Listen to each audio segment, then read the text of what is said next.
Elephant Man. Love that.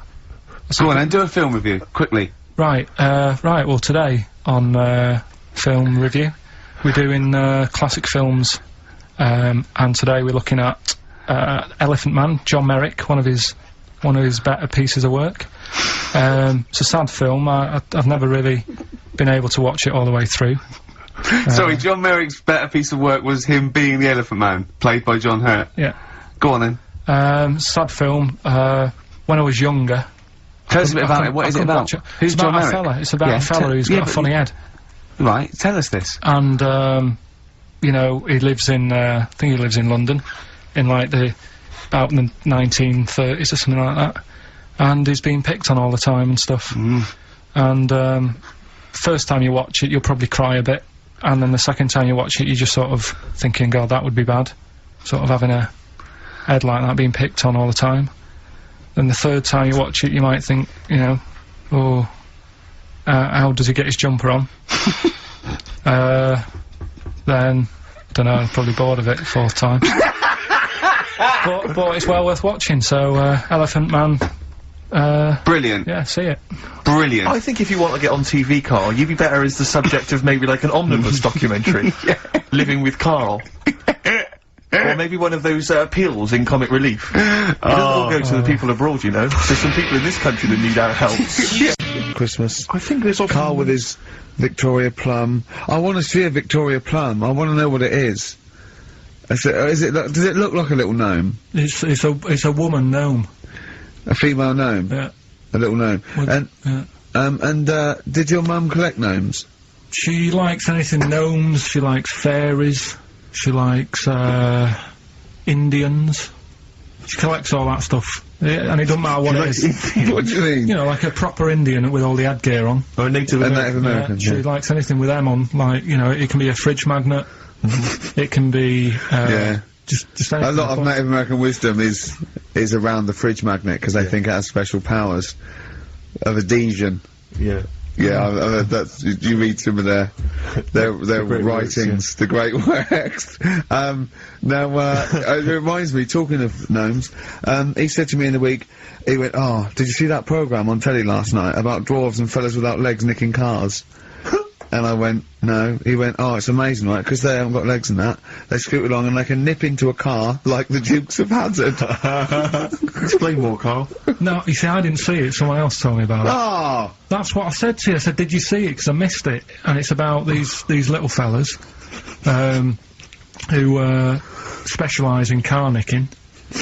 And the thing I wanted to know is, because this lad who sort of only watched half of it. Is he like you? Well, I said, I can understand how it's easy to get in, but then how do you get away? Because you can't reach the pedals. Yeah. Can there be two of them? But presumably he opens the car for someone else. Is it? What do you mean? What, so he's steering and he's like, right, press the brake a bit. And then there's one that's just legs, but without the top half. I don't understand how this helps them, though. Why does this make it easier for them to steal cars? Because they can just get through the window really quickly, like in the Dukes of Hazzard. Why? Because their legs don't get in the way. Right. Do they just run? And just... But what do you mean, the window? I mean, what? So someone's driving along... No, I didn't see it. And This is leaves why the I'm window asking open? you. I didn't see Do it. they leap in when there's someone still driving the car? I don't know. Well, there's too many things left unanswered here. I can't go maybe over someone's seen Christmas it and they and can not know. email in. But that's sort of... This panicked you anyway, I imagine. I bet you were gutted you missed that programme, weren't you? Well, I'm interested in stuff like that. Because I like learning, which gets us on to educating Richard. Oh, excellent. Slick. We've had a good year of stuff. Teaching stuff. Yeah, I've learned a lot. Can you remember any of the Of course I highlights? can. There was a deaf girl and she hit her head and she could hear. Yeah. There was also, some people who ate tomatoes thought they were poisonous on lead. There was also a doctor who gave a blood transfusion, with some parrots from the pet store. Yeah. Because, the doctor in America, and it was the olden days, when the lines were bad, said, give him his parents' blood, and the doctor this side thought said, give him some parrot's blood. So that was true, and that educated me. That was fact. What have you got for us? Well, we've only got two, because I've taught you about jellyfish today, that we need them, so we've only got two things to go at, and I give them a little headline so you remember them, to make them snappy. The two headlines you've got, oh, what a catastrophe. Okay. And the second one is, well, you'd think it'd be Bughead, wouldn't you? What? Well, you'd think it'd be Bughead, wouldn't you? You'd think it beat... No, you'd think it'd be... Yeah. You'd think it'd be Buggered, wouldn't you? Bughead. Bughead. This can't be... If this is anything with a bug living without a head, I'm not interested. Because we've done it. All you've done is well, let's just do what a cat. So it is that. Well, do that one first. Which one are we No, doing? do the Bughead one. Right, well, the Bughead one. Well, we've talked a lot about animals and that, haven't we, without heads. Surprisingly, we have. I think a disproportionate amount on it. If you're a new listener, this is the first time you've listened, you'd be surprised. Yeah, we've done all that. We've covered worms, the way if you cut their head off it grows back if you don't cut too high above its neck. We've covered the chicken, the fella who blinked. Yeah, I can't go into it again.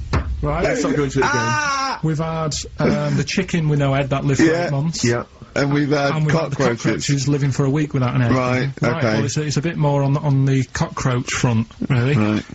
They found, right, that if you get a cockroach and you cut its head off, right, and then you find a cockroach that's still got its head, but it hasn't got any legs. Right. Right, it's not over for both of them, right? Because what you can do, you get the one that's got the legs, right, with no head, sort of running around, get the one with the head, sit it on top of it, right, get a little tube, okay, so that the fluids... So is this auntie's go out of the room? Finish. This is like Blue Peter. Let him finish. You could get this for Christmas. Right, you get a little tube, you sit that on top so the bodily fluids are still running between the two. Right.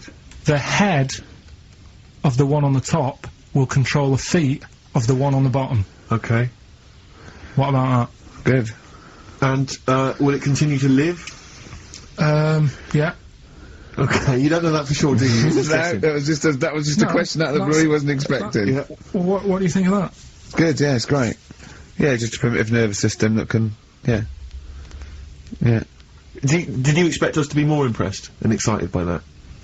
Well, did you fall off your chair when you read that? Did you literally topple off? Going, did you think you were going to be the Frankenstein of the insect world? Yeah. No, I just was thinking if they can do that, you know, with them, can they do it with humans? Because I also did a bit of research of course on... You did. Did you come to the, sort of conclusion that apart from the moral aspect of it, that the human was probably more complicated than...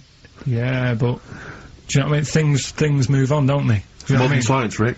You know, I had Binatone as a kid. Now they've got PlayStation 2, and the difference in 10 years They have found that if you lose your head, a cockroach can live normally on your body, but not the other way around.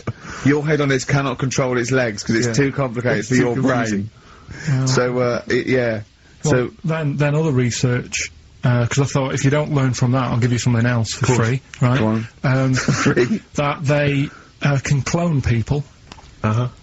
The only reason they don't do it, right? Say if, like, Ricky needed a lung, right? They could clone you and make you the same, but the only reason they don't want to do it is because it'd be a bit horrible, wouldn't it? So and it would take sort of 18 years for me to get an adult lung. And there's all kinds of moral implications. Yeah. What do you mean, yeah? You hadn't thought of that? Because, lest we forget, Rick, he ended with, the only reason they don't do it is because it's a bit horrible and that.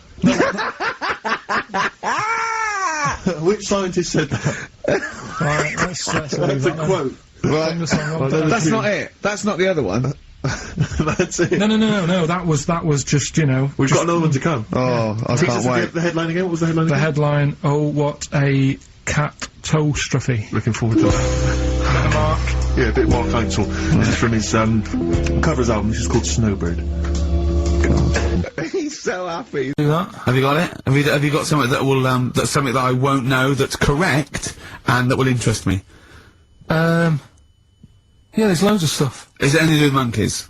No, we've got monkey news. We've got monkey news coming out, of course we have. Yeah, monkey news people, and they're now over to XFM for monkey news with KARL Pilkington. No, we won't do that yet. We're not doing that yet. Educating Ricky is... Yeah.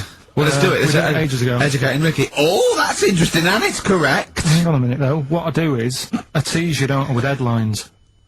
Oh, go on then. And then you have Yeah. to sort of go, that one sounds good. Go on then, what are the I want to know ones? more about that, educate me. Yeah, Right? okay. You've got, well, Jeez. Oh. that Nelly died. That Nelly died. All right. interesting. Okay, could be about an elephant. Go on. You've got that, you've got, well, I got well. Take well for as read. So they all start with well. Okay. Knob Body has been that lucky before. Brilliant. All right. Okay. Or you've got get a lobe of this court case. Right. Okay. Not bad, I'm going for interesting. knob body. Has been that lucky before. Right, it's a story about this kid who was born, right? Was he? Yeah, he was popped out, like, and the dad and the mum saw the baby, and it was like, oh, that's a good-looking little kid. Sure. And they were proud and that. And then, I don't know, they're surprised that it's a good-looking little kid. It's theirs. yeah. Like it could have been it could have been a frog, and they'd have gone, "Oh, he's got your eyes." and then, the doctor goes, yeah, it is, but, look at that. What? He said, it's a boy, and, hasn't got a knob. I love the doctor saying that. I love this GP. Right. Oh, this midwife saying that. Oh, I love little boy. Yeah, but no knob, baby. Mr. and Mrs. I mean, think. Right. No, but I'm speeding it up a bit. All right. Come on. So the baby's Right, so born. the baby's like and that, doctor and says, the "Look, doctor baby, says put it that, on." and the woman's like, oh, it's our first as well, and stuff, right? She's really gutted. What's the second going to be like? So, Go ahead. Just a knob. doctor says, yeah. We'll call it Carl. Right, go on. Right, go on. So the doctor says, well, I'll leave it with you for a bit, get used to the idea, right? As opposed to throwing it away. So he wanders off. Yeah. He comes back with a smile on his face, right? Found the knob. So the mum and dad are like, what are you smiling about? He says, you're not going to believe this. Baby's just been born. It's got two.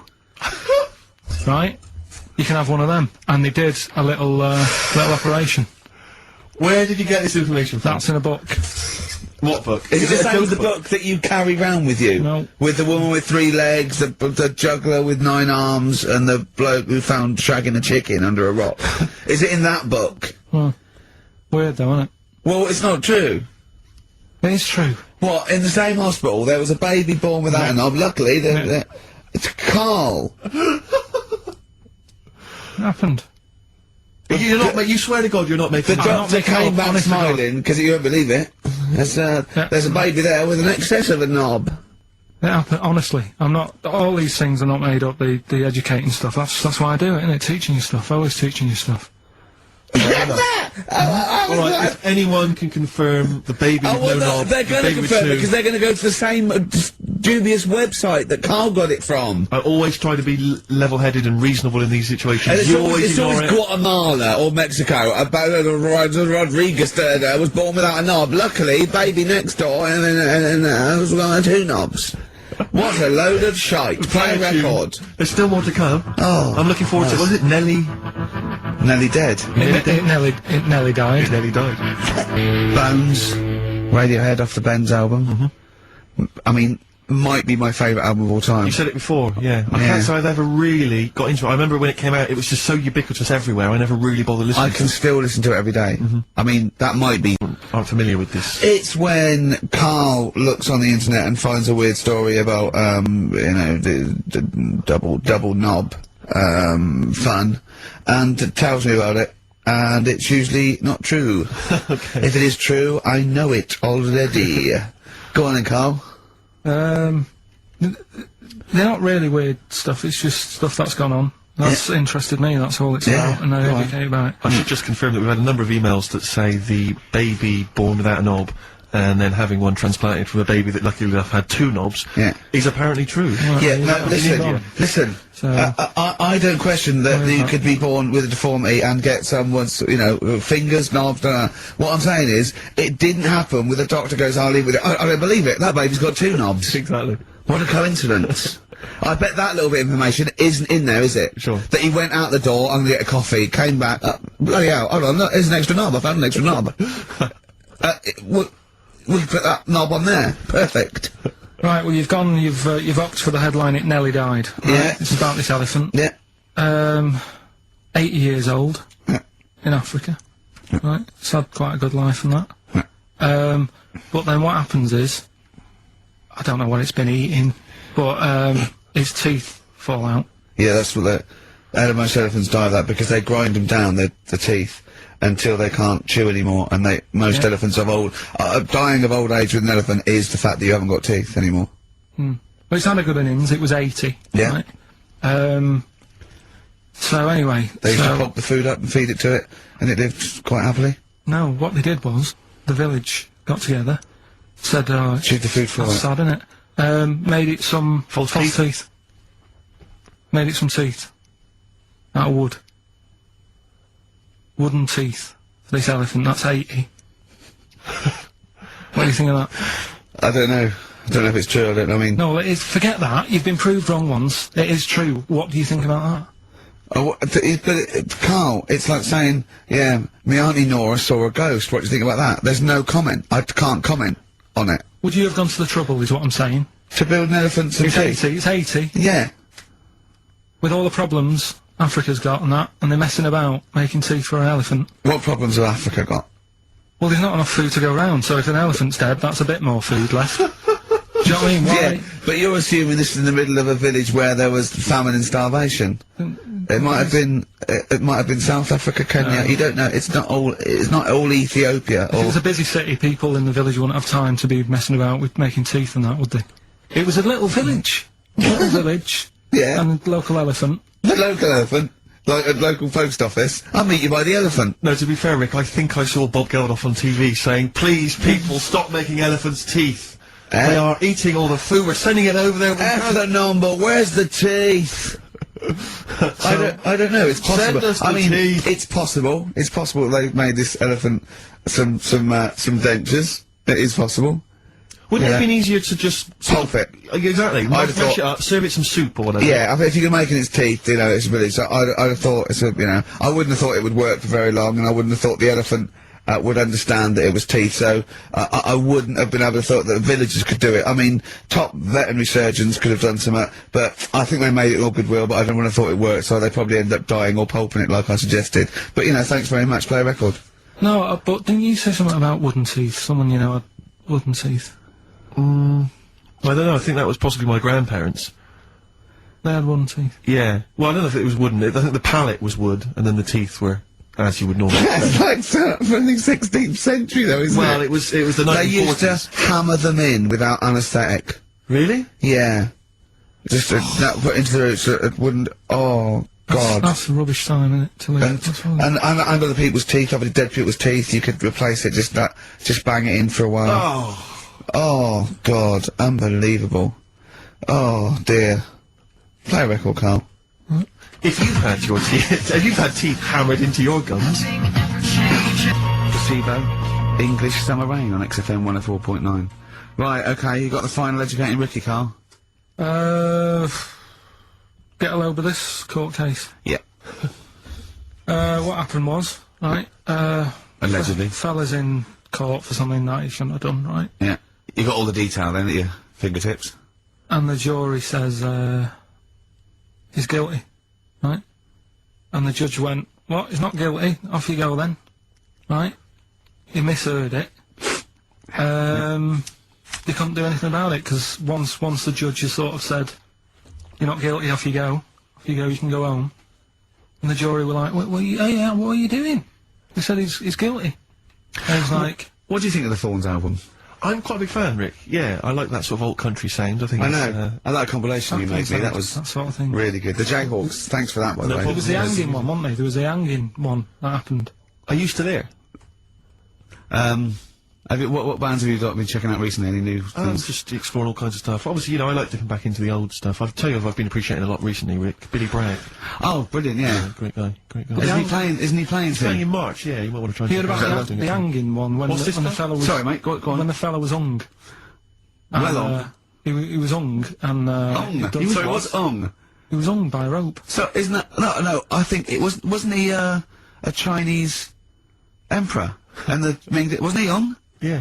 Sorry, he was Ung. Some fella who'd done something, they hung him. It's not a word anymore. He was Ung. Well, don't be doing that again, because you said squoze wasn't a word, and then I showing you a menu today that someone sent, and it said fresh orange. Yeah. Squoze. In inverted commas, and next to it was the word colour spelt C-O-L-O-R. So, presumably either the American menu, right, in which case there's loads of American words that we don't use, or it's just a badly typed piece of work. Anyway, there was a bloke that was He was and that. But he didn't die. On that, he was definitely a Chinese. That, yeah. I remember him now, yeah. He didn't die, and they said, oh, just hang on a minute whilst we change the rope and that, and he stood there waiting, changed the rope. They, tried to, you know, do it again, and, didn't work. It didn't work, right. So, they got another rope, right? Didn't work. And then they had to let him go, because it's like there's a well-known saying or something from this thing. Yeah. Have you seen, do you like, Oh My Car's On by, Tim Burton's new single? I don't know that Oh, it's brilliant. Can we play a bit later? No. Yeah, can we play it? Let's play a record now, and, we'll, talk more of it later. Yeah. Can you, Carl, would you shut up?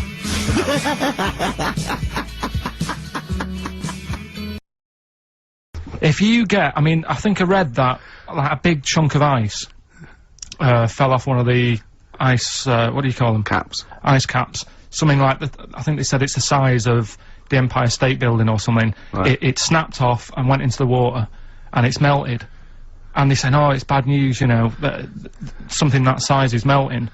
But the way I look at it, if something that size falls into the water, it's like a big ice cube, and it's gonna freeze it up again. You with me? Not really, Carl. Go on. Right, you get a giant ice cube, Yeah. the size of the Empire State Building, Yeah. stick it in the water, Yeah. it's gonna make, it's gonna stick back on again, isn't it? Well, Maybe it's no, gonna stick back only on if it again. freezes up again. Yeah, What well, do it you will mean it's gonna freeze up, the Well, it water's gonna won't, get cold again, because you've just put a giant ice cube in the water. So when you put an ice cube in a drink, the drink doesn't freeze, does it? No, the because ice it's not. melts. If you put one the size of an Empire State Building in your glass of Jack Daniels, it's gonna make it freezing. It's not going in a glass of Jack Daniels, it's going in the ocean. I know, but you see, I'm using my fables, imaginary world. Use your brain instead!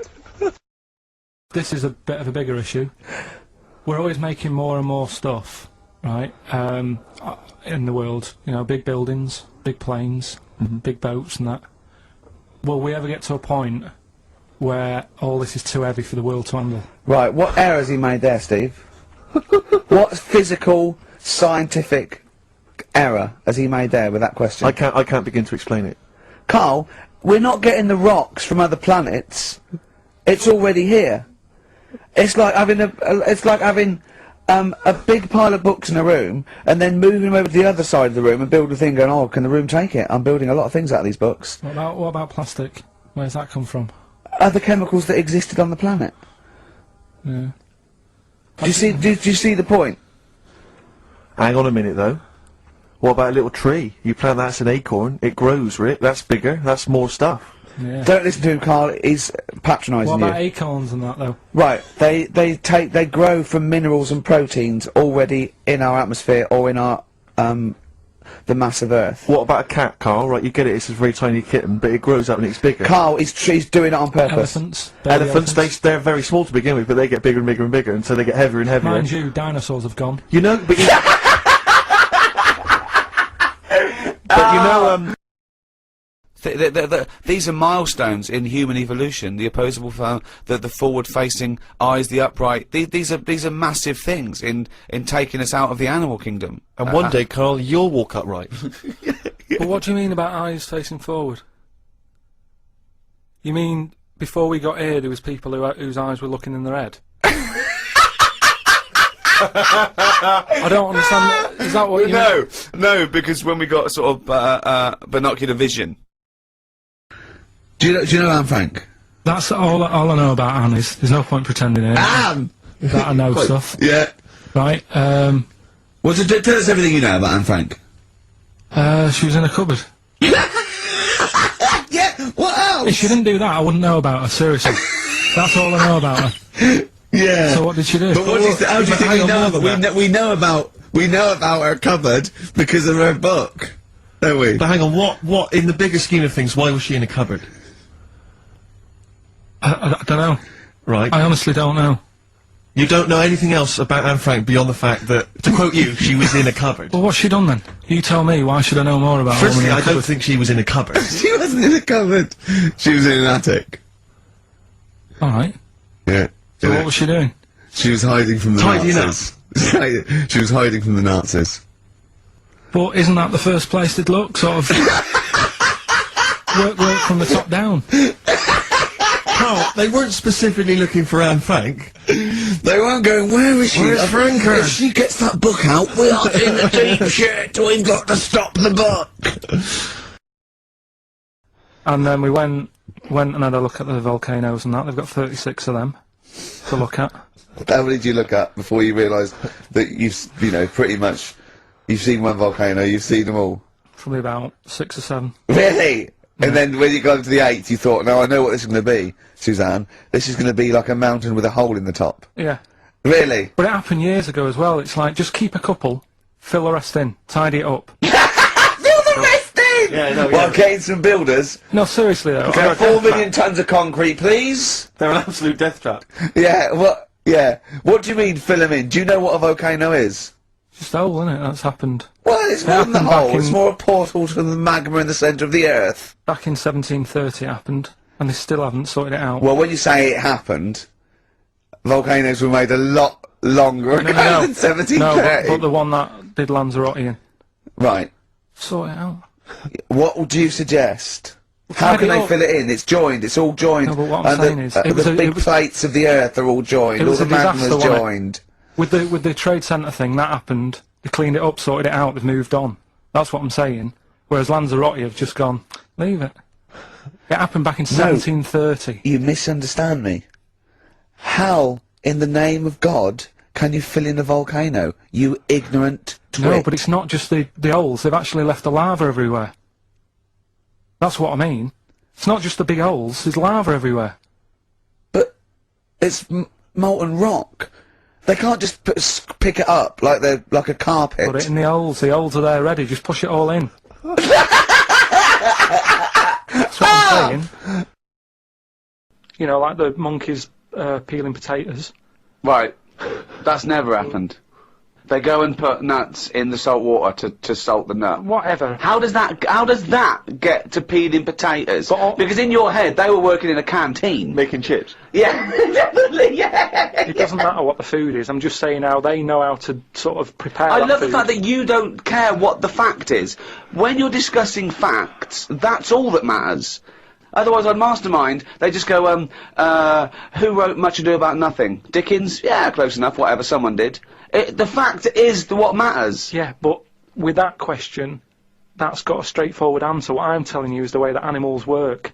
If it's a potato or a nut, it's a foodage.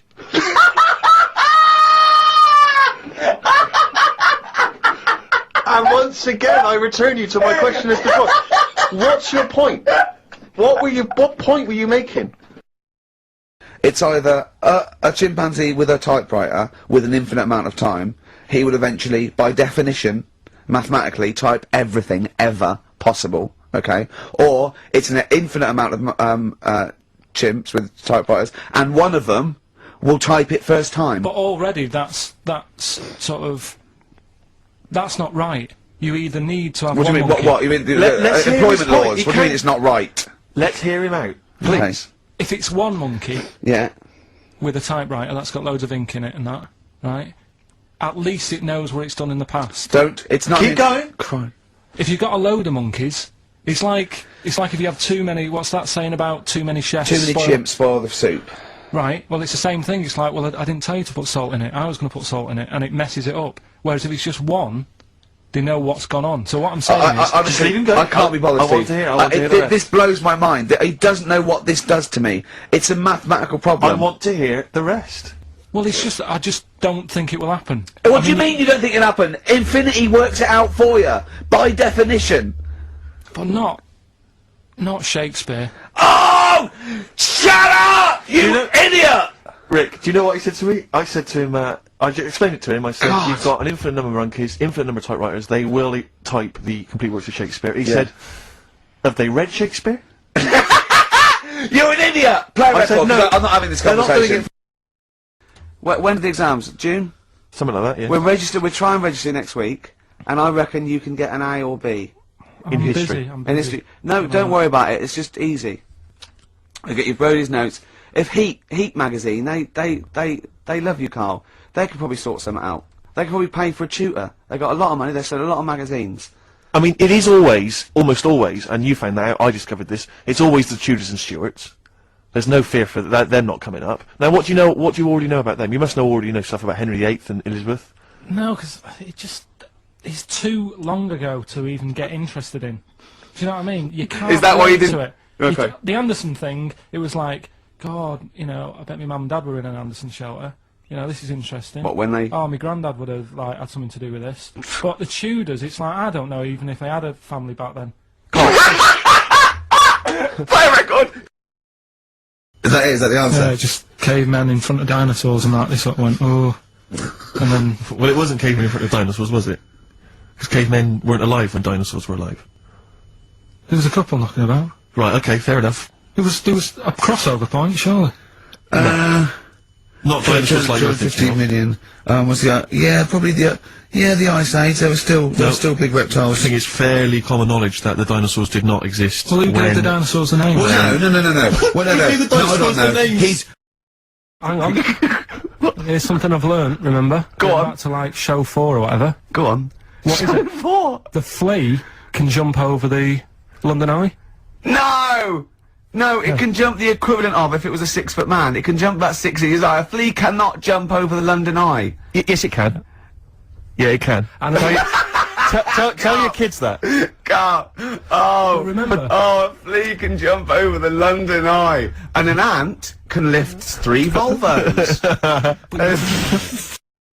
Electric 6, Danger, High Voltage on XFM, 104.9. Sums up the show. Danger, High Voltage. Ricky Gervais with me, Steve Burchin, and the amazing Carl Pilkington. So, other things you don't see, Carl? Got any other ones, or you obviously been thinking about this? What confuses you? When you look out your window, what confuses you with the world? What do you walk around going, oh, that's a bit weird? I remember, when you were in, Edinburgh, you were confused because you saw someone putting a parking ticket on some rubbish, which confused you. Yeah, that was weird. Yeah. The world's a crazy place, isn't it? I mean, whatever you look at, you can... Do you know what I mean? Like what? Like what? Well, anything. I mean, you could look out the window there and you'll see something, you go, why are they doing that? Yeah. What are they doing that for? Yeah. I'll say this, maybe we should bring back White Van Carl. There's some interesting questions this week, Rick. Yeah. We could pull that out of the bag if you're interested. Shall we do that? Just, get, Carl's take on, the world's Let's do it, views. let's do it. I'll tell you what, we'll do that in a second. Let's have another Educating Ricky, because Well- I think you got sidetracked with your talk of Well, just the other thing on breastfeeding. things you don't see. Look at the way when I went to school, there was 2 kids with them big heads. Now, You don't never see them. Sure. Yeah, but no one else saw them anyway, Carl. It's only you that saw 2 of them, not related, and wouldn't hang around with each other because you think they thought it would be too obvious. Webbed fingers and big heads. That's amazing. And there was a kid with a pigeon chest. So, Oh yeah, and the lady with the head like a bag of spuds. Let's not yeah, go through don't these wanna again. go It just through that. raises too many questions that can't be answered. Yeah. right then. So, we've got, we'll have a big fire tomorrow. Yeah, go on. Is that the one you want? Let's Yeah. go for it. Right, I think this was like round the 1700s. Bluffing. And Just bluffing. Who was the king then? dunno. Go on. But it's about the word bonfire, right? Bonfire. Bonfire. Yeah. Do you know where it comes from? No, go on. No. Right, what happened is it's got nothing to do with Guy Fawkes and that, which is what I thought when I saw it. It's got nothing to do with that. But ages ago, at 1700s, Yeah. right, didn't have enough houses, like I mentioned. Okay. Yeah. So, if that happens, you get people living on the streets, Uh-huh. you get Sure. diseases, people aren't cleaning properly, Mm. so you get more deaths. Mhm. Alright? Yep. So, think about it. You've got all these dead bodies lying around. They're running out of space, because there's, like, I don't know why they're running out of space. But, okay. They haven't got much, I don't know why, really. I was gonna say they should have just buried them, but, you know, there's probably more land back then than now. Think about it. He doesn't need anyone else in the room to have a conversation with himself. Yeah, we could leave and we'd come back and he'd go, I've sorted it. Yeah, But anyway, for some reason, They presumably, if it's going to be they burnt them, it's presumably to do that it also kills the parasite or whatever's carrying the parasite on them, as opposed to burying them and not killing the disease. well, yeah. So there you go. You've worked it out. They piled them up and they turned it into a celebration because there was a lot of fed up people at that time. Is it to be the word bon, meaning good? No. I'll tell you in a minute. Go on. So you've got all these people who are like going around and like, oh, you know, so and so died the other day, and you know, nearly every week someone they knew was dying. So you can imagine like just constant like being depressed. So and they've got all these bodies lying everywhere. It's like, oh god, what are we gonna do? So they said, we're all too fed up at the moment. Said let's make this a better world. This was 1701 by the time they got together. Yeah. So they said, what we need to do is have a big party. So they said, yeah, Good thinking. see what you're thinking. So they go, right, well, we'll put all the bodies Yeah. in a big pile, and they're all diseased and that. So Yeah. they set fire to the bodies, Yeah. and they said, let's have this as a celebration to remember them by, and you know, we'll have a drink and that, and have a chat. We'll have this big fire going, and it came from bone fire. Ah. Right. So Bone it was fire. it was all the bones. Bonfire is bone fire. Yeah. Excellent. Yeah. Yeah. That's interesting. So that's how it came about. Yeah. In the 1700s. Yeah. That was. No, probably. I reckon it was 1600. Probably earlier. I reckon it was the plague. I reckon it came from. But interesting stuff. Interesting. Yeah. So stuff. that's Did you celebrate Bonfire Night? Is that a big celebration for you? Do you like the fireworks? I'm sick of fireworks. I just think they're rubbish. Yeah, Fireworks. I'm not impressed. I've never been impressed by fireworks. Even No. as a kid, you know, you have to go to like sort of community kind of gatherings with a bonfire and fireworks, and Yeah. some local vicar or whatever would come out and. But I it also was think the just adults think the tedious. kids love it, Yeah. and if they just got together and said, should we go see it, they'd all go, no. Yeah, let's not absolutely. Go. Let's not go this year. What would be better is if the vicar had wheeled out like a massive rocket, Yeah. climbed in, gone last one to the moon as a bender, and then fired himself off. Now that, I'd pay to see. That's a fireworks display I'd like to see. As it is, it's just rubbish. dear. yeah. Is That's that your feeling, excellent. Carl? yeah. Yeah. I'm not keen. No. Sorry, what clue was that? We'll have a big fire tomorrow. Bone marrow. Bone marrow. Genius. Let's play the record. Oh, God! Good to hear that again. Always good to hear that. Suede. Animal nitrate. Carl's all flustered because there isn't a record set up, and he's getting all tizzy. He's been more worried about his competitions than sorting out putting records on ready. What? I'm after Steve's Song for a Lover. Well, I'll tell you what, why don't you carry on with your educating Ricky section? I'll have a look on the We'll keep it going, Steve. Yeah, you Cover it. keep it Go on. afloat. Go on then, right, okay. We've had a few emails. Anyone got it right, Carl? Anyone got it? Ricky, educating Ricky, that's the final one. We've got to get that out of the way. We've got to get Rockbusters as well, though. do that at the end, we can wait. Go on then. But we've only got 5 minutes left. Come on, just do educating Ricky. Right. God. The last one that we haven't done Right. is he's a bit of a nuisance. Go on then. Again, not really that interesting. Thanks. No, like, again, I spoke to you in the week, and I had much better things, like when I tell you about Brian Blessed climbing Everest, and for some reason it made him, played havoc with his belly, and What? he followed through, and he had to clean up. with Shat using- himself? Yeah, using ice and snow. Why are you telling me that Brian Blessed, in what way is telling me that Brian Blessed shit himself once in any way educational? Because I was saying how he was climbing Everest, right? You gotta Right. give it to him, he's an actor and that, but he gave that a go, Yeah. right? It played, What's you the know, point of that, you'd say, wouldn't you? You'd say, God, he's, you know... Oh, so he's alright. Me doing a boxing match for no reason is rubbish, but him climbing Everest and shitting himself Yeah, he did that. is commendable. Right, and he's only gonna, like, go and do it again. He's gonna climb it again. Yeah, but he might not shit himself this time. Yeah, but what's the point in going? Nothing's changed up there. Yeah, good point. Yeah, What's it been? Well, it has. They've probably cleared it up by now. Right, but it's slip on it. I can't even be Go- bothered telling you this one, because... Come on! To be Just honest- do it, or do it now! Steve, how we doing? Look, no, never mind that. Look, just tell me what that means. Oh, he's a nuisance. Oh, this is so annoying, Carl. I'm gonna go mental. Right, Talk! right, listen, I'm just putting Right. this in here, right? Right, nuisance is a bit of a nuisance. Yeah. Apparently, Yeah. the old fella who used to hang people... 1700s? Yeah. Yeah. He used to be able to tell somebody's weight just by looking at them. Right? That's a bit of a bonus fact. We'll be the judge of that. The thing that I wanted to tell you Yeah. is, money for old rope, do you know what I'm saying? I can't even be bothered. Yes, you're gonna tell me now. Come on, Carl. I mean it. Basically, money for old rope Yeah. came from the, right? What was all that about? He can tell someone's weight. What was That's all a that bonus for? fact. And blind blessed shitting himself. What are you? What? No, don't you? No, tell me that now. You nearly made me swear then. I'm getting really annoyed. I'm getting really annoyed now. Tell me this back, Carl, or I'm gonna go mental. Come on, Carl, time's running out. Not that people, years ago, when people used to be hung, right? Right. If you didn't like the person who's been hung, you'd go, God, I really don't like him. And so you never forget the time. Presumably when if they're being hung, we take that as read. Yeah. Yeah. Well, so they never forget afterwards to get the hangman to get the rope and to cut it up into little pieces, and he'd sell them. He'd sell the little pieces of rope to people. And See, they'd go, Carl, that's the most interesting thing, if it's true, that you've come up with. Right, okay. And so so they sell the rope, they sell the rope, and it's money for old rope. money for old rope. Meaning, like, you know, God, it's easy to make money, that all they have to do is cut it up and sell it.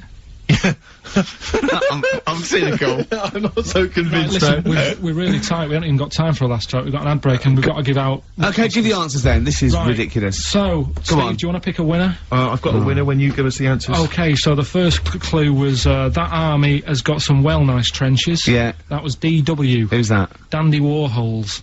That's brilliant. That's brilliant. Alright. Good, yeah. The second Okay. one, the top of them curtains are wrecked, all Yeah. the material is worn. Yeah. HV, that's Holly Valance. Oh, he got a phone call for a woman saying I haven't heard it, and he was talking to her off air, and she went, what is it? So-and-so said them's curtains. She went, oh right. He said, you know the thing around the top of the, curtain is a palmet, not a valance, and he went, cut her off. Yeah, but my auntie's always making balances on everything. I'll tell you about that next week, right? I'm looking forward to that. Right. Is this the one that farted for 5 Yeah, minutes? yeah, the very same. Yeah. Right? So, we'll talk about that. I was in Texas, I tripped up, I landed on my knees in a puddle, WH, Yeah. wet knee Houston. Right? Wet knee Houston. Yeah. So, You're a maniac. so, who's a winner? We've got Pete, Catherine and Laura in Newcastle upon Tyne. They're listening online, I assume, and they're on going to Sky get Digital. those great prizes. And remember, they got loads of stuff. They got the DVD here. They got Linda Green. They got Stone Roses. They got another compilation and Executive Decision. Where did you read about Brian Blessed? Is it actually true, or have you lied with No, someone else? it was an interview with him in it. And what did he Right. say? Come on, what did he say?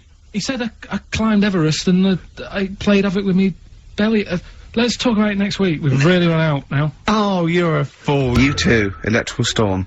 Steve, am I mental, or have we been playing some great tunes We've today? been playing some great tunes. You're not mental. You're On a genius. XFM, yeah, on XFM 104.9, Ricky Gervais with me, Steve Merchant and Carl Pilkington. Carl Pilkington in the chair now. The talked about, the acclaimed, educating Ricky. Right, well, just in case anyone's new, doesn't normally listen. Yeah. Basically, I'm educating Ricky. Do a bit of research in a week, find stuff, news, history, anything that's interesting. 3 stories, I give them a nice little headline. You take your pick. Between now and 3, you're going to learn 3 things. Yeah? Yeah. So, the headlines are, I'll be no buying one of them. Give us that again. I'll be no buying one of them. Nice. Okay. Yeah? Dream. We've also got, Hippopotamus News. Okay. Okay. And, Can You Believe It? Can you believe it? Well, I'm it's going to your go for choice, Rick. Hippopotamus News. Hippopotamus News? Hippopotamus News. Right, well this one, it's, I'm not going to take the credit here. I heard Christian talking about this on breakfast, right, because it's a good story that happened. Basically, I don't know if I told you about it last week when we were having our spaghetti, but, I think you did. Right, I is know this- what it is. I know what this is. Okay, I've not heard this. right, there's a little midget, right, there's a circus. I'm loving it already. Circus going on somewhere, I think it was in America. And, Is that present day or old times? I'm talking like in the last 3 weeks. Okay. Right? Little midget, circus, really packed out show. People are loving it. Steve, you'll ask the same question I did, I know. So there's a little midget jumping up and down on a trampoline. That's not a circus, is it? Right. I'd pay good money to see it. So everyone's clapping, and he's getting carried away. Because he can't believe they're loving it. I didn't know they'd like a little person on a trampoline, but they love me. But you know what it's like when, if there's a crowd of people sort of encouraging you to sort of go higher and stuff. Yeah. And I'm sure he knew it was getting out of hand. But he was jumping and he was coming down the road going higher, and he's going really high in the air, right? So he's doing this, crowd are clapping. There's a hippo, right, just sat next to the trampoline, getting ready to come on and do his act. Oh, right, I thought he was in the audience. That's it, getting ready to do his act, Steve. Yeah. So he's a ventriloquist. What do you mean he's sitting by the trampoline waiting to do his act? Because it's Why does he sit in the dressing room and they go, 5 minutes, Mr. Mus, 5 minutes, Mr. Mus. So anyway, right, so the hippo's there, He's getting annoyed, is he? Because the midget's He's eating going, into how his can I tongue. follow this? How can I, He's this is probably really thinking, annoying. They're going to be, oh Yeah. no. so He's thinking, he's already done the trampoline, my pogo stick act is never gonna work. Yeah, go on, so there's a hippo waiting. See, it's a great story and I just know he embellishes it or he gets slightly wrong. Go on. So there's a midget jumping up and down, the hippo's getting annoyed. He The wants crowd to are going mad, the are going midget's mental. loving it, can't believe his luck. Although you think, he probably knows he's dicing with danger. Yeah. So, next thing you know, they're all saying higher, higher. He gives it one big, like, heavy sort of landing on the trampoline, goes really high, but goes off at a funny angle. Oh, Hypotenuse. okay. Yeah. And sort of flies off. Hypotenuse! Sure. Flies off at a funny angle. Oh, dear. Hippo's there, swallows him whole. Crowd are clapping, thinking that's why the hippo was waiting there. Rubbish. Rubbish. It's not rubbish though. But no, maybe there was an accident in a circus with a midget and a hippo, but at no point was this hippo waiting to go on, going, come on. The midget flew off at hypotenuse and landed in the hippo's mouth and was swallowed whole. This is what you embellish it. That is great. And what's I that? have to say though, Rick, when I heard midget, trampoline, hippopotamus, I was thinking accident waiting to happen. Yeah. So, Yeah. maybe, I mean... It is that you should never put those three together. Never. It's a recipe for disaster. It's Everyone textbook. knows that. Midget, trampoline, hippopotamus. Are you mental? You're asking for Well, trouble. Well, You know, when he told me it, he said, and the midget, he didn't mention the hippopotamus, and he said the midget went on, and soon he fell off, and the hippo ate him. And I said, sorry, what was the hippo doing there? He went, it's a circus. I've never heard of a circus having a hippo. What do hippos do? What can they do? You can't train them, can you? What do you Aren't they, like, very deadly? They're Yeah. huge, aren't You can't have a hippo in a circus. you sure? You're not thinking of Zippo? they? He's neither clown. Yeah. No. And it wasn't some sort of where Zippo was eating a midget and it's some sort of horrible sexual act. No, it was definitely. I heard it on breakfast, right? Oh, okay, sorry. No, it's definitely fact. Yeah, okay, it's definitely right, truth. okay, good. Well, let's play a record then. So, I'd like to play a classic Springsteen. We're all fans of Springsteen there. This might be his debut album, I'm not sure. Greetings from Ashbury Park. I think it is, yeah. New Jersey. And this is Growing Up. It's great, it's classic. Springsteen.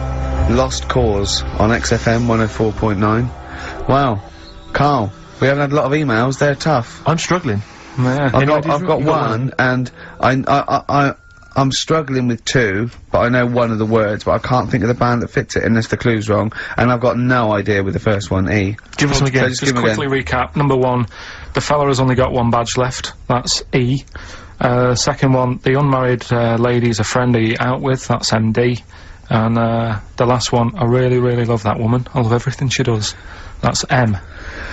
Well, Ricky, what is it, Ricky? Ricky.gervais@xfm.co.uk. So keep those coming in. If there's no winner, we don't know whether to give it to the person who gets the most right first, or have a massive rollover. And what a Christmas booty that would be, as Carl said. All those. Imagine what you could have. Indecent proposal, maybe. Who knows? You know what I Who knows? mean? I've got some real junk, so I can bring that in. Yeah. the Mean Machine. Imagine with someone Vinnie this Jones. Christmas. Yeah, exactly. This Christmas, I can't believe it. Oh, thank you so much for the Pelican brief. I noticed you've left the price on. And it's on VHS as well. Oh, great. Brilliant. Yeah, this is perfect Christmas gift, isn't it? Yeah, it's great. Okay, Got it. now Some so quite that's going. mediocre CDs. That's The going. perfect That's Christmas going gift. on. That's a big prize. It's a big weekend prize on XFM. Educating Ricky, part 2. Right. What's the clues Right, left? well, we've got left the headlines. I'll be new buying one of them, Yeah. and we've also got chicken. You believe it? Chicken. You believe it? So they're the 2 that are left. Which one's you going Right. for? Chicken, you believe it, is not that picture, is it? In it that we saw. Which picture? The bloke with the. No. Right. no. Okay. God, that was bad. Right. Okay. Right, so I was about to explain We that. can't really but- discuss this on air, can we? Well, we can. Steve brought in Carl, the best book ever, which is what is it? I found it when I was moving house. It's an FHM publication, and it's kind of like lots of grotesque pictures and stories, and like the book of a book of freaks and weirdos and. And grotesques. Carl opened it, and the first one was like at the back. I At the started back. from the Well, back. you couldn't But- believe your luck, could you? What was when it? as soon What as was you opened number 50? A bloke with 2 heads. And he said, "What's number 1?" it? Yeah. And then number 6, there's a bloke who's a squid or something. Octopus. Yeah. yeah. He's loving it. At number 1, he said, well, it's just a fella under a rock. And I went, oh no, read on, I think I know about this. And it's the fella that was found, he caused a landslide while having sex with a chicken. And they pulled him off, and there he is, the chicken owner. Right, So Carl so- could not believe his luck. So it's not that. Chicken. You believe it? I'll have that one You're then. going for that one? Yeah. Right, well, we've talked a lot on the show about, We've talked a lot on the show. Yeah. about animals without heads. we haven't! We haven't! We talked about cockroaches could live without a head for 7 days. Yeah, we talked about that, and then of course there was the well-known one about the fella who had his head cut off, and he blinked in he the- said in to his his head. mate, "Count how many times I blink when my head comes off." Yeah, Was that as you, one? when you told it to me, you said his head came off, and he said, as he said to the basket, he said, "Quick, count how many times I blink." And it was Nick Frost that had to go, "No, Carl, no, he said it before." I went, and that was lovely. So yeah, we've talked quite a lot about things heads coming off. Go on then. Well, this one, Yeah. right? Back in 1945, You looked up the date. Got a specific date. Wow. mate Jonathan sent this one. You know him as well, the lad at the BBC, right? He emailed this one in. So thanks for that. Chicken. It's called Mike. There's a chicken called. Sorry, I missed a bit there. There's a chicken called Mike. chicken called Mike. Okay. Right? Yeah. What happened was, it was living on a farm, right? Loads of chickens knocking about, and the owner of the farm is like, you know, getting ready for tea, and his wife says, "Go out and get a fresh chicken, 'cause my mum's coming round." So he thinks, well, I want to get a good one in, 'cause I want to impress her. 'Cause back then, even then, they wanted to impress the mother-in-law and that. So they said, "All right, I'll just nip out and get one." So he sees Mike, chicken, running around. Is this during the war or after the war? 1945. I'd say that was after. No, ended, well... It ended in 1945. Yeah, Okay. September, go on. So chicken's running about. He thinks that one, that looks all right. I'll have that one. So Mikey. he picks it up, and he cuts its head off. Oh. Puts it on the block, cuts its head off, runs about a bit, like they do. He thinks it'll stop in a minute. Keeps running about. Oh, what's going on here? Right? He's now like chasing the chicken without an head. Yeah. He's saying it should die in a minute. Anyway, doesn't die. Chicken's walking around with no head. Lives for 18 months. Yeah. Chicken with no head. Yeah. What do you think of that? Well, I'll tell you, I've heard this story before, Rick, and the explanation, as I understand it, was that certain vital cords, spinal cords, weren't severed when the head came off, so that was why it continued to live. Yep. I don't know if that sounds plausible. It's fine, absolutely fine. How did it take on, protein and energy? The fella who owned it, he said, well, hang on a minute. He said, I could kill it now. But I've got a wonder chicken here. But he's thinking, it must really want to live, Sure. right? If it survived that, they've sort of got something here. Yeah. So he, what he does, he gets a little, eye droplet thing that he used to use on it. Obviously not anymore, right? And he filled it with grain and water, and it had a big hole in its neck where its head used to be. And he, Incredibly. and he dropped... You know what? There's, I mean, that is possible then, if it, you know, without I have heard this, infection, Rick, to be fair. without infection, if he was taking on things, it is possible, right? Why? Why what? Why did he do it? How cruel is that? I mean, that was not cruel, because the chicken obviously, you know... He said if he thought it was a bit fed up, he would have killed it. He said, but it was running around quite happy. Well, it wasn't fed up at all, because it had no brain. Well... What do you mean, wow? I'm just saying what... It was nothing, it was just sinew and nerves and electrical impulses breaking down energies, right? That's all it was. It didn't have a brain. So it was... But I'm worried about the psychology of keeping a pet without a head. I'm worried more about what the farmer was thinking than the chicken. I tell you this, what the question I'm asking is, was the mother-in-law impressed? I mean, that's why he set out, that's why he set out to shot Mike's head off. This is lovely, but it's just the head where you don't kill a chicken like that all at once. I thought we were having chicken for dinner. Come and look at this, running around the yard. Yeah! Oh, dear. So, there you go, you've learnt something there. Yeah, I have learnt something. Yeah? Yeah. So, one more... That farmer, I've learnt that farmer was very strange indeed. Yeah. There you go. I have to say, to be fair to Carl, I have a feeling like when I read it, the reason he kept it alive was as a novelty. He sold, he got charged people to come and see the incredible headless chicken called Mike. Right. So, here we are. That's great. So, tune, Steve? A tune, yeah, I just thought I'd like to hear a little bit more from, that NERD album. We played some of this from there when it first came out many, many moons ago. Since then it's gone on, it's won awards, all sorts. And obviously NERD now, Nerd, as they're sometimes known, kind of big producers. They're producing Justin Timberlake, Britney Spears, all kinds of people. But this is a track from their, album. I've heard they're wicked. They are indeed. And this is called Things Are Getting Better. On XFM 104.9. Well, I'm Ricky Gervais, obviously, Steve Merchant, Carl Pilkington. Well, Carl, that's about it, and we got sidetracked on the last Educating Ricky. You telling me about a man whose arm grew. Well, something went wrong. I'm not saying it grew, just saying... What? The rest of him shrunk? It went long. It went long. What, is that growing there? What do you mean it went long? Did it grow, or what, did it come loose? That's what I was thinking. Oh, so it's hanging by a thread that's made it look long? Within the skin. It's like how you can stretch a pair of tights if something is too heavy. Arms are very much like tights. They are very much like tights. The one that we didn't get round to on Educating Ricky was, I'll be no buying one of them. Go on. Are you familiar Okay. with the saying white elephant? Something is a white elephant. Yeah, I don't think so. Hold on. You phoned me last night and said, what does white elephant mean? And I told you. Yeah, I know, but I know where it came from, but I just was wondering what it was about. So how, in what way is Educating Ricky you calling me up and asking me something? Well, do you know how it came about? You've given away some of the secrets of the show there, it would appear. I didn't realise he was phoning you for information. Well, he just asked me what the term white elephant meant in sort of like colloquial. Did he say, why are you interested, Carl? No reason. No, go on. Well, what it is, ages ago when... So what do we understand white elephant to mean? Well, some of that's useless, that's like a bit of a, you know, something that you wouldn't want around that's just stood there doing nothing. Yeah. I'm looking at you, Carl. So years ago, when people used to use elephants Years ago, go on. When people used to use elephants? Yeah, more than they do now. Right. More than they do now! This doesn't involve a midget, does it? No.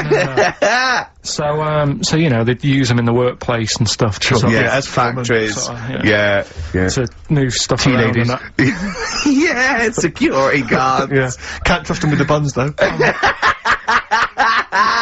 That's why they stopped using them. Oh, Right. God, go on. So there was loads of elephants knocking about, and the thing is, right, You couldn't move from. if you have a lot of something, you also have a lot of demic ones, don't you? A lot of what? You know, sort of demicky ones that aren't right, really. Demicky? Well, you know, like, they weren't properly.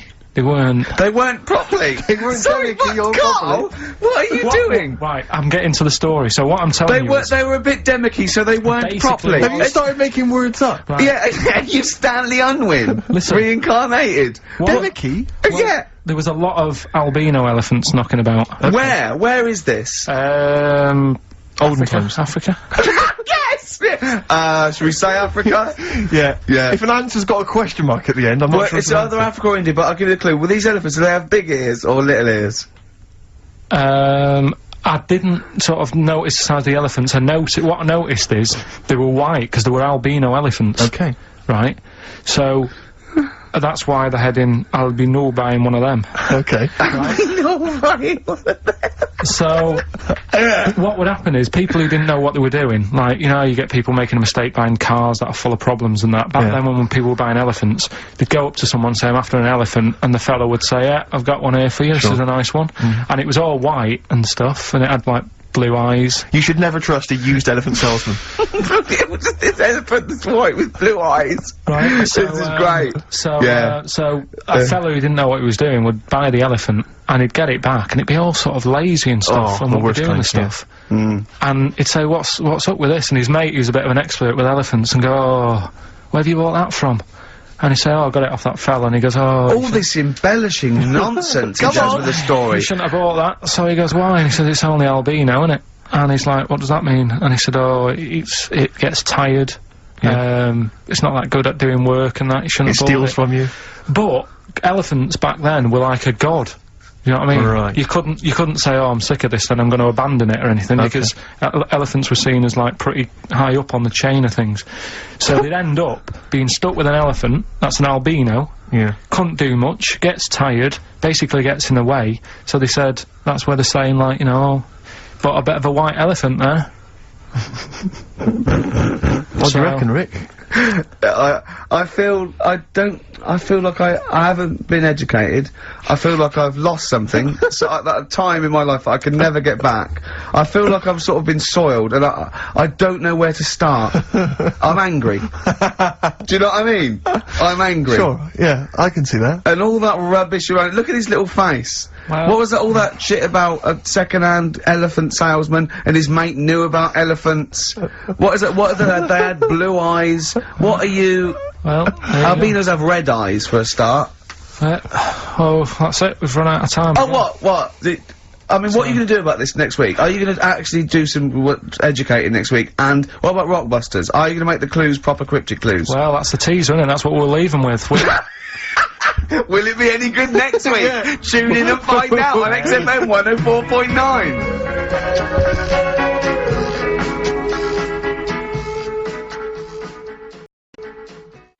Papa Garcia, Natalie and Nusi from the forthcoming album Bring Me the Head of Papa Garcia. Catchy that. Quite retro. It's a bit of Elton John and All sorts thrown in, yeah, lovely. Right, here we go. Quick clues again. And then, we better do, Educating Ricky. Well, this is the favourite bit of the show for me now, Educating Ricky. I love it. I can't, well, yeah, I'm anxious all week. Well, just quickly on those clues, just in case people need to know again. Stop throwing that fruit about, CB. That Scottish fella's made a bit of an error. M. And, God, you can make loads of toast with M. That's, G. Alright, brilliant. Ricky.gervais@xfm.co.uk, it's email only. Oh, I need some learning. I need some knowledge, Carl. Educate me. I might be able to help you. Go on. We've got 3 things, as always. I'll give them a little, heading to tease you, as to which one you want to learn first. Yeah. First one is the tip included? Is the tip included? Like it. Second one, I want to come here in hindsight. Alright. I wouldn't have come here in hindsight? Yeah. Okay. And the third one, am I gonna have to thump you? Am I gonna have to thump you? Okay, and you've trawled, what, the internet? So, so if I can get into the mindset of this plan, is the tip included? Well, obviously, that's probably not gonna be about a waiter. It's gonna be if that's someone losing the end of his knob, I assume. Am I gonna have to thump you? That's a man who lost his arm in a fight, but then picked it up with the other arm and smacked him with it. What was the middle one? I want to come here in hindsight. Hindsight. Heinz site? Yeah, it's someone was blinded by baked beans. Sure. So what are you going for then? I think I better go for, am I gonna have to thump you? Right, well this isn't... I've been struggling again, to be honest with you. Searching high and low for stuff, and some of these I had to leave till this morning. Right, because there's just not enough knowledge out in the world, is Not there, much that is you going don't on. know about? I found out about something in the week about a guy who, was playing tug-of-war. This is bonus material, He was isn't it? playing tug-of-war. Oh, his arm came off. Only his arm come off. Yeah, he got caught up in the rope, yeah. No, he didn't. He didn't get caught up in the rope, he just was trying that hard and didn't want to lose. He kept holding But he it. allowed his arm to be pulled off? He really wanted to win. And Well, the other no. team, the other team pulled it and his arm come off. No. Well, I don't know who to believe. Well, think about it. If he's gripping, Yeah. as soon as there's tension, like the arm coming out of the socket, the hand might release. I think his arm got caught up in the rope. And so it was involuntary, as opposed to him going, well, my arm's coming off, but I'm not gonna lose this! You might be Anyway, right. that's the fact. That's a bonus, that's a bonus fact. Yeah, well, That's educated me. Well, A man lost his arm? Oh, interesting. Go on. am I gonna have to thump you? Yeah. Do you know the saying, shut your face? Yeah, I've heard the well-known Shakespeare, innit? Do you know how it came about? No, Joe Dolce? No, Go on. It's, ages ago. Oh, yeah, literally, literally. Like, knights who wore armour. Okay. That's, armour gonna have to thump you, that's how it came about. Okay, armour. They wore all the stuff, and they had the helmet, and say if they're guarding something at night, stood outside a castle or something, Yeah. and there's probably gonna be 2 of them, right? So they stood there talking and that, and, talking about stuff, and The future. Sort of, yeah, medieval stuff. one of them's like, oh, I wish you'd shut up, you know, I've been stood here for hours, and he's going on and on. Yeah, sure. So he'd say, shut your face. Meaning, shut the guard down on your helmet. The visor. And I can't hear you then. Uh-huh. So shut your face. Shut your face. And that's Okay. that's how it came about. Well, I suppose God, that's... it would be interesting if I could just rely on it as I'm not sure it's true, I yeah. know, I just never know, I can... It needs to be corroborated. Just like, I don't know where he got it from, but anything via Carl is precarious. Yeah, I mean, I feel like maybe you should give us your sources next time. You know, tell us where I know, you got this I'll tell you. information from. Got it off the internet. Yeah, but where on the internet? I can't remember where that one was. I mean, I always go through like the news pages and stuff, and I came This across- news should be updated because they've only reached the 17th century, which is last week with people eating tomatoes off lead but then plates. I look at news and there was stuff about a woman who was in a shop and she, I don't know, they had some workmen in doing the shop up, and they had some wood glue left out, and she asked for some pear juice, and then the guy went and thought the glue in the thing was the pear juice, and she went and drank that. But that's not really news. No. So I thought, well, we're not really having anything. that. I wish you hadn't told us. There was one about, So there's some poor woman now whose tiles have fallen off because she tried to put them up with pear juice. yeah, See, that's the danger of mixing up pear juice with toxic glue. yeah. Your wallpaper and your tiles and everything just fall down. There was Be also careful, everyone. Be Please. careful. there was something about kids having hamburgers. It makes them fat. Hamburger. Hold on. What? Having food with high fat content can make you put on weight? Yeah. Don't believe it. You're an idiot. What's the So- next one? let's play a tune, No, let's play a well, tune. you've We'll still come got back. to come. You've still got I Want to Come Here in Hindsight, and you've still got Is a Tip Included, but we've got a bit of, Well, I think we haven't played anything for a while, have we, in terms of the hip-hop hooray No, feature no. that I used to be so popular for. So I thought we'd just resurrect that for 1 week only. Heat didn't pick up on that one, They did didn't, they didn't, did they? No. Let me just remind you, Hip Hop Hooray was where I played a hip-hop track. And then I said hooray, or... Yeah, no, well, no, I think No, you no, didn't even have that. brilliant. That's Brilliant. that's a great thing, though. We could add that in, we could phase that in. Maybe at the end of the song you can Hooray. do that. Brilliant. Brilliant. Okay. Yeah, check it. Featuring Puff Daddy and Little Kim, that's Notorious B.I.G. Brilliant. and Notorious. Great, lovely. Carl just, said to me, here's something. You can't hold your breath to death. Have you tried it, Carl? It's just another little lesson. There's someone here who's in a really low ebb. They've been listening to the show, they were going to commit suicide. Yeah, They yeah. just started holding their breath and thinking, oh, screw it. Well, what did you learn in the week, right? I'm always doing all the educating. I asked you were talking about watching a programme about jellyfish, Yeah. and I said, well, that'll be interesting, I'll try and find some stuff out, but I couldn't find anything that I didn't already know about them. It must be difficult for you to find anything you don't already know. So what did you learn about jellyfish? I agreed with you by the end of it, that they should be wiped off the face of the earth because they're balls of water in membrane, right, that go around stinging people to death. Yeah. Let's lose them, Carl. Let's lose the jellyfish. Yeah? That's what I think. Because I was stung by one. You know? Oh, you got stung by one? Yeah, I was on yeah, holiday and got stung by one. Yeah. And I don't understand. No, don't you're not, understand them. I'm but- not a fan of them. So that's that. Good. Well, that's sorted out the jellyfish conundrum. We've solved that particular worry. Right then, so, take your pick then. I asked him if he could have any animal the other day. Did I ask him on air as well? Don't know. off air, he said, I've got it down to 2. Right, and this was, he said, what favourite animal looking at, or could I own one? And I went, you could own one. And he went, right, but could I own one, or would I have trouble? I went, Carl, you've got all the expertise, you can just have it in whatever it needs, and you go down there, he went, right, and I won't regret it and get fed up. I said, no, Carl, just what animal, if you could have any animal, what animal would you love? He went, I've got it down to 2. I went, what is it? He said, either the rhino or the hippo. What's your logic? Well, I don't know. That was then. I mean, ask me tomorrow, and I might have 2 other favourites. Do you know what I mean? When was that? A couple of weeks ago. When was that? Well, you were there. Yeah, but you know. What are they today? Quickly now. First animal that comes into your Quickly head. now. Any animal I want. You could have any animal in the world. Right. From one that's maybe extinct. Anything you want. Right. I might have. Just for today. Just for today. I might have a scorpion in a little box. A little scorpion in a box. What's your thinking? It's the chimp every time. It's the chimpanzee or the gorilla. No. But, have I told you that programme about the scorpion? How they all help each other out? Right. Have I told Scorpions you? all help each other out? No, this is brilliant, right? Somewhere in the desert, Okay. there's these little Into the desert. It's like these little monkeys that are underground or something. And there's holes. Is this Beneath the Planet of the Apes? The 4th in the series, Are they I think, or the talking second. apes? Oh, forget it, actually. No, and you've got it wrong anyway. They're not monkeys. There's little monkeys under the ground. What are they doing down there? They're Toiling in lizards. some underground mines? They're lizards, if you remember, and the lizard goes to sleep, and the bloke comes along, you've told this, and the Oh, we've done it, alright. monkey from monkey lizard. That's what happens in his mind. From lizard to monkey. Oh, evolution would have been so much easier if Carl was around. Right. Turn it into a monkey, I'm fed up with the lizard. Just promise me once again, Carl, I've asked you before, promise me you'll never have children. Go on, right, okay. Like, what are you having? What are they again? Is the tip included? Yeah, go on, that one. Right. In Turkey, Nice. it's not, actually. That's where I went, and there was them little fellas after Suzanne in the kitchen. What? What do you mean? We stayed we went to Turkey. You went to Turkey and there yeah. were some little fellas.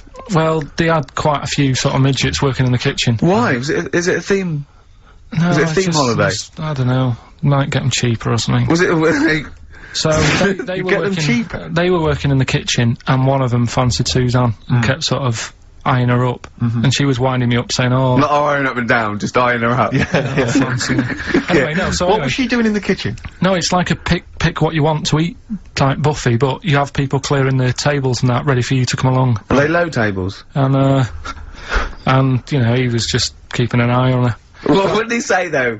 Was How he? did he What make was this he? Was he? clear? It was Turkish, so I don't know what he was saying. But he was. Was he? He was. Little fella, yeah, Did he talk What do you to her? mean a little fella? What do you mean little fella? sort of dwarf-like.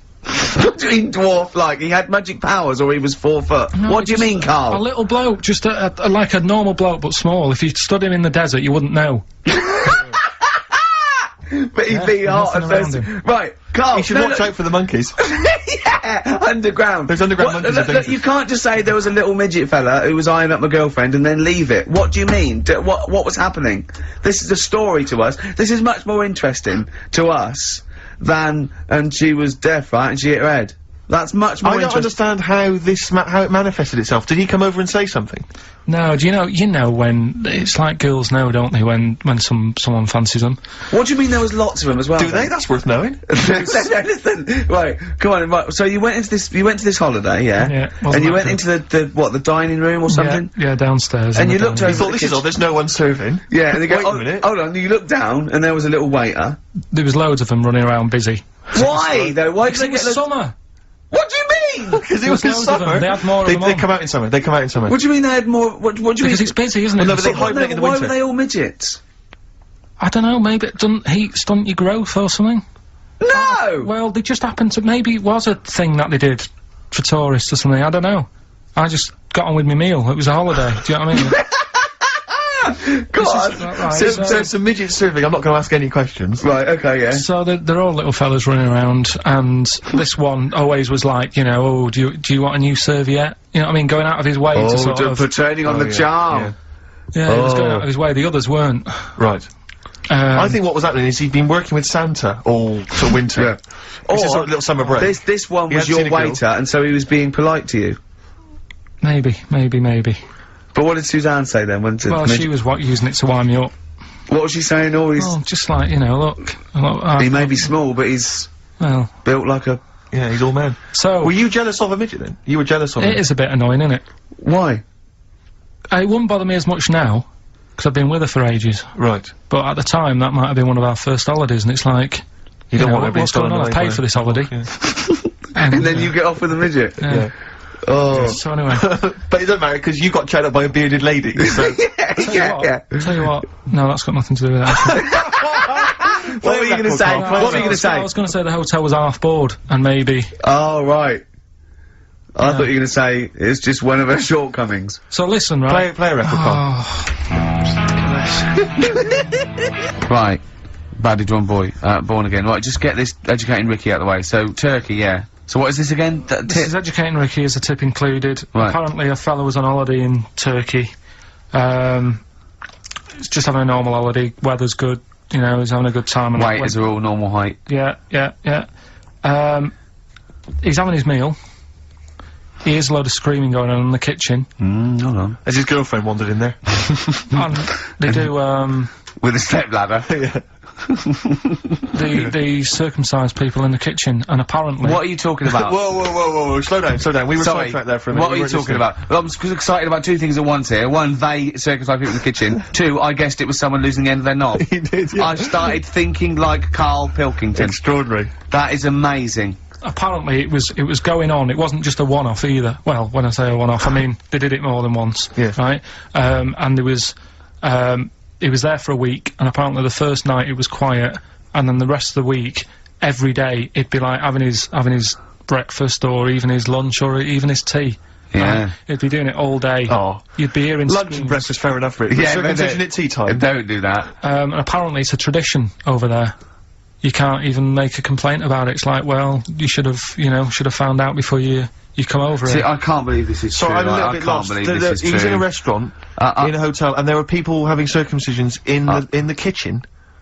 Yeah. Is that right? I'm even worried that we're bordering on the racist here, suggesting that is tradition, that Turkish people cut the end of their cocks off in the kitchen Yeah. at meal times.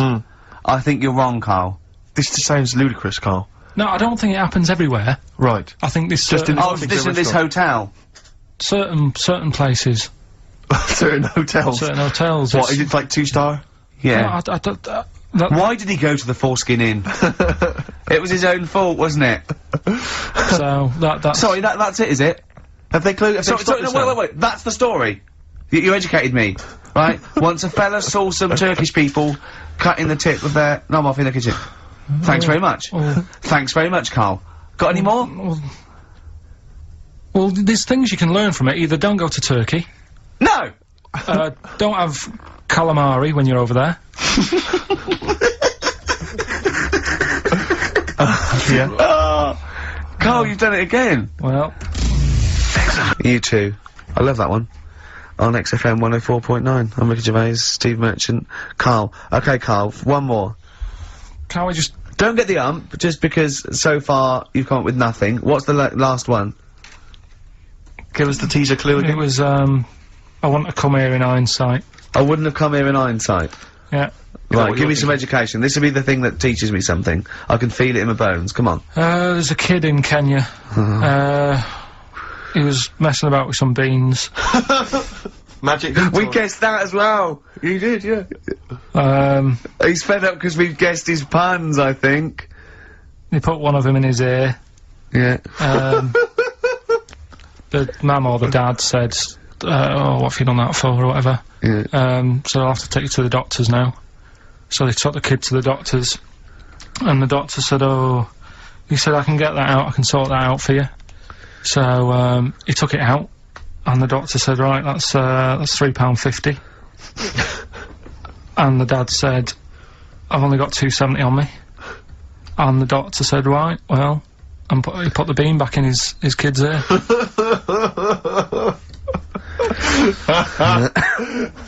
I don't know what to say. I don't know. I mean, I don't know what to say. I mean, Couple of questions from me, very quickly. Are you sure that those were definitely the sums involved, were they?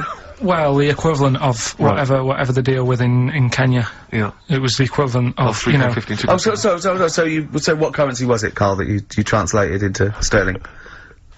I don't know. No, it was saying in the thing. It said the equivalent of £3.15, £2.10. Is that, did it say that? yeah. So Did it say that? Yeah, Did Carl, look at me. Look at me. Did it say that?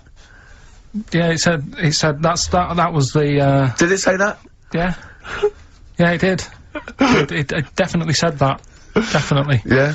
So it's just like, I suppose, I don't know. I mean, all these things. The idea is, it's not like a lesson. It's like, I'll tell you this, see what you can get from it. Sure. So you look at what I've told you already. The knights who said shut your face. That's Yeah, like that's amazing. that explains itself. Yeah. Turkey with the circumcisions in a restaurant. Yeah. know. That'll hold me in good stead, yeah, go on. Don't go there, whatever. This one, if you're in Kenya, don't put beans in your ears or something. Doctors Or aren't. carry £3.50 or the equivalent of. It's just the idea that the doctor put it back in his ear. He forced it back in his ear.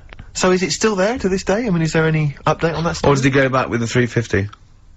I presume he either went and got like a second opinion, see if he could get it cheaper, Right. from another doctor, Yeah. or he said, right, I'll come back next week Yeah. after I've been paid, or he saw how the doctor did it and thought, well, I'll have a go at that, Sure. I'll get home. Yeah. For free. But he never said how it ended. No. No. But, I mean, I apologise for this week, 'cause I mean, I haven't got that much out of it. You've not been enriched. Oh. It was very, very light. Like I said, there was the tug of war, there was a fella in Scotland who had a load of tattoos. Okay. Is that it? Is that the end of the story? 98% covered. Right. Just between his toes, he didn't have done. Why not? Because it looks stupid. I don't know. It just said 98% done.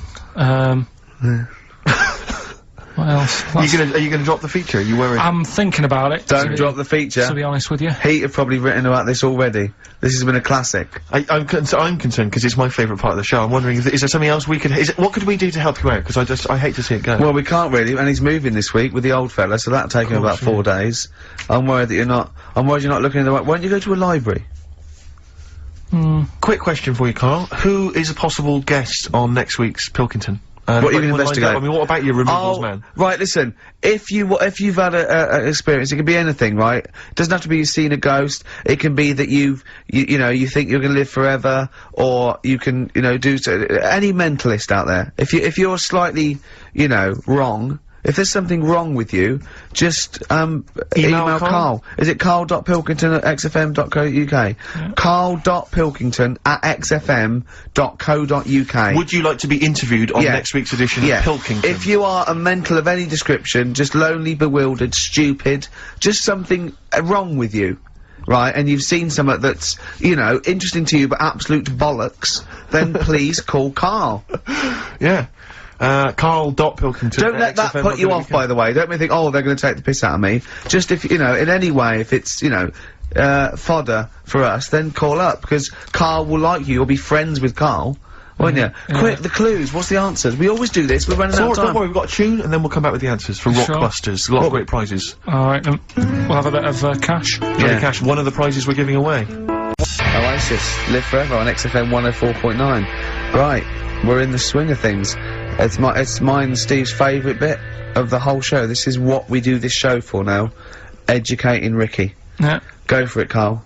As you said, learning can't be fun. Yeah. Yeah? Okay, I'll go for the one. What's the one about the butcher, going down the butcher shop? You've got, get your kit on, we're off down the butcher's. Yeah. You going for that one? Yeah. Well, do you know the saying, don't let the cat out of the bag? Yeah. Do you know what it means? Yeah, don't give away a secret. Right. Well, do you know how it came about? No. Well, ages ago. Before, like... Ages ago. 17th century? Yeah, before, like... Yeah, 17's good. Yeah. Before, like, proper butchers and Dewhursts and supermarkets and that, you used to get these blokes who sold meat. Right. Butchers they were called then, I think. Yeah, but the difference was they didn't stay in the same place, they moved about. Right, so they'd turn up on a street corner, right, and he'd have, like, loads of carrier bags of, like... Carrier bags? yeah, with, you know, with meat in and that, and people would Plastic be carrier bags. Yeah, Well, with whatever. mobile butcher on them. Yeah. like, right, so, And an people would- email address. Yeah, go on. people went, right, yeah, I need some meat, right, so they'd go up to this bloke and say, what have you got? And he'd say, well, I've got a, you know, you can have a bag full of pig, or you can have whatever, a bag full of chicken, whatever. Yeah. And they'd go, yeah, how much? And they go, oh, you know, call it a fiver, whatever. Yeah. And they'd buy them, and to make more money, they didn't always fill the bag with what they said was in it, And yeah, I thought that might be the case. right? So what Did they they used ever to put do? cats in there? Yeah. But I don't see what. Okay, so sometimes they would put a cat in the bag They'd put a and cat pretend in it the was bag. chicken or whatever else. Yeah, so Why was a cat any cheaper than a chicken? because cats are wandering around the streets, aren't they? Chickens aren't. So they'd get a chicken, they put a chicken on the top so that when they look in it, they'd go, yeah, that's alright. Got a bag full of chicken. They'd get home to make the dinner, and they'd be like, what are we having tonight? And they'd go, well, you'll never guess. And they'd have like, you know, well, you can have a chicken leg, and, you know, But we've it wouldn't got- be, it would be a we've got- cat. They'd have to defrost a pizza. Yeah. Did they mind that they were eating cat then? In those days? He didn't say. He just was saying about the saying, don't let the cat out of the bag. It's like, you know, if they see that, they're gonna go mad. I'm mildly disappointed with this story. It's alright if it's true, but yeah, there's something about it's just. I want to know more. He always leaves Yeah. it. Is it Carl doesn't quench your thirst for knowledge? He creates more. I don't know if that's a good thing or not. Well, yeah, he's like the pot noodle of information. Yeah, do you know? He never. I want to go. I'm not nourished by it. It's if for every fact he tells me, there's 10 others that Yeah. spring up that I Yeah. have to get clear. Well, so it was the people that were doing this. It was the dodgy butchers that coined this phrase. Were they saying to each other, "Don't let the cat out the bag"? I.e., what I mean by that, Jack, is don't let them see the cat. Yeah. What yeah, we've stuffed in there. Yeah. Dodgy butcher. There's another phrase, isn't it? So that's the first one. Is that a euphemism or is that Yeah. dodgy butcher? As his meat delivered round the back. Sure. So that's that one. So let's get your kit on. What does Rob, that then. mean? It's a euphemism for homosexuality. Okay. And meat, presumably, in that means different things. It doesn't. It's a word that is also a male Would it bird. mean chicken or cat necessarily in that context? Or well, I suppose it could. yeah. Carl's look at him. Carl looks at you like a cat. Yeah. Whenever we leave him behind, if we don't talk like straight at him and let him see our lips moving, and it's, you know, monosyllabic and very sort of look, he's lost in that conversation there. He just drifted off, didn't you, Carl? No, I just was also thinking on animals and that. Something else I was going to use Go on. was This isn't a radio show, is it? I just suddenly caught myself. This is I this is told nothing. you that before. It's been bad today. No, but I mean, it's the way, this casual way that it's like we almost have no regard for our listener. And I'm not proud of that. I just don't know what to do about it. Do you know what I mean? I don't know how to do this properly. I mean, we're just chatting here. I mean, it's only Anderson who's seen through us. And Yeah. that surprises me, that more people haven't. I mean, what are the figures like? Do people listen to this show? I'll find out for you. You keep saying that.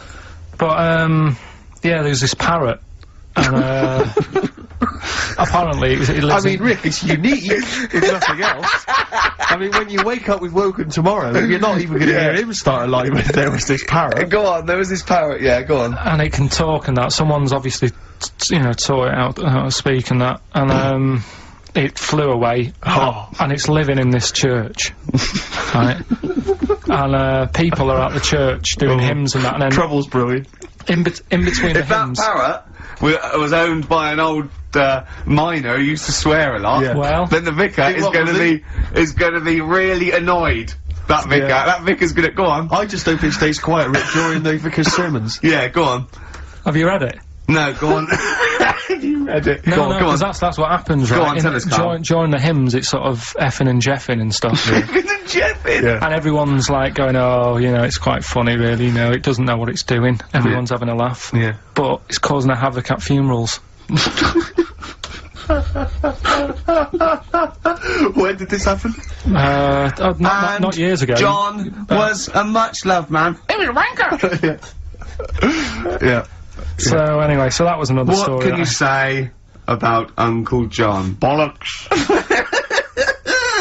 Oh, Carl, I love the fact that when you look at things, you go, that's interesting. A parrot swears at funerals. That would be a nightmare. And it stays with you. You see, for a simple man, you retain an awful lot of knowledge. It's just all rubbish. It's all Do you know what I mean? If you just replaced all this rubbish with good stuff, you'd be an intellectual. Yeah. Really.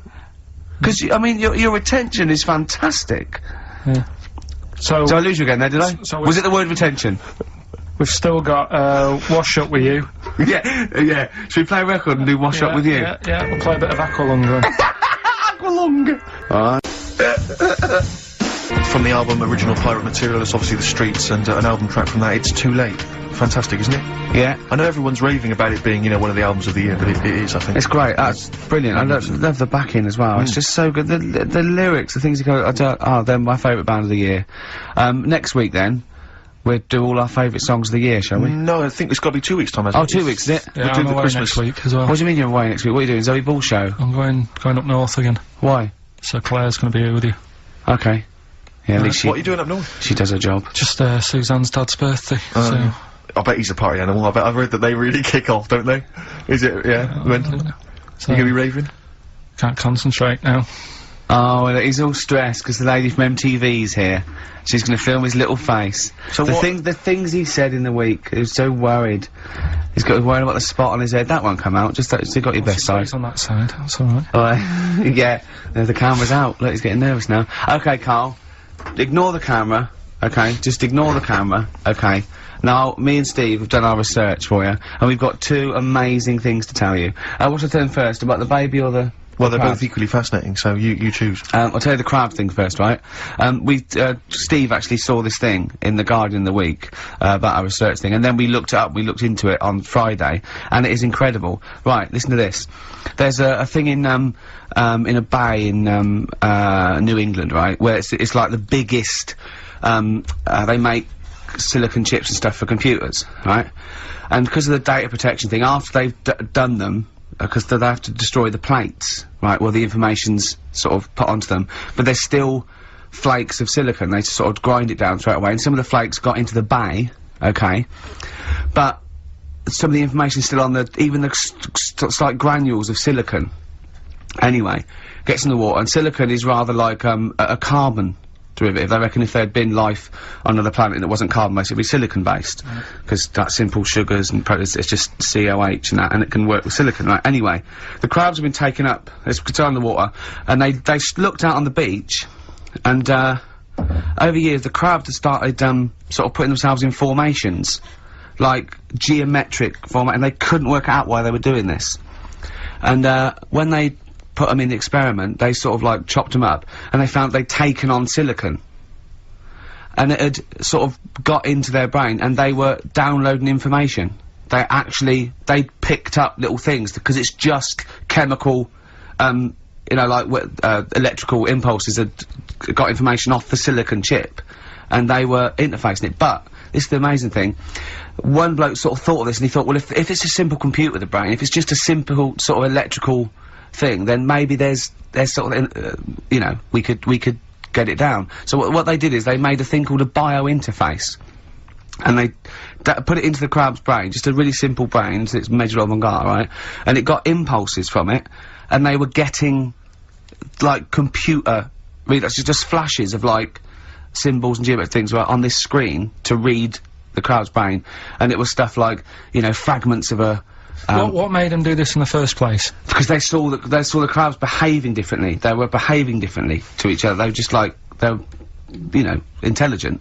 And they were sort of solving problems and all this sort of stuff. Anyway, when they downloaded the thing, it was like there was, they found one of the secretary's names where it had been on the silicon chip, where it was just like a flash of a computer screen. But the most amazing thing is, they downloaded a memory, right? It was like a snapshot where it had been burnt onto the retina of the crab, just a snapshot or something, and it was like a picture of the beach, like a couple of years ago, right? And they also did, incredible, it was like just a digital, black and white sort of thing, so they could see what the crab had seen. Amazing. Jeez. Amazing. So Intelligent crabs. what are they doing with Almost them now like then? super brain. Well, they think this is the upshot. They think they could use it as spy crabs because they could get these crabs. Also, the other thing is, as generations went on, right? So they'd put a crab in the sea or something, right? Lots of crabs in, and then as generations went on, a newborn crab, they downloaded the memory and it had the memories of its great all together. It had every memory that any crab had been related to it beforehand. Because it passed it on, it just passed it on. So not even ones that have been eating the silicon stuff. Yeah, no, These are just like ones that have had kids. yeah, And they've got like... and they know so you'd know everything your everything right the way back. So would that work if we ate silicon? Well, I suppose possibly. so. So what are they gonna... Well, they can Yeah. use them for all sorts of things, though. I mean, that's what's incredible. I mean, I don't know how you train it particularly. I don't know, it'd be quite tricky to train, but I'm assuming if they can do it that way, then presumably they can It'd give be it like a certain load- silicon information, which Yeah. they can then plant in it, if you like, within its sort of food. Also, as if it you were. get them onto enemy you can get it beaches, yeah. you'd have like 1,000 digital cameras just Yeah, But totally they- sneaking they- around. You could get, like, you know, They don't- Osama bin Laden or someone They just crawling don't. around They in don't the sand. understand the information they've got. No, then, they do don't know they're doing understand it. They just download So memories. That's the thing, so they're But not, the it's not one like that- you could torture them and they wouldn't be able to sort of give you the information, because they wouldn't know what information they had, because they're just But the first crab they downloaded, they just kept seeing the same picture of a big crab feeding it, which they... Really? Yeah. Wow. That's what, like its mother crab or Yeah. something? As it was memories of it as a child.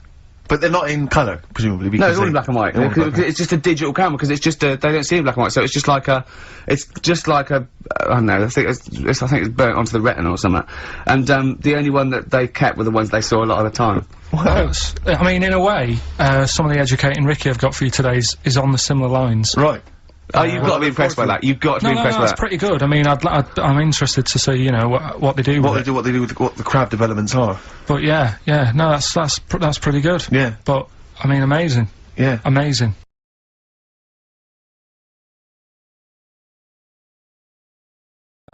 You said you wanted to learn some science this week. Did I? Yeah. so the title this week for that is Acid. I would sort you some science out. Acid, because that's How long did that take you to call? Listen, well, you know, that people love Karl. There's comedians come to me and go, Karl's the funniest man. They absolutely love him, right? But I think we're only seeing half of it, right? If we can get him on television, his face then, when he told me that title, was like a child at Christmas. Yeah. He was so proud of it. He was excited what I was gonna. It was brilliant. It's a bit like when a child's drawn a picture in art class. You know you've got to stick it on the fridge, You've got but to, you basically yeah. think it's crap. Yeah. It's very much like that. All right, Karl. Is that good? Yes. So we'll be doing that. Acid.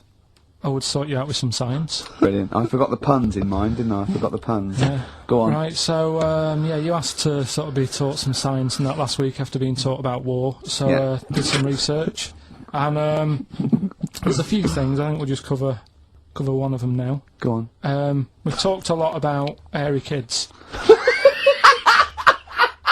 We have I discussed that a love lot. the fact that Simon Sharma has never started a programme like that. The Jacobites. We've talked a lot about hairy kids. Go on. It's a little bit, I mean, it's not your traditional science stuff, but it's still More left field. interesting and it's a little bit, you know, it's still... Yeah, we sort talked of about hairy science. kids. We have disproportionately, honestly.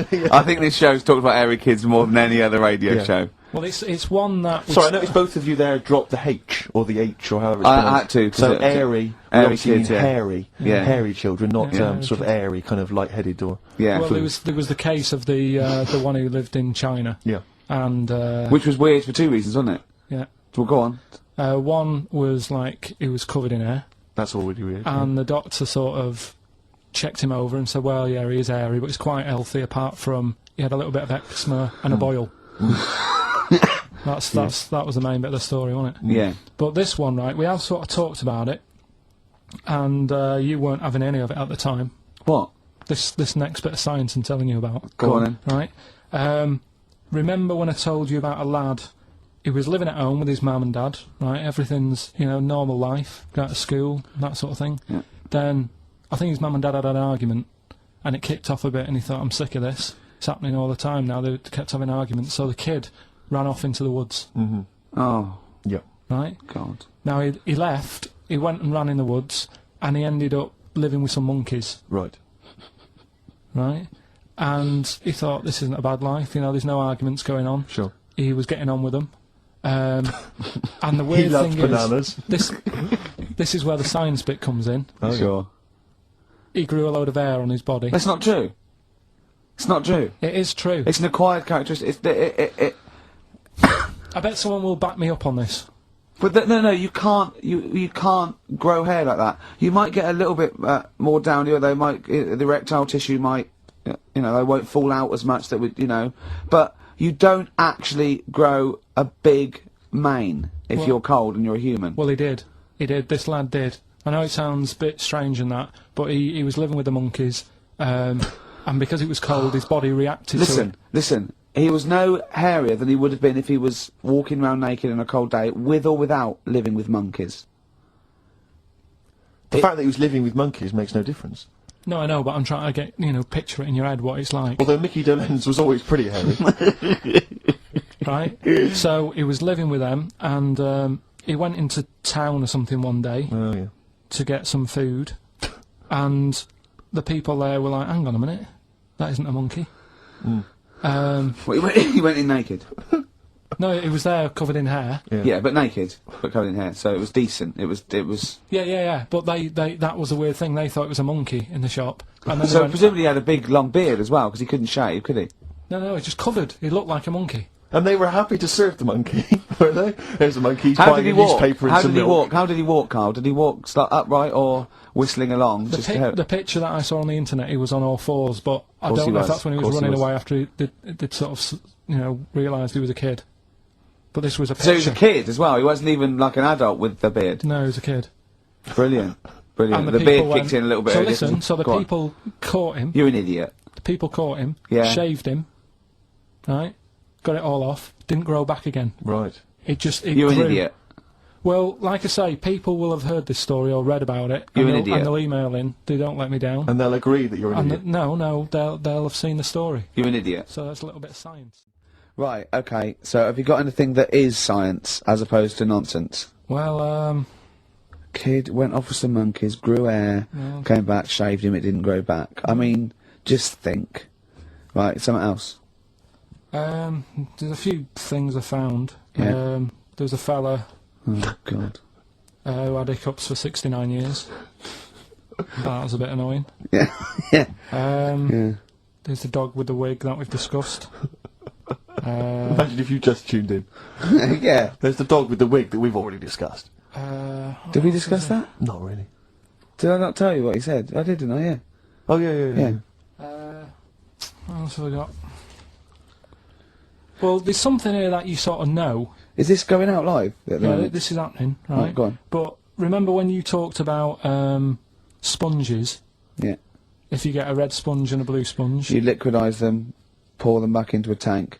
After a few hours, that they know which was which, and they reform as a red sponge and a blue sponge. yeah. Yeah.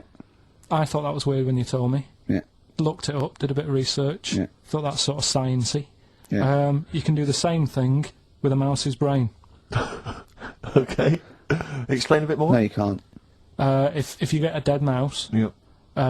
put its brain into a blender, you know, blend it up, leave it standing for a bit. Making that up, aren't you? You're confusing this. You watch Nigella Lawson make some sort of pudding. No, What do you mean? What? Right. It won't work with the brain. Well, it does with a. I mean, not human brain. Don't be trying Although- that. although- But, no, a mouse one, a mouse one. And what happens? It sort of reforms, goes back together again. No, you know, because apparently it's made up of the same stuff as. But it doesn't, does it? Because if it's dead, if it's a dead brain, the cells can't act anyway. The fact the sponge is that it doesn't kill the cells, it liquidises them, it doesn't kill the cells.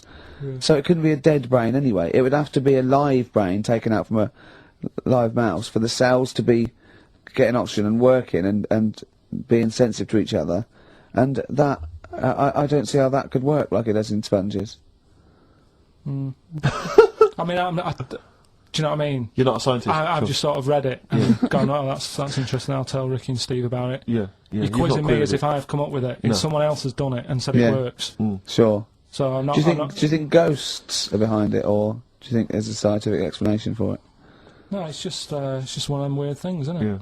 Yeah. So that's what you sort of science covered Yeah, for this Yeah. week. Well, that was another barnstorming feature. Carl Pilkington. Is that it? Is that the two things you got Thanks this very week? much for that. Well, yeah. That, I mean, they're the There's ones nothing behind them. Do you know what I mean by this? There's not like a weight of intellect behind these facts. Why It's don't you make that your science project for this week? Find a dead mouse somewhere, Carl, and a blender, and bring that in next week. We'll do it live on air. See what happens. Oh. Well, Do you feel sort of let down a little bit sometimes with our reactions? What are you expecting us to do? What are you expecting us to just like look at you, open-mouthed, staring at you in awe? just like, go, oh God, yeah, where did you find that out? And like, Yeah, but you know, If We we know, ask we you, you know. never tell us. We know where you found it out. You looked on the internet and a strange homemade website by a maniac somewhere, who puts on stupid things that he heard through Chinese whispers. That's where you get your information from. I doubt that anything you've ever come up with is verified. If it is, it's luck. but what do you expect me to do for you? Do you know what I mean? I'm just. You know, I'd like to know what the source of the information is. I'd like it to be, you know, a research study by the University of Columbia, rather than, you know, a guy who calls himself Mr. Pickles. On a website somewhere, www.lunatics.com. I mean, oh God. Some kind of evidence. Do you know what I mean? I must warn you now. You know that Steven Spielberg thing's coming, Taken, yeah, about alien abduction. When you watch it, just remember this: it's not a documentary. Okay? All right. And Rick John has emailed in. Yeah. It looks here like he's maybe trawled the web himself. I mean, I don't know if people just immediately leap onto the web every time Carl says something in his defence. I think our listeners are always on the web. Yeah.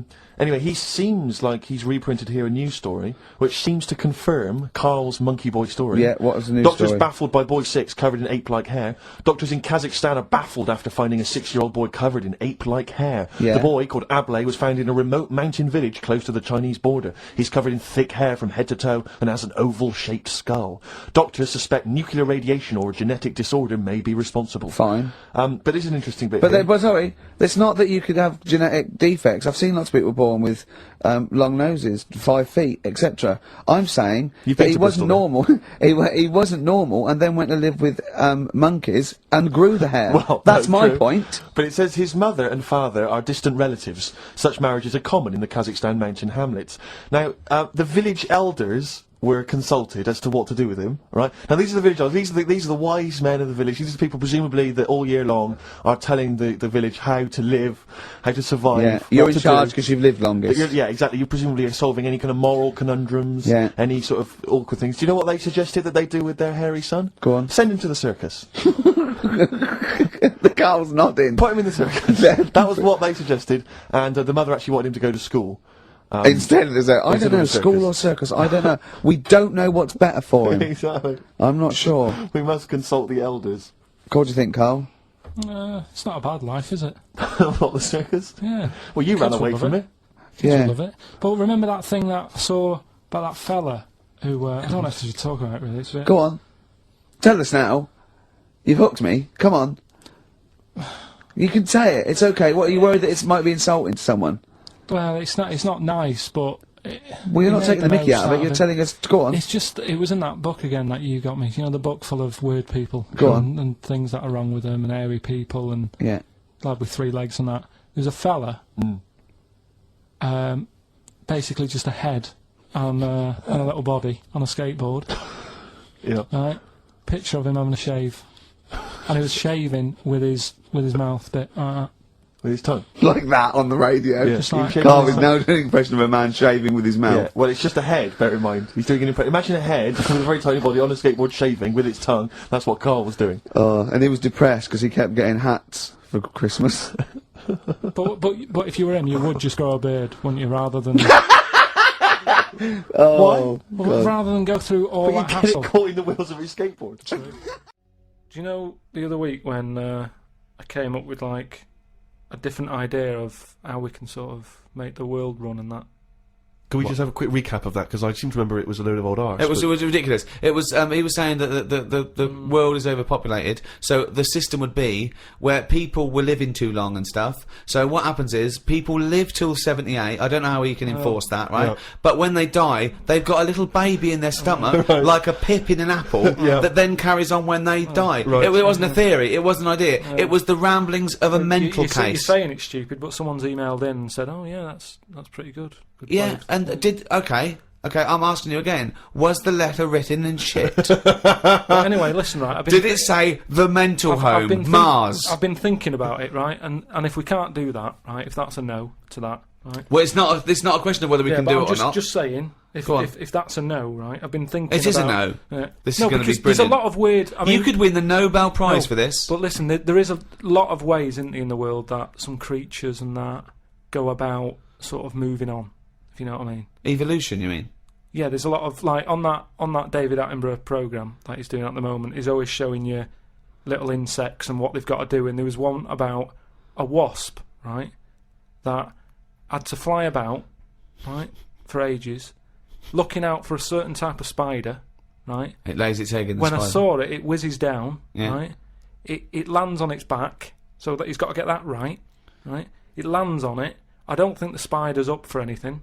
That isn't even aware of this is how things move about. It's not going, I've got to look out for a wasp. So all this is like, it's got to be perfect timing. Yeah. So this wasp dived down, right, sat on the back of this spider, it injects it or something with a maggot or something, right?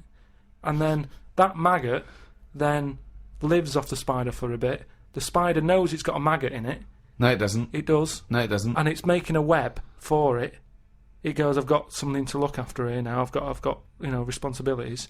It makes a web, right? It sort of reverses into it and puts the maggot on the web. The maggot sort of clings onto the web. Spider's there. Maggot eats the spider, and then it moves on. If I came up with that idea for like a method, you'd say that's never going to happen.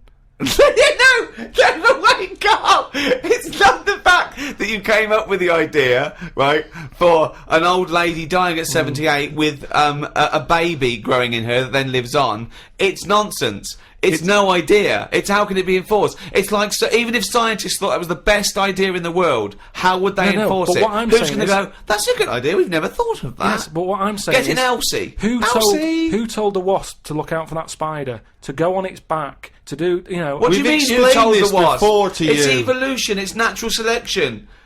Yeah, but I can understand, we've chatted about it before about giraffes having a long neck, but you're talking about a wasp and a spider who... That's as because far as you're I'm attributing thought and will behind their behaviour.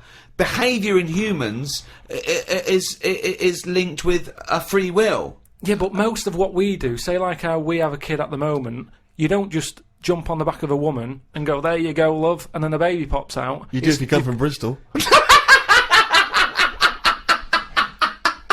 No, what I'm saying is, right, it's all, you build up to it, don't you? You have that bit of a chat and you go, right, how's it going? Yeah, and you get on and that, and then a little baby will come out. This is the most. This is the most. Wait. Well, I want to go back to the dating procedure there.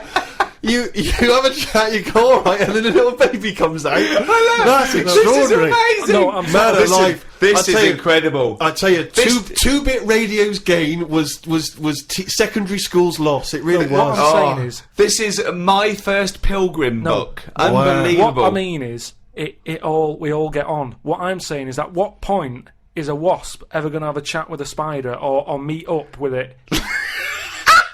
I don't even understand where we are now in this conversation. What point is a wasp going to ever have a chat with a No. spider? What world do you live in? What's in your head? No, but- I can't believe it. Carl, what point is a wasp ever going to have a chat with a spider? So in some kind of weird insect nightclub, these wasps and these maggots are meeting, they're getting on. Is that how you're imagining no, but it? that's what I'm saying to you. What No, are the but- odds on that actually happening? Listen.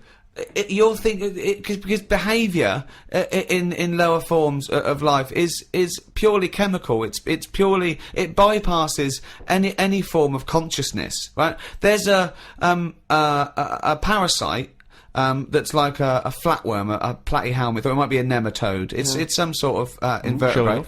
Yeah. That it lays its egg. The beginning of its cycle is in a stickleback. Okay, and it literally has to change the stickleback's behaviour. Okay, because it has to get into a warm-blooded animal to complete its cycle. So what it does is. This parasite makes the stickleback not flee from the shadow of a heron. So it makes the stickleback get eaten, right? So it then is in the belly of a warm-blooded animal and it can complete its life cycle. But at no point is the nematode or the platyhelminth, whatever it is, going, slow down, there's a heron coming, stay here, stay here, stay here. And the stickleback going, why? I don't want to stay, there's a heron. There's no conversation. It's not they get together and go, listen, I've got something that might be mutually beneficial to both of us. I need to get into a heron. You like to be eaten by a heron? No, I don't. Where's this conversation Yes, with a you do. It's got Jedi Yes, powers. you do. No, all I'm saying is, you know, the idea that I came up with, you're sort of saying that's a crazy Can I just, It's not sorry, an before idea, you it's carry on, not can I an just say, idea. how many times have we heard all I'm saying is, and then Yeah. such a stream of nonsense Yeah. that it's blown our minds? No, but that's all I'm saying. That, you know, what you've just explained there with the heron having to knock about and for a flea to be sat in the shade and that. Now see that is incredible. That translation of what I said is that sums it up for me. Yeah. He sees the headline, he reads a book, it then goes through this weird filtering system with, I imagine the music in his head is boop, beep, boom, ba, discordant piano. Like I think the noise in Carl's head is like a fax machine, if you've ever got that up full volume. I think it's like a Czechoslovakian cartoon from 1963. Yeah. You know what I mean? Like noises like woks being hit, Yeah. and pianos anyway. just being hit by the elbow. He's the only person you can give him a body of information, and he strips away the facts. But the way he said that, I talked about clearly talked about some sort of parasite in a stickleback that makes its behaviour change so it doesn't flee the heron's shadow. He said, so there's an heron with a flea who doesn't like the shade. How did it come out? I mean, It doesn't matter, forget that, right? But What's anyway, your theory? What's your theory? What I'm saying is I've come up with something else that I want to run by you then. Go on right? then. So you've sort of boo-booed the idea. Boo-booed. We've boo-booed it. We have boo-booed it. Of He chose a completely different bear. It was originally Poo-Poo the bear, but now it's Boo-Boo the bear. Brilliant. So you've said no to, you know, the old woman having a kid, right, Yeah. before she dies. What about if we do it the other way, right? Ah. Go on. Somehow, I don't know how A yet. kid has an old lady? That's what it's going to be, isn't it? A child gives birth to an old man. No. Right. What I'm saying is, right, Go on. work the other way round. Come on then. So if somehow we can inject something in like a body that's just died, right? Listen to this. Imagine this is notes. So- when he hands it into the Nobel people, Yeah. and they go, if there's a way that we can inject something, they go, well, what? Well, I don't know the chemical formula, but something HO2. Right. So anyway, so you inject it in the temple. He's narrowed it down to the temple. Well, that's Fine. right. Yes, we inject something. So you inject it in. What are you? Who are you injecting? This old woman who's she's been ill and that she died. So she's dead. So Yeah, we're but bringing old people back to life. Okay, fine. That's step one. We just got to sort that out first. But fine, we'll crack that. Go on next. So we brought people back from the dead. Fine.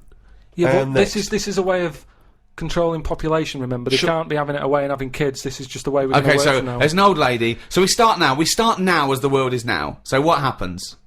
Right. So you get like an old woman. Who's dead? Yeah. Yep. Injector and that. Injector. And then what happens is she sort of wakes up. Amazing. Right. And she works the other way. So like she might be 77. Yep.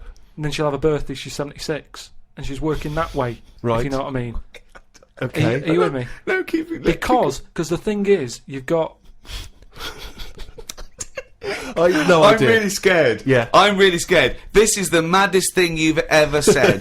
This is madder than the old lady with the pip like an apple in her belly. It sort of did work. This is No, it didn't work. It worked in your head. It's like a dream that you wake up and go, oh, I've got a great theory. And This it's is like, this is it. Let me just tell you the on then. ending, because the endings works out a bit better. go on. What I'm saying is, when you die at the age of 78. 9 months, What? at the age of 9 months, because that's when you come out. What do you mean when you die at the age of 9 You're months? not scared of dying because you're now a baby, so you don't know what's going on anyway. So there's no fear. So you missed out a bit here. So this woman, what, literally gets younger and younger? I think Yeah. when she's in her 20s, she's in her old age, Rick. Yeah, but it doesn't matter because that's the fun part of your life, isn't it? When you're 20 and you've got all your energy and that. So before you die, you're actually having a good life rather than it being the other way around. But does she do different stuff than she did on the way up? Because she's already lived 78 years, hasn't she? Don't forget. She was a baby once, and she grew to 78 years, then someone stuck a needle in her head and said, right, back you go. No, we'll forget all that bit. Oh, forget all that bit. How do we forget that bit? What I'm saying So is... she died and she doesn't remember all her, this is a new life, is it? Let me just leave you with this. Right, you're talking shit. Explain yourself. What I'm saying is, old people are scared of dying. When they're 77, they're going, oh, what's going to happen to me? Little injection in the head. When it's a baby, when it's like 1, and everybody around it's going, yeah, it's going to die soon and that. Baby hasn't got a clue, it's happy. It's playing about with its rattle or whatever. So it loses all its memories. That's it. And then what happens? So when does it die? When it gets to 0? When it's 0 days old, it goes through. It just dies. People know it's almost like a countdown. So the family's aware of it. But aren't the family getting younger as well? What's happened to the family? Forget it then. We'll leave it as it is. No, leave it as it is, shall we? Shall we? Can we all agree on that, guys? Now, should we agree to leave it as it is? Is that all right? Because I don't want to hear any more from the diaries of Charles Manson. No, it's. I mean, you're a fucking maniac. If you're a maniac and you'd like to get in touch, then please email us at podcast@rickygervais.com. We've had a heat wave here in the capital city, haven't we, Carl? It's been hot, hasn't it? It's been up to 100 degrees, record-breaking temperatures. Yeah. What have you been doing, though? Sort of enjoyed it a little bit. Was out and about. Yeah? Getting to see the place, having loads of walks and that. I like to have walks. You know, watching what Like a people dog. are doing. Yeah! When he jumps off the couch and starts Exactly. scratching against the door. Suzanne thinks it's time for another walk. It's just good thinking time, though, isn't it? As well, having a walk. You've got no other clutter going on around you. And you just think about a lot of stuff. And, you know, like say, with the weather being hot and stuff, a lot of insects knocking about. Right. So I've just been watching them. so while we've been filming a TV show, you've been watching insects. Yeah, just seeing, because everybody knows insects are out there, but no one's keeping an eye on them. Why, what are they up to? What are you worried about? Steve, you wouldn't be laughing like that if you'd watch them, because they do some weird stuff and that, is what I mean. What sort of stuff? Any examples? I saw a bee have a heart attack. You saw a bee have a heart attack. Yeah. How were you sure it was a heart attack? Because what happened, I'd been Did it clutch its chest with all 6 legs? No, Were there some other little bee paramedics? No, I'd just been out in the park anyway, just looking at, you know, caterpillars knocking about, butterflies and stuff, so I was sort of aware. So when Suzanne goes to work, she goes, Carl, don't you waste the day. Just because you don't work at the radio station anymore, I want you to do some constructive stuff. And you go, yeah, I am, yeah. And so in your head suddenly goes... and he goes out, oh, there's a moth. But the thing is, so I'd been in the park and I was aware of the insects that are around us more than, like, most of the time. And I come out of the park, just crossing, like, a sort of a busy road and what have you, and I saw this bee to the right of me, sort of in the air, and it was a big one, and I was a bit like, oh, let's watch that. And it just fell. It fell from the air in front of me, and it was on the pavement, and I thought, oh, what's going on here? And I looked at it for a bit, and it was really still, gave it a little kick, just to see if there was any movement. Nothing. Stone, sort of, what's the saying? Stone cold dead. Yeah! Stone cold bee dead. So, yeah. that I like was... the fact that this bee suddenly saw Carl and had a heart attack. Yeah. It'd never seen anything that round before. Yeah. It just thought, it had approached him because he thought it was a sunflower. My Like- God, it's a giant walking orange. Every dream has come true. No, but it just summed up life for me. I thought, that's like us, isn't it, at the end of the day? They have heart attacks, stress. You Living put it in- down to stress, do you? Well, it's in London, isn't it? You know, everything has stresses from living here.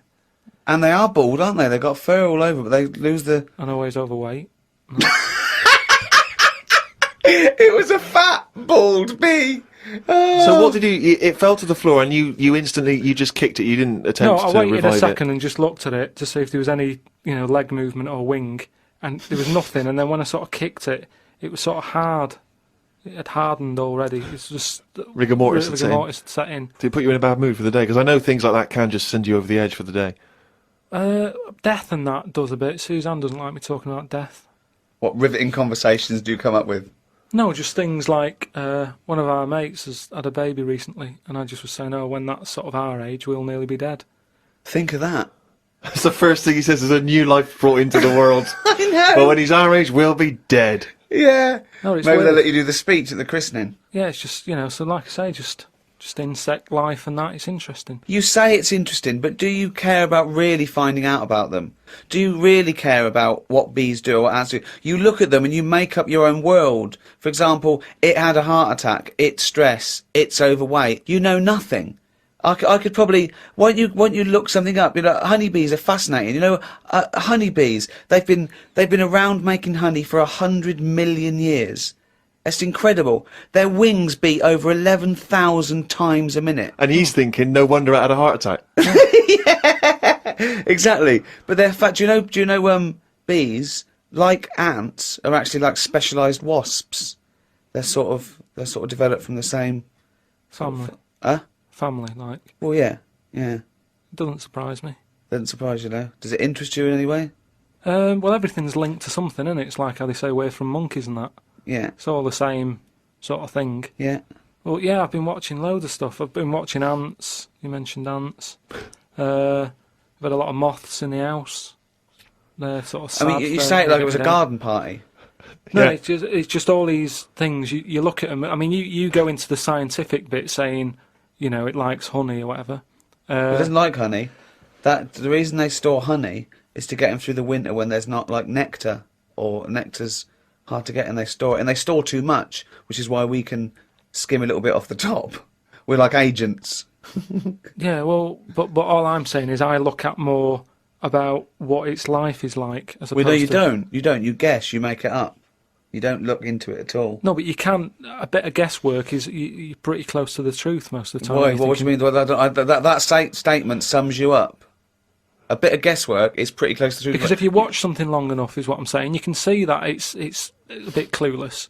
It's the same way about ants, or they're hard workers and all that. I watch one; it's going back and forth all the time. They go one way and then they stop and go the other way. They try to look busy in front of the mates, but if you watch one, if you watch one long enough, it's back and forwards, and it's like it's done nothing there. I'm going to carry this twig back and forth until I can knock off at 4. There's a lot of that going on. Is there? Because there's not. There's none of that going on. There is. No, like I say, the moth, depressing little sort of thing. Why is it depressing? Just the way it hasn't got eyes, has it? You just look at it, it doesn't know what's going on. I just don't. I think if you haven't got eyes, you shouldn't have wings.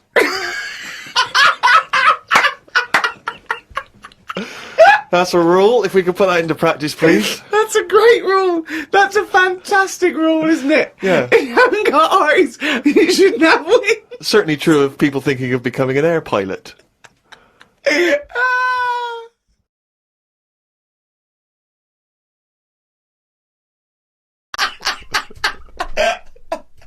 If you're saying there's a museum that's keeping everything, there's loads of other books for that. Who's looking at the fella whose skulls fell off?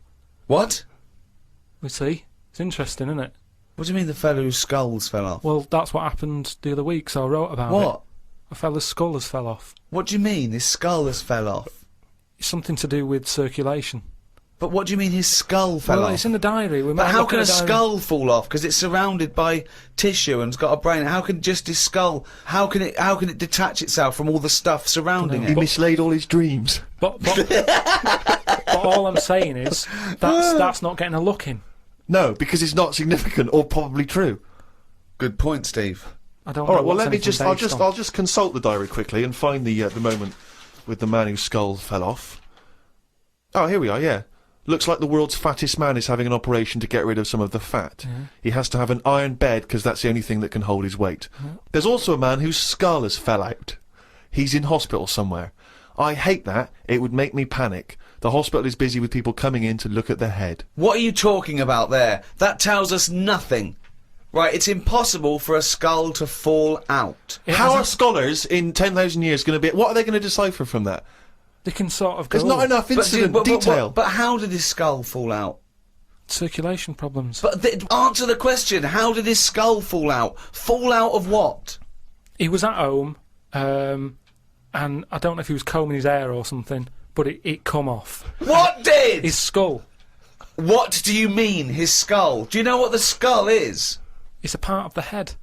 Well, no, it's the structure of the head. It's the bone. Do you mean the top of the skull? This is only useful if you have all the salient facts. Then it would be of interest to us. We could. Well, that I couldn't take that on. I'm busy. I'm not going to start looking into stuff in depth. Just get the details. God, you're such an idiot. You are the best. Oh, idiot in the world. Well, I don't want to be premature, but that entry is followed by, I injured my toe the other day by dropping the toaster. Instead of letting it hit the floor, I tried to catch it with my foot. I didn't think I'd done any harm, but my nail looks like it could fall off. I might show it to the doctor when I get me kidney stones out. We could easily get by without nails on the feet. They are more trouble than there were. You're so wrong. You're so wrong. I think on the days when cavemen without shoes and animals need nails, I don't think we need them now. I honestly... Because you hear about ingrowing toenails, right? So that's a problem. You've got to cut them. Stuff gets under there and gets infected. Get rid of them, you won't have any of that. As long as you wear shoes. No, you'd have unprotected toes and fingers, wouldn't you? I didn't say on the fingers, just on the toes. So why do you need them on the fingers and not the toes? Because you use your hands to do stuff. I've said about toenail out. It'd be good to have it growing on the head. What? Just having like a sheet of it, just like a nail on the forehead. You wouldn't look weird because we'd all have it. I'm not saying. What are you talking about now? I'm just saying I don't want to go on about evolution and stuff because we've done it all. What do you think the skull is for?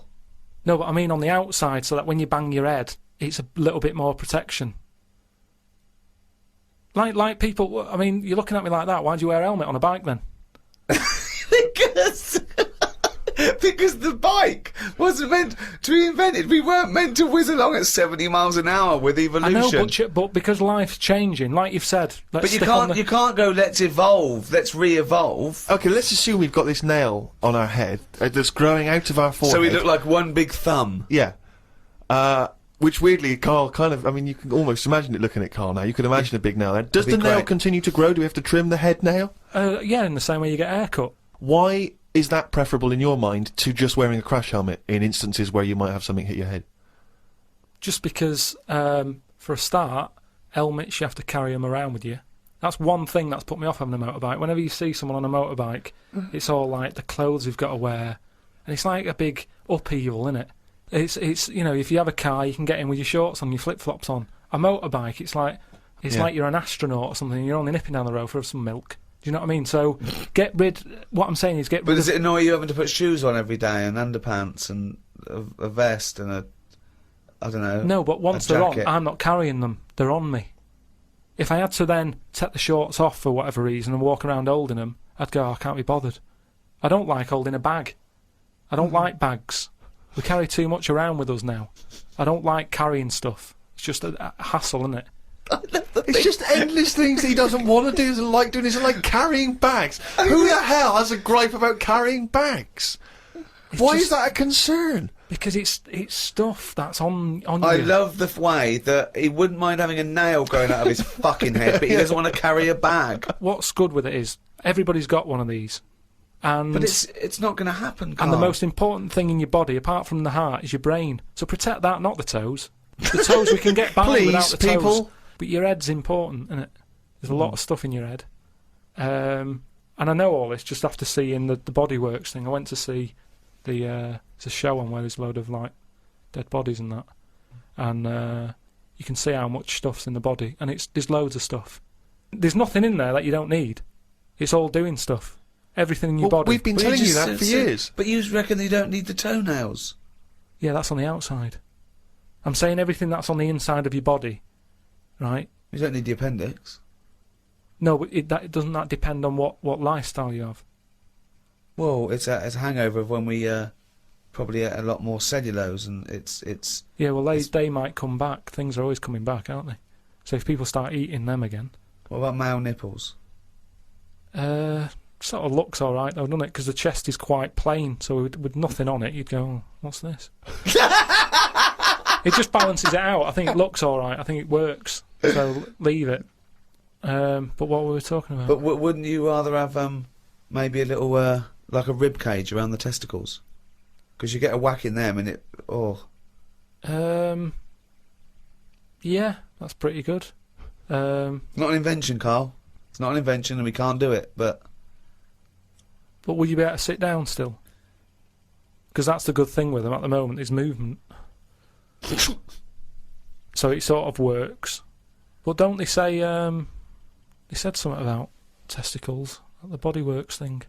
well, they're on the outside. Put yours away, Carl. You're not one of the exhibits. They're on the outside because they have to be a few degrees below body temperature for the, I think, the Sertoli cells to so work. that's an odd design.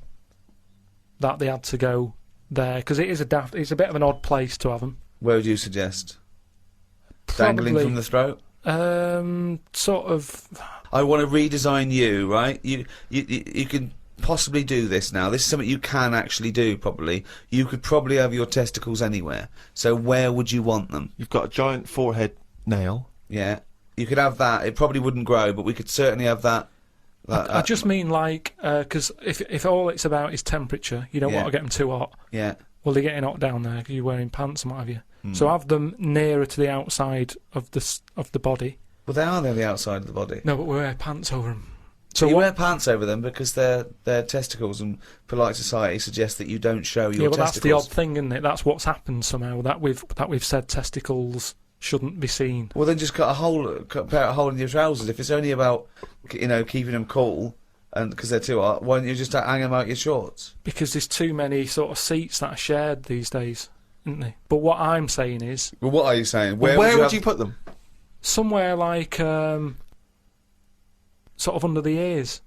So it sort of just looks like lobes. So you would redesign your body to have a pair of testicles hanging from your ears. And when people are sometimes talking, they do sort of mess with their ears and they're always saying check for lumps. More handy. Does the penis remain where it is at the moment? Leave that where it is. Yeah. Well, I don't know about you, Rick, but I would love to see, perhaps on the web, it's very easy to put stuff on web pages now, some kind of illustration, could be computer generated, could be drawn by hand, of the new model Karl. Bear in mind, people, that he's got some testicles underneath his ears. And a big thumbnail on his forehead. Big thumbnail on his forehead. Talking to Karl, I want to see Karl's head everywhere. It's the roundness that I like, okay? So do a viral campaign. Anyone out there with a picture of Karl, just get it everywhere. Because I want, eventually, everyone to, as they walk past him in the street, to shout, "You shaved monkey," or "Look at that bald head," or "Look at fucking coconut face coming this way. You got a head like a fucking orange." So we get onto conversations. He's talking about, he's asking me stuff about evolution. Tell me that. Why the giraffe? What's that rubbish about the giraffe getting a long neck? I said, well, it didn't try and get a long neck. It was selected. And he said, but why would evolution do that? I went, well, you think that evolution didn't do anything? There's not this consciousness. There's not this will that a giraffe has to stretch its neck to reach the leaves. One had a long enough neck to survive and pass it in. He was going, yeah, but why did evolution? This isn't. But by the way, this isn't the most stupid thing. This is warming up. This is about 8:45. Right? He said, why didn't evolution make a giraffe good at carpentry so it could build a ladder? Right. Yeah. Okay. No. All right. Okay. So he's thinking around it. He's trying to pick holes in evolution. Yeah. We get on to, I said, well, things are, I said, we can see the speed of evolution in lower life forms like bacteria, viruses, they evolved, and that's why, soon we won't have an antibiotic that can kill some certain bacterial strains. And he said, and this was about, 11:30, and I said, I'm going to bed, right? He said, in the future, they reckon that you'll be able to wake up and eat a yogurt you can have a chat with.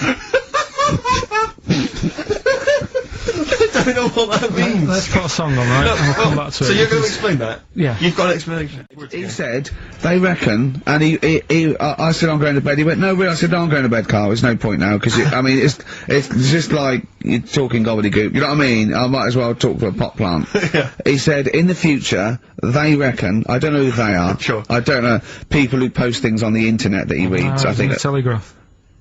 Anyway, complete the sentence. they reckon that in the future you'll be able to wake up. I love it. There's always a little scenario, an embellishment, like this little.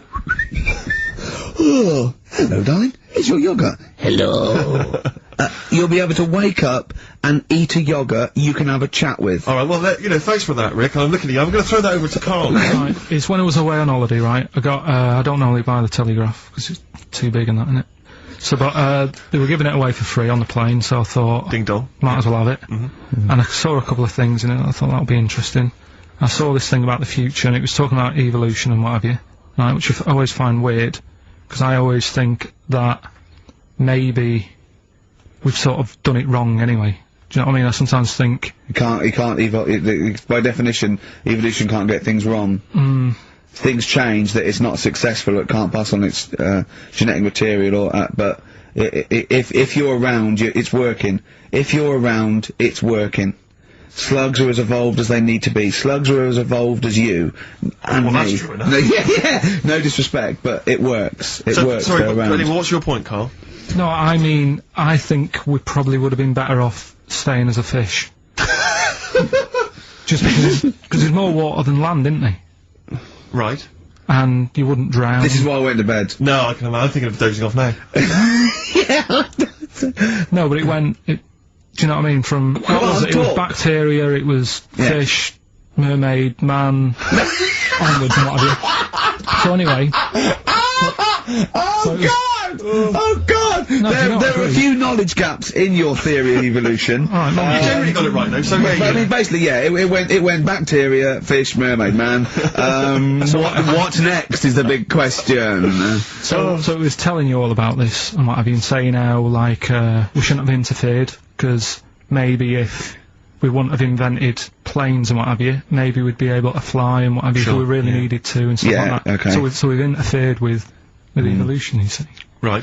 But then it was saying, well, what's the future got? Well, yes, in one way we have interfered with evolution, yeah. The evolution of the human being in society is changing. It's no longer based on the strongest or the fittest, because medical science can keep us alive long enough. People can, pass on their genetic material where, without this civilization, they wouldn't have been able to. So, yeah, there are different parameters, there are different pressures, there are different things that say whether we're gonna pass on our genetic material or not. Okay? So in that sense, you're right. And that, Rick, as far as I'm aware, has led to a yogurt that you can eat and have a conversation with. So, this, Carl. this is what it was saying. It was just saying, you know, we're living in mad times and that. You know, Sure. there's a lot of weird stuff going on. One of which is... Go on. And the fellow was just saying, you know, with computers and stuff like that, the way it is, we'll be able to wake up, Go on. have a chat with your yogurt, and have something to eat. What do you mean, have a chat with your yogurt?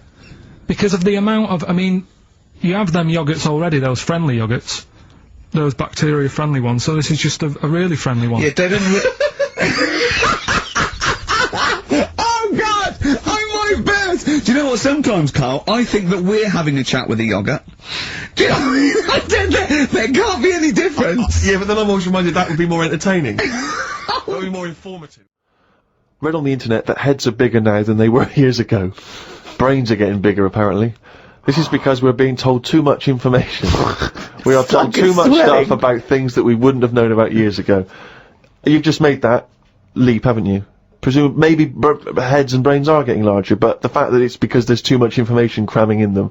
Where Well, have you it got is, that from? as time goes on, isn't it? It's that thing of, we're being taught more and more every day. As the time goes on, something's happening every day. You've got to remember that. No, you haven't. You have. It's the same, like I said, you know, with the Adam and Eve thing. They didn't have that much to remember. They come on the world, they go, what happened yesterday? Oh, not much,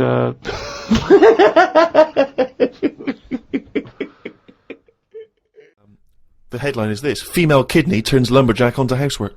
Right. Now, a Croatian lumberjack apparently has claimed that he started enjoying housework and knitting after he was given a female kidney. He claims he's going to sue his local health authority because he says he's become a laughingstock. He used to enjoy heavy drinking sessions and things. The kidney transplant saved his life, but they never warned me about the side effects. I've developed a strange passion for female jobs, like ironing, sewing, washing dishes, sorting clothes in wardrobes, and even knitting. Well, if he likes it, what's the problem? It's nonsense. It's nonsense. Hold on, though. What makes me laugh is he's become a laughingstock. So what do you do when you become a laughingstock? Tell the newspapers. Well, yeah. Tell the newspapers about it, because then that'd keep it completely under wraps. Then. But it's the sort of medical nonsense that Karl would normally come out with. Absolutely. That you know, you take on the personality of the person who gave you their blood. Exactly. It's like those old horror stories, you know, you get given a murderer's hand. Yeah. And you go around killing. But there can be certain medical things that would change the way you think and would change you as a person. Say, like how they can do face transplants now. Yeah. Right? I mean, I don't quite understand how this face transplants work, because do you get a choice of who you have? If you have something done to your face and you go, you know, it's burnt or whatever, or something happens to you and you need a face transplant. Well, if you totally changed your appearance, then you would eventually change because of how people reacted to you. Yeah, but so if you gave yourself the head of an elephant, soon you wouldn't be yourself because I wouldn't have that. That's what I'm saying. If they had a catalogue and they said, here's some faces you can have, pick which one you want. Yeah. Would you be looked upon badly if you go, do you know what? I don't really like the look of any of them. Can I just wait for a better face? Or at this moment in time, have you just got to take what's on offer? Karl, there's no one looking through catalogues at faces they might be able to have. No, they do now because of the face transplant thing. But who are these people putting their face up for? They wait till someone. Yeah, I know, but at some point, well, I tell you what, I would not have a face transplant if I haven't seen the face before I'm going to have it. You had to. I want to see what I'm having. Because I could end up with anything. You mentioned elephant's head. What do you know what I mean? Whose head are they going to use? Is it the latest thing that's died? Oh well, this got run over before. Yeah, I'll stick this on your head. But where has this come from? Where From are his these mind. Where are these faces queuing up to be popped on a skull? Where do you think they have got time to put all these? Maybe this is why it won't catch on. I don't know. This is extraordinary.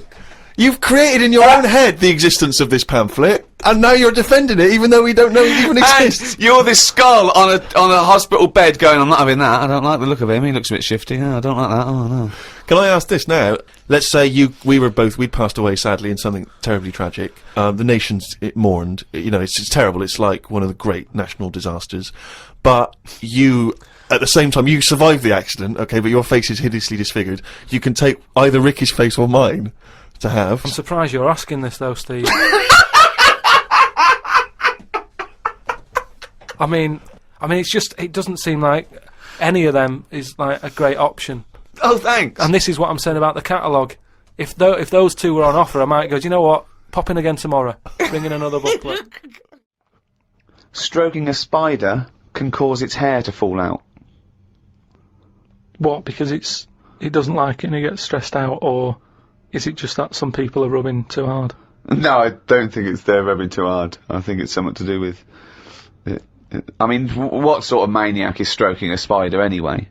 My mum did it once. Really? Yeah, not to a spider. No. It was just a little bee. She'd been out, sunny day and that. Got the washing off the washing line. She was bringing it in. Little bee sat on the top of like the bed sheet or whatever it was. Yeah. And she's in the kitchen with it, and she goes, "Look at that little bee there." She started sort of stroking its head. And it loved it. How did it make it clear that it loved it? Well, it wasn't struggling. It was just sat there like, because it must have been like a bit dozy. They get a bit dozy, don't they, in the heat and that. Mm. And he just stayed there on the sheet, and she sort of stroked its head for a bit, and she had to put it out. It didn't go out. It didn't try and escape. It was like, you've had enough now. And that was that. She sent it out. She loved all that. She loved little flies and stuff. And we had Harry the housefly. What? Harry the housefly. What do you mean? It's just a fly that always seems to knock about in one corner of the room. Right, it's the same fly, was it? Yeah, it was the same fly. Yeah. How do you know it was the same fly? So whenever she saw a fly, she went, "Oh, look, it's back." Well, we weren't letting him in. It's just that it stayed in. Karl, what makes you think it was a pet housefly as opposed to a different fly every day? Because it was always in the same place, in the corner. But it could have been that something about that particular place that attracted flies rather than it was the same fly. Well, I'm never worried about it. It wasn't harming us. It just always hung about. But how do you know it was the same fly? How do you I don't recognise know, it? We weren't worried about it. It doesn't matter, does it? If like we're thinking another fly's getting a bit of free rent or something, just let it stay. I don't understand But why no? Well, no, right, okay. You're in a house, right? There's flies, okay. Not flies, fly. Why do you think it was the same fly for all those years? Just because we haven't got loads of other flies. At no point was there a crossover period where there's two, and it's like, hang on a minute, he's trying it on here. That's what I mean. It was always just one on its own. And we just thought, leave it. It's all right. I don't know why are you suspicious? Why you always think someone's out to do you? I don't know why you assumed when you see a fly every now and again that it's exactly the same fly. It just fact that was. it's Harry. The one in our house was the same one. How do you know? Well, all right, I don't, but at no point did I feel suspicious. Speaking of flies, though, and that, they've got one, right? I was out with Ricky, right, and he was reading the paper. There was a story there about a fly that its eyesight was bad or something, and they've made it a pair of glasses, and it had a picture of a housefly wearing. Okay, this is incredible, Steve. Glasses. Can I take over? Hang on, let me just need to finish a couple of questions for that. So there's a small fly and they've made it a pair of glasses. Yeah. So that it can see better. Yeah. And your concern is what? Well, again, it's just that thing of we're looking after everything now, aren't we? Sorry, I've got to come in here, Steve. All right. I showed you the saw story. it, you saw it. was it. a picture of a housefly Fly, with a pair of glasses, glasses right? on, yeah. Right? It was about a one-sentence thing. It was about how far technology's come, Yeah, and and a we're group helping of flies scientists out. using microscopy, right, and laser tools had, as an exhibition, shown that they could make a pair of glasses smaller to fit on a house. They put it on there and they'd taken a picture of it, and it's on display. At no point was it actually, because the fly had bad eyesight, the fly was presumably dead, it was purely an art installation, or a show of technology. I thought you were going to say, Rick, that you'd drawn the glasses on there. Yeah. And he believed it like, there's a bearded lady in this paper. No. My God, Tony Blair looks like Adolf Hitler. No. What do you think of that, though? But they did it as an Helping flies experiment. Yeah, but all things start as an But experiment. why would they make a pair of glasses for a fly? How would they know he had bad eyesight? How would they know it was the same fly? Bumping into stuff? I don't know. Bumping into stuff. But No. why would they bother making glasses for it? And they've got a compound eye. They'd have to make about 1,000 pairs of glasses for a fly. It's just that thing, innit, of human nature is something's wrong with something, let's fix it. And they try and help people out all the time, don't they? When you know, we're always doing it. We're always trying to help people out. Instead of just going, you've been dealt a duff card, cope with it. We're always fiddling. Always fiddle about. It's like that bit about, what was it? You see, this is technology going mad and that. They're doing operations on people, right? And instead of injecting you with stuff that knocks you out, they're going to hypnotise you, and they operate on you when you're hypnotised, but you're still awake, so you sat there awake, you're aware of what's going on around you, but you can't feel anything because someone's hypnotised you. Why are we messing about with that when there's nothing wrong with the injection? Well, there are. I mean, it's not healthy to constantly give someone Very anesthetics. dangerous. Yeah, Very but you dangerous time. just said it yourself there, constantly. If But they if keep you do coming in multiple having stuff operations done, on someone, don't be doing multiple operations. well, sometimes you need to Why? because of Knackered, whatever the forget complaint it. may be. Yeah, but no, not multiple. Give them 1 or 2 max. After 2, it's like, enough's enough. We've operated on you, we fixed that. We're not fixing anymore because it's just there's gonna be something else wrong with you. Because you're getting old. Like the world. Get on with it. That's what I'm saying. Stop sort of ploughing stuff into it. Like I've said before about a car.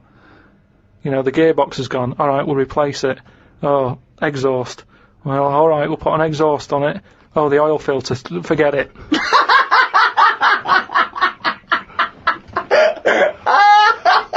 Came up with a good idea. We'll be the judge of that. I'll do it now.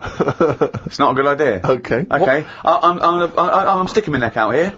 But, I think this isn't gonna be a good idea. Okay. Thoughts? Well, I'm going to agree with you. I'm going to second that motion. Okay, let's see. Let's see if we're both right. See-through skin. High five, Rick. The world's oldest tortoise, a 250-year-old tortoise, died last week. Did it? Yeah, in a zoo in India. 250 years old. So would that have had that thing that they say about how you get a flashback of your life? You mean your life flashes before your eyes? Yeah, they say, don't they? Just like on your last breath or whatever. You like see you coming out of the womb and everything. Well, one, I don't believe that's true. I don't believe your life flashes before you. I don't know what evidence we've got. People who die say, you never guess what's happening. No, but there's loads of things that have happened where people go, oh, that's weird. That goes to show that we've been around before, or no, it doesn't. There's none. I have no evidence for that. Of well, reincarnation. I told you that time when it happened to me when I was younger. Go on. Your life flashed before your eyes? Well, it wasn't like a flashback, but it was close. It's the next thing next to flashbacks. It was I was having a bath, right, and my mum had like run the bath and that, and she said, "Is that too warm?" And I said something like, "No, it's all right. It's a lot better than when I used to have a bath in that wooden bath in front of the fire." Okay. And she was like, "What?" And I said, "Well, it happened years ago." And she was a bit like, "Oh." And I can't remember that now, but she talks about it, and that just goes to show that, because I was at an age when I wouldn't have known about wooden baths years ago in front of fires. No, but you talk rubbish now. So all you were doing, you were talking rubbish from an early age. Where's the problem? No, but you can only talk rubbish if you're aware of knowledge. Well, I didn't know about wooden baths, so why would I have invented But Carl, that? we've only got your mother's word on this, and she thought you might one day be a doctor. Yeah. So, she put a rock with a feather on it to keep a parrot company. lest we forget. Yeah, but I'm just saying. Well, it's all bollocks.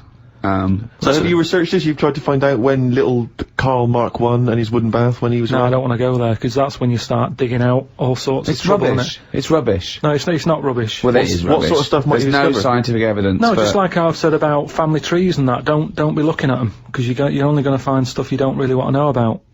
It's the same as that, innit? Leave it, let it be. Do you know what I mean? If your granddad was Einstein, you'd know about it because your family would be shouting about it. If he was a bad un, you'd go, oh, keep that quiet. So Right. don't look at family trees, and it's the same. Don't be looking back in your past lives, there's because no God knows past what you've been up lives. to. Well, Karl and the wooden bath. Proof. If Carl proof be needed. Pilkington, live on air, talking shit again. but this tortoise. So if that's And also, its flashbacks would just be, the same wall. I mean, it basically spent, I don't know how many years, in a cage. It was in the zoo, so, it died of liver failure. Which is a problem if you're a tortoise, because with us, they can cut you open and have a look at the liver. With that, it's going, forget it, we're not getting in there. It's like you when you didn't want the plumbers to knock through the tiles to check out the piping. It's around with the tortoise. If it's a liver, we're not going through that. It's not worth it. If it's your head or your feet, we'll have a look, mate. But we're not looking at internal organs with a giant tortoise. why not? 'Cause, what do you mean? Well, How'd they can't you drill into those things? It is only a shell. That is easier to replace than skin. Carl, I was joking. You can't do a liver operation on a tortoise. Why not? It's got all the same parts, hasn't it? All the same body parts and that.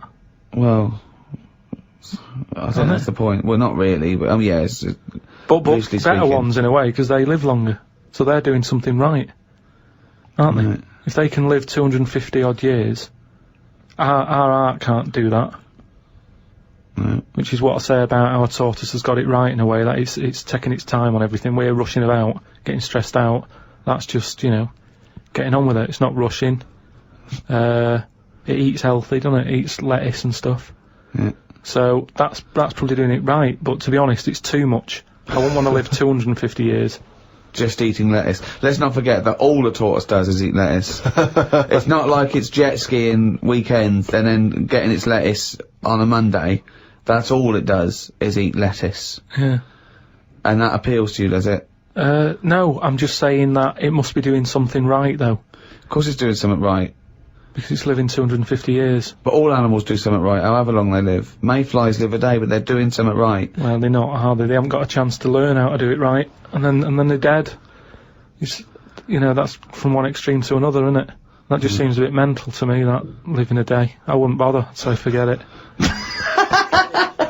Could you be bothered? You don't, just as you get to know someone. Yeah, another mayfly. Yeah, but I'm just saying, if we had that, if that's how we lived our lives, you wouldn't have a chance to make a mark or anything, would you? It's just... Would you try and pack a lot in that day? Disneyland, whatever. No, I'd prefer to make it miserable, so I don't miss it. If you know what I mean.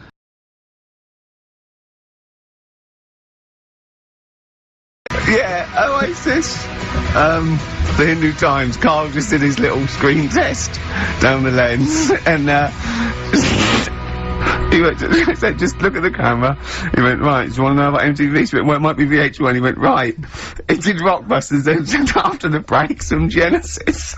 I'd dear. watch it. You didn't tell me she wanted all this. I thought you said, because I said you just bring your own camera in and we'll put it down on some tape and pass that on to her. Yeah. So now, I'm doing 2 jobs at once again. This is what I'm saying to you in the week. I'm juggling jobs all the time. I tell you. Right, come on then. How much do I get? He looked straight at the camera and said that. Right. So, 3 stories. Don't rub it too hard, you'll get a rasher. Enough is anus. And we'll have that one then. that one. Yeah. Richard Ashcroft. Science of Silence on XFM 104.9. I love that. Yes, correct. He's one of my favourite artists now. I just think, he's so, I don't know why he's not ballistic. He's got everything. He's like one of our best rock stars. I'm Ricky Gervais. Hello there. You're Steve Merchant. I am indeed. Carl Pilkington over there. Big day today. Really? Yeah, for Carl. He hasn't been looking forward to it. He's been whinging in the week. A couple of things. He thinks he's overworked. He thinks he's overworked here, and he's stressed, and he's got to do DIY. MTV are coming in, right, to give him the chance of his a lifetime to do just a little screen test, and he's going, well, I'm not going to look good, am I? They're not going to. Why? He said, well, I've got a round head, and I'll be wearing headphones. And he's not made an effort. He thinks, oh, they'll put him off. He said, they won't even press record. He's got a spot on his head. I mean. You know, Carl, also you're not looking forward to it. You're not excited about it. It's a great opportunity. Why is it a great opportunity? to get on MTV. No, but It's money for old rope. yeah, but look what's happened to people like Jeremy Speak, whatever his name is, and all Jeremy that. Spake, yeah. Yeah, and Yeah, slightly different. Slightly different. why is it? Well, See? you're making it in the industry, and you've got something to give. He happened to be around when they were filming an airport. Do you see the difference? All right, the other one then, who's on a boat. Same thing, although at least she had a skill. She had a skill, you know. She can sing, you know. Well, it's just. I think it can all go wrong. Do you know what I mean? Of course it can. So can sitting in your little room moaning about nothing happening in the world. You know, he wanted to stop educating Ricky because nothing had happened. He said, look what happened last week. I scoured the net. He said, all I found was a dog in a car wash and a parrot and a vicar. Right? I'll tell you what, there ain't much more going on this week. We're talking. Listen, me and Steve yesterday we took a day off to prove you wrong, and we've come up with 2 of the most incredible things I told you about. And they're amazing. So there are things out there. Or just go for truth. Go for truth and science and discovery. Fact is stranger than fiction. You don't have to revert to sort of like God and ghosts. I know, yeah. Do you know what I mean? But the funny thing is, you know, like. Last couple of weeks I've been saying there's not much going on. Yeah. I found out when I was looking that there was a day in 1930, right? It was a Good Friday, there was no news, there was nothing going on, they had to put a music video on or something, on the telly, because there was nothing going on. Play a record. We're gonna play some classic tracks today. This is, Debaser. Pixies, Debaser. I was looking forward to playing that. Came and said, Carl, I'll play that. I was looking, he put it on, Lauren just called through and said we played that in the last half hour. Embarrassing. Yeah. So It's really what is the embarrassing. point of having a producer if he doesn't check things out? So I mean, it's a good track. I mean, I'm sorry if you heard that twice in the last hour. Go on, So go what on, I do is listen to everything all the time. I've been running around, I get in early on a Saturday. We got in about the same time as me. I went out and bought you some biscuits, so you're happy. I put the coffee on. Yeah. I've sorted what prizes we're going to give away. I've been running to the library getting you certain tracks. Yeah. I can't listen all the time, I'm doing my best. Oh, I'm not sure it's good enough, Tom. I mean, I'm worried when MTV come in, if they've heard this kind of shoddy production, they're going to start to wonder what MTV Is it- play the same songs every 5 minutes anyway. sorry, are you sort of overworked because you were on Zoe Ball show talking? Oh, hello, what's going on here? Well, I I was thought in the- he was no, I was in the- exclusively on our show. No, I was in the car. I seem to remember, Rick, he was a nobody Yeah. that got a chance to come on air and talk about that. And So guess now what he's getting auditions with MTV? Guess what he was talking about on Zoe's show? Oh, hello. All the jellyfish stuff and all that about Can't getting believe it. Recycling Yeah. material that you've Yeah. done on this show. I phoned in, right, and I went, stop doing material Zoe's boy. He just hung up on me. That Well, I had a is job to do. Who do you think you are? Your Look, ego has just gone through Hang the on a roof. minute, hang on a minute. What? I had a job to do in the week. They asked me to drive the desk for Zoe, right? They didn't say talk. Zoe, if she Yes. talks to you, you can't just ignore her. Yes, you can. Well, you Who can't. is she? Who does she think she is? You made a promise to us, a pact, that you were our kind of... Monkey. Yeah, What can I do? If someone takes time off, I've got to do it. It's my job. Yeah, but you don't have not to your talk, job. you don't have to use... You're the head of production. We've given you this special gig. This is like taking you out weekends. Yeah, And exactly. you know, if we find out you're getting too much excitement in the week, we'll have to just calm it down. Oh. Get another little... Well, that's it now, anyway. It was only last week. Do you know, I feel like kind of solid. I feel betrayed. It's like you were having an affair behind our back. Yeah. And you rumbled He it. was doing all the stuff, he was doing all this like, oh yeah, jellyfish and this, jellyfish Yeah, because that. she was asking, and I thought it was a good way of promoting this show, actually. Oh, did you mention the show? Yeah, I did at some point. Did you? What did you say? I just said more about that on Saturday afternoons. So you talked twice, I only heard you talk once, so you're talking all the time. Well, about 5 times in the week. In the full week. 5 times. Deary Right. me. And one, it was just stuff. You that could we never do. be a monk, could you? Chatting away all the time. Right, what have we got? I What blame pro- Ball as well, to be honest. I feel Ball's slightly responsible for it. Yeah. She can't find her own, you know, gibbon to get on the show. She Yeah. can't find her own kind of, you know, loser, then don't start stealing ours. Outrageous. Well, coming up. Right, Yeah, we've got maybe all- we'll get Fatboy Slim in. Indeed. Next Yeah. Saturday, if you're listening, Slim, Yeah. come in on the show. What's his name? Ernie or something? What's his name? Norman. Norman. Oh yeah. Right. Ernie! Yeah. I don't know. that's great, Ernie Ball. Yeah. Oh, he Ernie- wouldn't change Ernie his name. Cook. Ernie Cook, that's it, yeah. Right. That's great. Anyway, Go coming on. up today, we have got Educating Ricky. Right, Yeah. okay. Is this the last one? You've promised it might be. I believe there's a book out that might help me with this feature, so Okay. we'll see how it goes. I was thinking of new features in the week. I've got, what did they come up with? I wanted to do Celebrity Fact Club. Celebrity Fact Club. Alright. That's, I've just got to get some celebrities in first, before we can kick that off, so maybe in the new year. Ball and Maybe Cook. Zoe Ball, yeah. Ball and Cook. Yeah, Start yeah, off. Maybe, right, and I've also got, Cook and Ball stories. Yeah. That's nice. good one.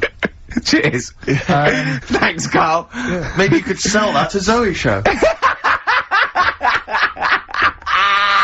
And, I'm also thinking Through the Ricky Hole.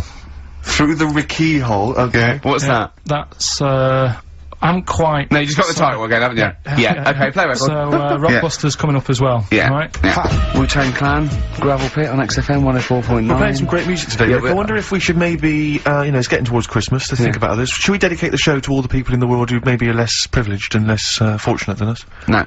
No? Okay. Have you, do the prizes for the, Prizes? Okay. Alright, so, screw those who are less fortunate, is what TV's Ricky Gervais thinks. Rick, I know you're a big fan, of the likes of Bryan Adams, Robert Palmer, Alien Ant Farm, and, obviously, ZZ Top. Yeah. And so you'll be enjoying the best air guitar album in the world Brilliant. ever, Volume 2. Yeah, sure. Fantastic. Well, Volume 1 wasn't enough. There wasn't No, enough. exactly. Again, we've seemed to be able to give one of these away every week. Are you just not sending these out? I mean, these are the same prizes we started this game with, I think, a couple of weeks back. Are you just not sending the prizes out? Yeah, but I want to give, like, more people a chance, because if 1 week they listen in and think, God, I wouldn't mind winning that, Sure. if you've got more copies of it, they'll go, well, I'll listen next week. Okay. Yeah? Brilliant. Yeah. So again, this is one of those, the best songs you've heard on an advert ever albums. Mainly mobile phones? Mainly mobile phone adverts, yeah, although there is the Smash Mouth one, which is used in the Ford Fiesta TV. Oh, yeah. Walking on the sun or something. I forget what it is. The Smashing Pumpkins album that we've given away in the past again. Yeah. Also got a bulk order of those that can't shift them. Wild Weather. I don't know who's interested in this. This What, is is that a double box set VHS of different weather? That's amazing. Yeah, there's That is two amazing. cassette tapes there. It's presented long is by that? Donna McIntyre. It's a thrilling trip with the most exciting forces of our wild and turbulent world. So I'm Clouds, right in weather, saying storms. it's a double VHS Stuff like video tornadoes set and that. of different weather. Yes. Brilliant. Yeah, no, it's got, I mean, it includes the fastest winds, the Oh, hottest you're desert, and the biggest rain machine on the planet. That's on there, I think you have to... God. I wonder if I hope they're bringing out another box set, Soil. Yeah, absolutely. Just goes through different mud.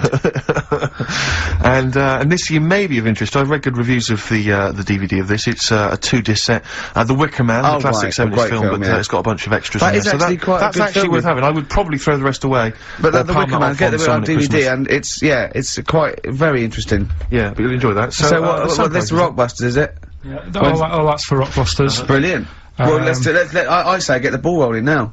What, of Rockbusters? Yeah, get the ball I don't rolling. know, I mean, tease them, Rick. Don't sort of spunk all the good stuff early on. I mean, that's dynamite. you can say spunk, I can't. Go on. Well, we've got, actually it's quite good moving it about, because we might have some new listeners here. Yeah. I wouldn't have thought so. Yeah. Not after last week. No. Right, okay, so if you haven't heard it before, I'll give you some initials. It's like initials of an artist or of a It's band. Blockbusters. And a cryptic clue to who the band is. There's 2 easy ones, 1 difficult one. First one is, That'll Never Get Off the Ground. Right. Yeah? That'll Never Get Off the Ground, the That'll initial? Never Get Off the Ground is the clue. Not and LZ. The initials are LZ. You are joking. 2 easy ones. Right. Yes, yeah? Okay. Right, and then you've got, that woman's got her husband's gloves and a pair of her own. Right? Say it again. That woman has got a pair of her husband's gloves and she's got a pair of her own. That's HH. Right? It's a bit of a difficult one. And then the last one, you'll get a right load of bacon off them. Right? You'll get what? A right load of bacon off them. That's L. L. Yeah, so once You'll again, get a very right quickly, load of bacon off of them. you'll get a right load of bacon off them. So first one, That'll Never Get Off the Ground, LZ. That woman has got her husband's gloves and she's got a pair of her own. That's HH. Brilliant. And you'll get a right load of bacon off them. That's L. And it's So, an email-only competition. Email only, ricky.gervais@xfm.co.uk, and we pick a winner before the end. So, And you can win all that stuff. Win at Wicker Man. The weather. Best of the weather. The best of the weather. that would be amazing. The best of the weather. As a compilation, Channel 4. Exactly. That'd be- Winds light to variable. I love 1976 Remember this weather. one from August 1979? Oh, warm, isn't it? Oh, this is warm, isn't it? Oh, best of the Carl. weather. I'll tell you what. You remember how we always play, like, great music, usually? I'm up You've in not it. got another, you've not got another one, have you? You're Yeah, not I'm gonna gonna do that it. again this week, are you? Yeah. This is David Bowie driving Saturday. Oh, you've done it again. What? I'm in the same problem. I know, beating a biscuit. Yeah. David Bowie driving Saturday. That's a great track, isn't it? A crash course for the ravers, eh? That's what this show is, isn't it, Carl? Crash course for the ravers. They tune and they go, wow, that's so cool. I wish I was like Carl Pilkington. You reckon? Yeah, definitely. You've got to read your mum's clues out, didn't you? Yeah, These are just for fun only. This is Carl's mum. She listened one week and now she sends him a little example of Rockbusters every week. She's got, what did she send? This group would go well with your Christmas dinner. Cranberries? Yeah. They make a few good cupboards. They make a few good cupboards. Yeah. The Carpenters. Carpenters. I was thinking of EMF. What else? I was thinking B&Q. The B&Qs. This group thinks of lots of things. This group thinks of lots of things. Yeah. Go on. Imagination. I think they're the best ones. Yeah, Well, they're the best ones. Let's hear the others. Obviously we want the worst ones then. Here's one more. She'd really like Blackpool. She'd really like Blackpool. She'd really Go on. like Blackpool. Fairground attraction. Not bad. Yeah. Not bad. Right, so, there's, Does she write anything else in the letter, or does she just send them like on a scrawled on the back of, you know, I don't know, a till receipt? She did with the first Quick one, save. now it's just the Rockbusters. Right. Really? She doesn't bother asking how you are, or... I'll speak to her in a week. On Right. the phone, so it Yeah. doesn't- What kind of conversations would you have then with your What mum? does he What say? sort of stuff? do you moan about how overworked you are and stuff to her? I mean, they're always surprised when I'm getting in late and that. It's like, you know, what have you done today? Well, I've just got in from work and it's like 8:30 at night. A lot of people get home at 8:30, Carl. Next. You know, just saying how's the flat going. I was Yeah. asking my dad some DIY tips the other day. You know, usual sort of stuff you talk with your mum and dad, really. Yeah. Yeah. Talking about the bisons with them. I was With watching, did you watch The Mammals in the week? Oh, I missed David it. Attenborough. No. I was thinking actually, right, all this MTV stuff, if there's one reason why I'd like to do it, Yeah. is I was watching Attenborough, the Mammals programme. I reckon I could do something like that. Right. And just have like me, instead of Attenborough, like a, you know, a young, sort of fresh person, Yeah. watching like, certain animals and saying, do we need these? Do you know what I mean? Yeah. Oh, God! What's going to death on Earth? Well, just, That's amazing! Do we need these? And, No, 'cause there's and, loads of and the stuff. audience at home would vote, would there be some kind of yeah, telephone like a vote? vote out system. Oh, But the that- thing is like, yeah. it's something interesting that Attenborough was saying the other night on, Do we need these? on Jonathan Ross's show, on his telly show, right? He was saying, he said you could take all the humans off the earth and it would carry on. But take, like, some animals off it, mammals and that, you got problems on your hands. I thought that was quite interesting. Yeah. So it's like, the question is, do we need these? Is that part of the big thing? Right. Like jellyfish, Yeah. we've talked about jellyfish. Yeah. Yeah. So which mammals in particular were You you talked about it on watching Zoe that you Ball thought- show, haven't you? Hey? Which mammals were you thinking we don't need when you watched the show the other night? Any in particular that you thought they don't need them? They're not of interest. Well, I like whales, but I don't know what they do. And Okay. they're taking up quite a lot of room. Sure. But stuff like, Yeah. but like, jellyfish, I looked into because, Yeah. you know, well, I was know you talking don't about like them, and they were saying they've got no eyes, no heart, there's something like 97% water, Yeah. Uh, they're blind, and they do about 33 miles a day. Right. So it's like, do we need them? Could we clear them out? Yeah. Yeah. What? A big net. That would be the programme. What, right, we'll get rid of them. Next week, we'll be looking at, Rhinos. I think it's genius. Honestly, I think it's genius. And like going along sort of like picking up sea anemones and going and just lobbing them into the sea. well, what do you think about MTV doing that? And then I just, in between the bits, Play music I videos? play music That related relates to to it. fish, so I could play like fish, Yeah. like Rock Guy, or the Rock- animals, Rock lobster. yeah, or what else could This we get could in run there? and run. What other songs have got animals in them? The Well, monkeys, could play the monkeys. Yeah, there's about 1 million, so let's not start this. No, but, do you know what I mean? So do we need this? So MTV Carpet- flies you around the world And to you- the most incredible exotic locations. You sort of climb up a tree or whatever next to, I don't know what lives up a tree, some kind of rare parrot. You say, look Sloth. at that, it's colourful, Sloth. it's interesting. Oh, you like sloths, don't you? No, they just live up trees, but I'd say, do we need them? Why? Well, what do they do? What do you mean? What do they do? What do you want from an animal? Carpentry. What Well, do you like, want? I don't like scorpions, right? Right. But then I found out they look after those monkey things. They're not monkeys, they're Whatever. lizards. Well, alright, yeah, them lizards, they look after the lizards. So there's a reason. But do you need the lizard? Could be your Well, next yeah, question. because the local people made shoes out of them. But not when the scorpion protected them, they didn't. Alright, we don't need them then. So, and so ultimately, would anyone decide? I mean, do the animals kind of get a chance to mount a case for their survival? I mean, is there maybe someone that comes into their corner and sort of defends them? I'd have like a David Attenborough type character who says, Right. well, they do this, and I'll go, yeah, but do we need that doing? Yeah. Yeah. Okay. Yeah. So what does an animal need to do in order for you to feel that it sort of gets a chance of life? I mean, like a pet, like an animal, like a dog maybe, or a cat, I mean, they give a certain affection to its owner. Is that a valid, reason to survive? Not particularly for you. Not really. No, I okay. mean, saying that though, blind people use dogs, so they are useful. So dogs are useful. Same Farmers burners, use they often dogs. save people, don't they, in Yeah. snowy weather? Cats. I'd have to think about it. Okay. Keep the mice down. Yeah, but you got rent-a-kill. Okay. What I'm saying is something that will affect the world. Right. I think you'll find everything does. I think you'll find everything does. Except Carl. I'm not sure what effect he's having on the world. I tell you what though, Steve, right? Did you watch the Mammals? I did see the Mammals. They had bison on it. Right. The weirdest looking things you've ever seen. Yeah. They've really Again, you're on dangerous ground here, Carl. but they've really got it's like, decide what you want to look like. It's just a mismatch of stuff. It's got a really big airy head. Yeah. And like you. Sort of bald at the back. Right. Sort of It's like thinner. someone you went to school with. Was there two of them? Oh, brilliant. From the album Original Pirate Material, it's obviously The Streets, and an album track from that, It's Too Late. Fantastic, isn't it? Yeah. I know everyone's raving about it being, you know, one of the albums of the year, but it is, I think. It's great. That's brilliant. I love the backing as well. It's just so good. The lyrics, the things you go, they're my favourite band of the year.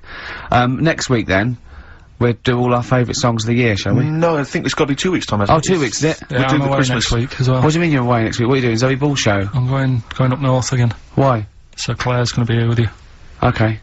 Yeah, at least What are you doing up north? she does her job. Just Suzanne's dad's birthday. So I bet he's a party animal. I've read that they really kick off, don't they? Is it? Yeah. When? You gonna be raving? can't concentrate now. Oh, well, he's all stressed because the lady from MTV's here.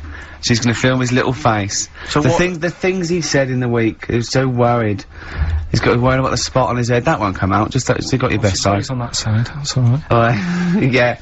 The camera's out. Look, he's getting nervous now. Okay, Carl. Wu-Tang Clan, Gravel Pit on XFM 104.9. We're playing some great music today. Yeah, Rick. I wonder if we should maybe, you know, it's getting towards Christmas, to think about this. Should we dedicate the show to all the people in the world who maybe are less privileged and less fortunate than us? No. No? Okay. Have you do the prizes for the Prizes? Okay. Alright, so screw those who are less fortunate, is what TV's Ricky Gervais thinks.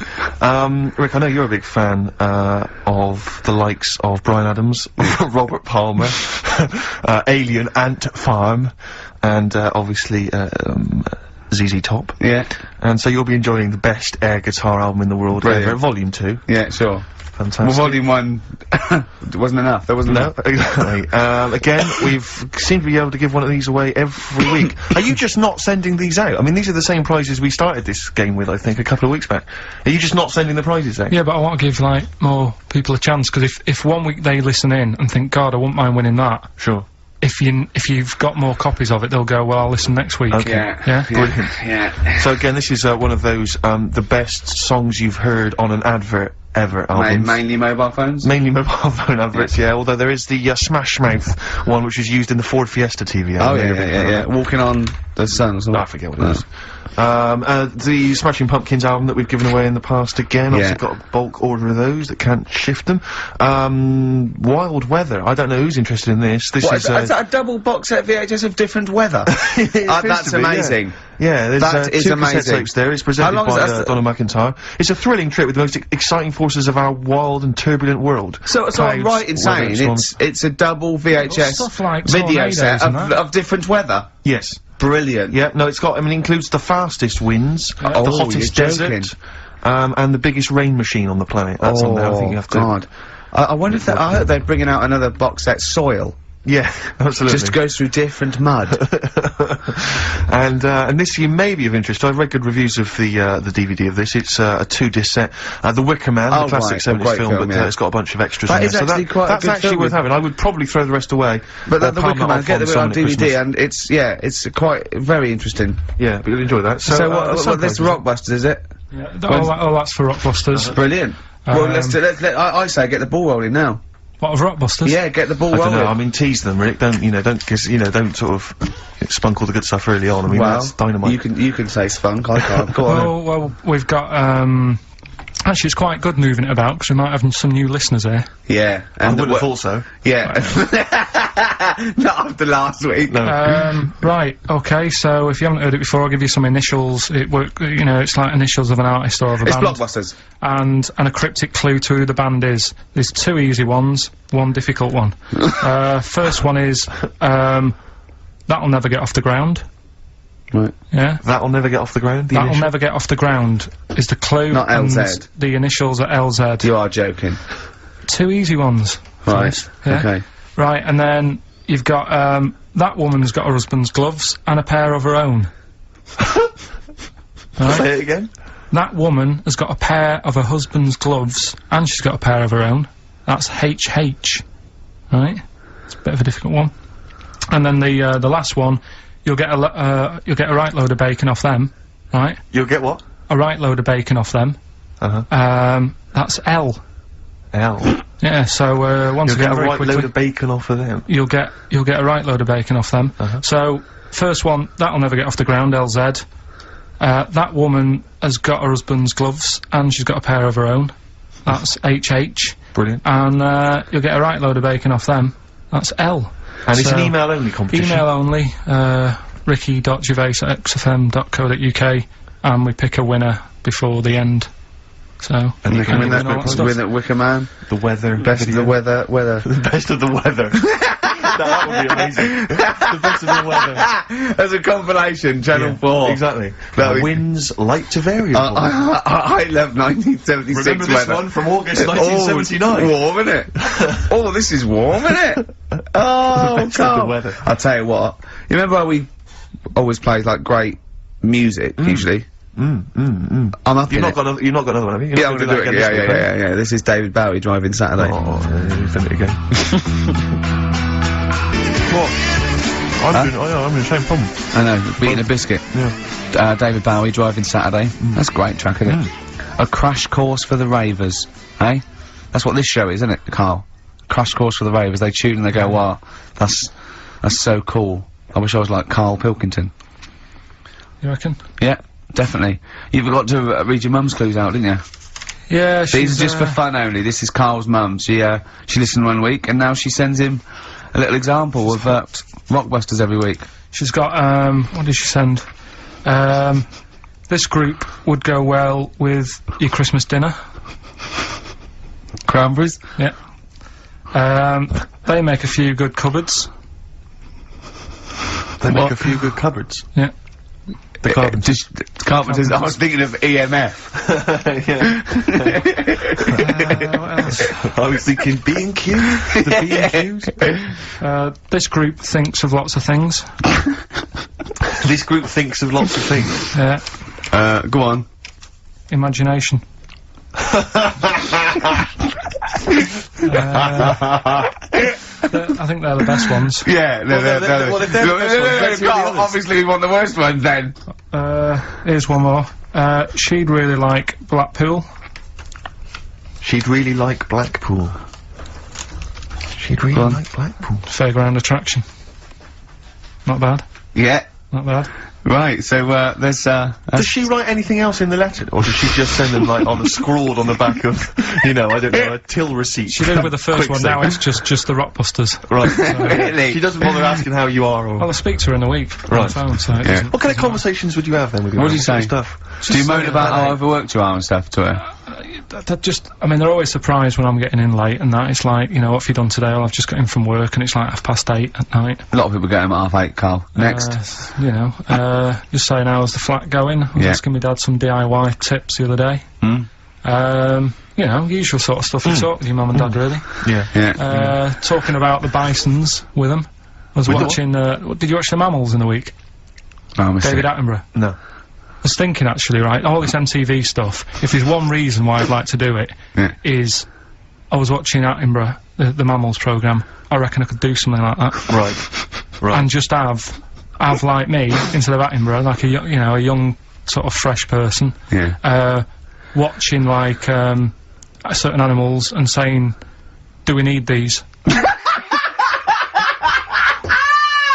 you know what I mean? Yeah. Oh, God! What's going to be death on Earth? Well, just, That's amazing! Do we need these? And, No, 'cause there's loads of and the stuff. audience at home would vote. Would there be some kind of yeah, telephone like a vote? vote out system. Oh, But that- the thing is like, yeah. it's something interesting that Attenborough was saying the other night on, Do we need these? on Jonathan Ross's show, on his telly show, right? He was saying, he said you could take all the humans off the earth and it would carry on. But take, like, some animals off it, mammals and that, you got problems on your hands. I thought that was quite interesting. Yeah. So it's like, the question is, do we need these? Is that part of the big thing? Right. Like jellyfish, Yeah. we've talked about jellyfish. Yeah. Yeah. So which mammals in particular were You talked about that watching on that Zoe you Ball thought- show, haven't you? Eh? Which mammals were you thinking we don't need when you watched the show the other night? Any in particular that you thought they don't need them? They're not of interest. Well, I like whales, but I don't know what they do. And Okay. they're taking up quite a lot of room. Sure. But stuff like, Yeah. but like, jellyfish, I looked into because, Yeah. you know, well, I was know you talking about don't, them, and they were saying they've got no eyes, no heart, they're something like 97% water, Yeah. they're blind, and they do about 33 miles a day. Right. So it's like, do we need them? Could we clear them out? Yeah. Yeah. What? A big net. That would be the programme. What? Right, we'll get rid of them. Next week we'll be looking at Rhinos. I think it's genius. Honestly, I think it's genius. And like going along, sort of like picking up sea anemones and going and just lobbing them into the sea. Well, what do you think about MTV doing that? And then I just, in between the bits, Play music I videos? play music That related relates to to it. fish, so I could play like fish, Yeah. like Rock Guy, or the animals, Rock lobster. yeah, or what else could This I get could in run there? and run. What other songs have got animals in them? The Well, monkeys, could play the monkeys. Yeah, there's about 1 million, so let's not start this. No, Yeah, but do you know what I mean? So do we need this? So MTV Carpet. flies you around the world And to the you- most incredible exotic locations. You sort of climb up a tree or whatever next to, I don't know what lives up a tree, some kind of rare parrot. You say, look Sloth. at that, it's colourful, Sloth. it's interesting. Oh, you like sloths, don't you? No, they just live up trees. But I'd say, do we need them? Why? Well, what do they do? What do you mean? What do they do? What do you want from an animal? Carpentry. What Well, do you like, want? I don't like scorpions, right? Right. But then I found out they look after those monkey things. They're not monkeys, they're Whatever. lizards. Well, alright, yeah, them lizards, they look after the lizards. Look So at there's a reason. But do you need the lizard? Could be your Well, next yeah, question. because the local people made shoes out of them. But not when the scorpion protected them, they didn't. Alright, we don't need them then. So, and so ultimately, would anyone decide? I mean, do the animals kind of get a chance to mount a case for their survival? I mean, is there maybe someone that comes into their corner and sort of defends them? I'd have like a David Attenborough type character who says, Right. well, they do this, and I'll go, yeah, but do we need that doing? Yeah. Yeah. Okay. Yeah. And so what does an animal need to do in order for you to feel that it sort of gets a chance of life? I mean, like a pet, like an animal, like a dog maybe, or a cat, I mean, they give a certain affection to its owner. Is that a valid, reason to survive? Not particularly for you. Not really. No, I okay. mean, saying that though, blind people use dogs, so they are useful. So dogs are useful. St. Farmers Bernards, use they often dogs. save people, don't they, in Yeah. snowy weather? Cats. I'd have to think about it. Okay. Keep the mice down. Yeah, but you got rent-a-kill. So Okay. what I'm saying is something that will affect the world. Right. I think you'll find everything does. I think you'll find everything does. Except Carl. I'm not sure what effect he's having on the world. I tell you what though, Steve, right? Did you watch the mammals? I did see the mammals. They had bison on it. Right. The weirdest looking things you've ever seen. Yeah. They've really Again, got you're on dangerous ground here, no, Carl. but they've really got a, it's like, decide what you want to look like. It's just a mismatch of stuff. It's got a really big airy head, Yeah. Unlike you. sort of bald at the back, Right. sort of It's like thinner. someone you went to school with. Was there two of them? Oh, brilliant.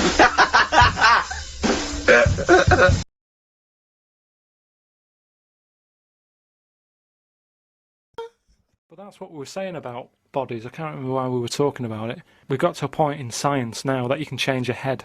No, well, that doesn't make any sense at all. It was a program on. It was done in the 50s or 60s where they stuck a monkey's brain on a stick and had it wired up and it still worked, right? Right, okay. And that was in like the 60s or Right, whatever. okay. Well, So- to say to change your head makes no sense at all. Because if you put a different head on a different body, you're changing the body. Yeah, I know. Well, that's what I'm about to say to you, though. What? That's what I'm saying. That I'd be more confident if I had someone else's body, because if anyone dissed it, I can go, no, it's bad, innit? But it's What not are you mine. talking about? Well, it's like, say, As opposed to someone else's head? yeah. Well, What, it you'd wouldn't be rather- me, would it? The head is me. Well, of course it is. That's Yeah, what I mean. yeah, So the what do you head's mean? me. You'd be happier having someone else's body? What, than your own? What I mean is, say if you're wandering about, for some reason, there's an incident. You have to take your top off and that, and everyone's looking at you, right? And you're a bit sort of, you haven't got the muscles and that, you haven't got the six-pack, Right. which isn't that nice anyway. I don't know why that's become a nice thing, really, seeing the insides of you. You might as well. I mean, I know I came up with the see-through skin idea, but it's a bit weird, isn't it? You can see stuff. No, it's the muscle in front of the... No, it's not. Sometimes you can It's see, not the- It's like, not the tubes. outline of your No, you organs. can't see tubes. You can see tubes and veins and stuff. Well, you can see veins. Yeah, well, I don't want to see that. That's why we've got skin over it. Is Well, what stop I mean. looking at naked men then. Why No, you but keep- sometimes you can't help it because it's been hot, and like you say, there's people walking about with vests on and that. So anyway, what I'm saying is, say if some incident happened, I'm walking about with my top off. Right. Girls are laughing at me, right? Why? Dunno, they might. Yeah, go on. So They wouldn't look at your body, they'd all look at your head. So what I mean is, Yeah. rewind that, right, and imagine all that happens again, but I've got someone else's body. Right. Whose body? Just some fella who's died, and my body was injured, and they said, we've got a new body in. You can Right. have it. We'll Yeah. stick your head on it. Yes. Yeah. Now, say if... They're laughing at you. they are laughing laughing, at the body, they're laughing yeah. at the body, Yeah. but at least I'd be able to sort of go, I know it's a mess, but it's not mine. At least I don't have to claim ownership. So all of this extraordinary technology that can make put one head on another person's body, so you can go, it's not my body. No. But it's not your I'm own. not being funny though. So if you have a body transplant, right, and you're there, you're at home, naked, you look down, Yeah. lovely penis and a set of testicles, Yeah. right? What do you do with them? What do you mean? What am I doing with them? Well, do you like them? Well, you wouldn't mess about with them as much as if they were your own.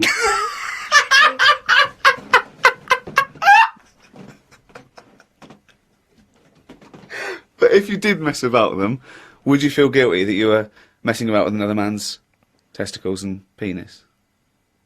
And it's the full body. Yeah. No, because they're not my hands either.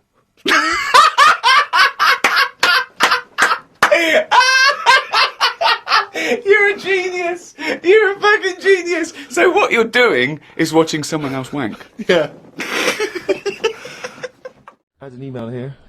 Carl is trying to distract attention from the fact that he is a monkey raised among humans and horses and has failed to develop hair. It's, I can just imagine him Yeah. being the second cleverest in a troop of monkeys. Do you know what I mean? Second cleverest. Do you know what I mean? So, Picking fleas out of their hair. oh, look at his little face. I'll tell you what, Heat, I'm gonna get a picture of you. Just put it in the radio section of Heat. This is what Carl looks like. Oh, another email. Someone said, when the monkey boy went to the shops, he was naked. Where did he keep his money? Good point. Didn't happen then.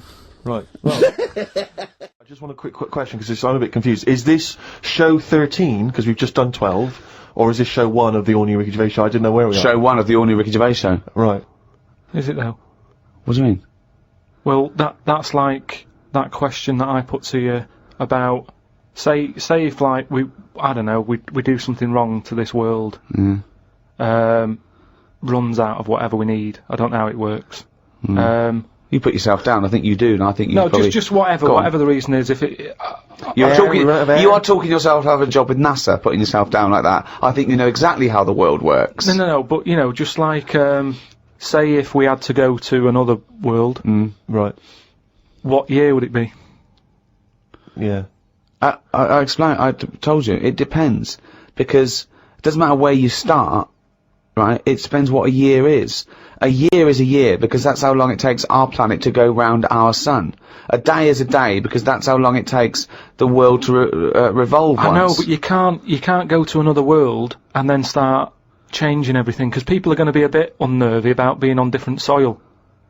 So But you it's can't not their start saying- choice. You can't go to a planet and go, we've got to speed this planet up. It's not going through the space quickly enough. Yeah, but everybody's, you know, like, especially older people, they set in the ways, right? I don't think older people set in their ways are gonna pack their bags and go to Mars. No, but if they have to. Anyway, that isn't the point. All I'm What, saying... they're gonna be moaning about days are shorter here, or days are longer, aren't they? Well, yeah, you know what they like. But old Change. people don't care. They like short days. They don't get out of bed, do they, until late? They've got nothing to get up for, and they go to bed early. Yeah, but it's not just that, is it? What I'm if it's a talking- longer day, Steve? Oh, nightmare. That's your point, isn't it? But I'm talking about stationery, diaries. Everything's going to be a mess. Right.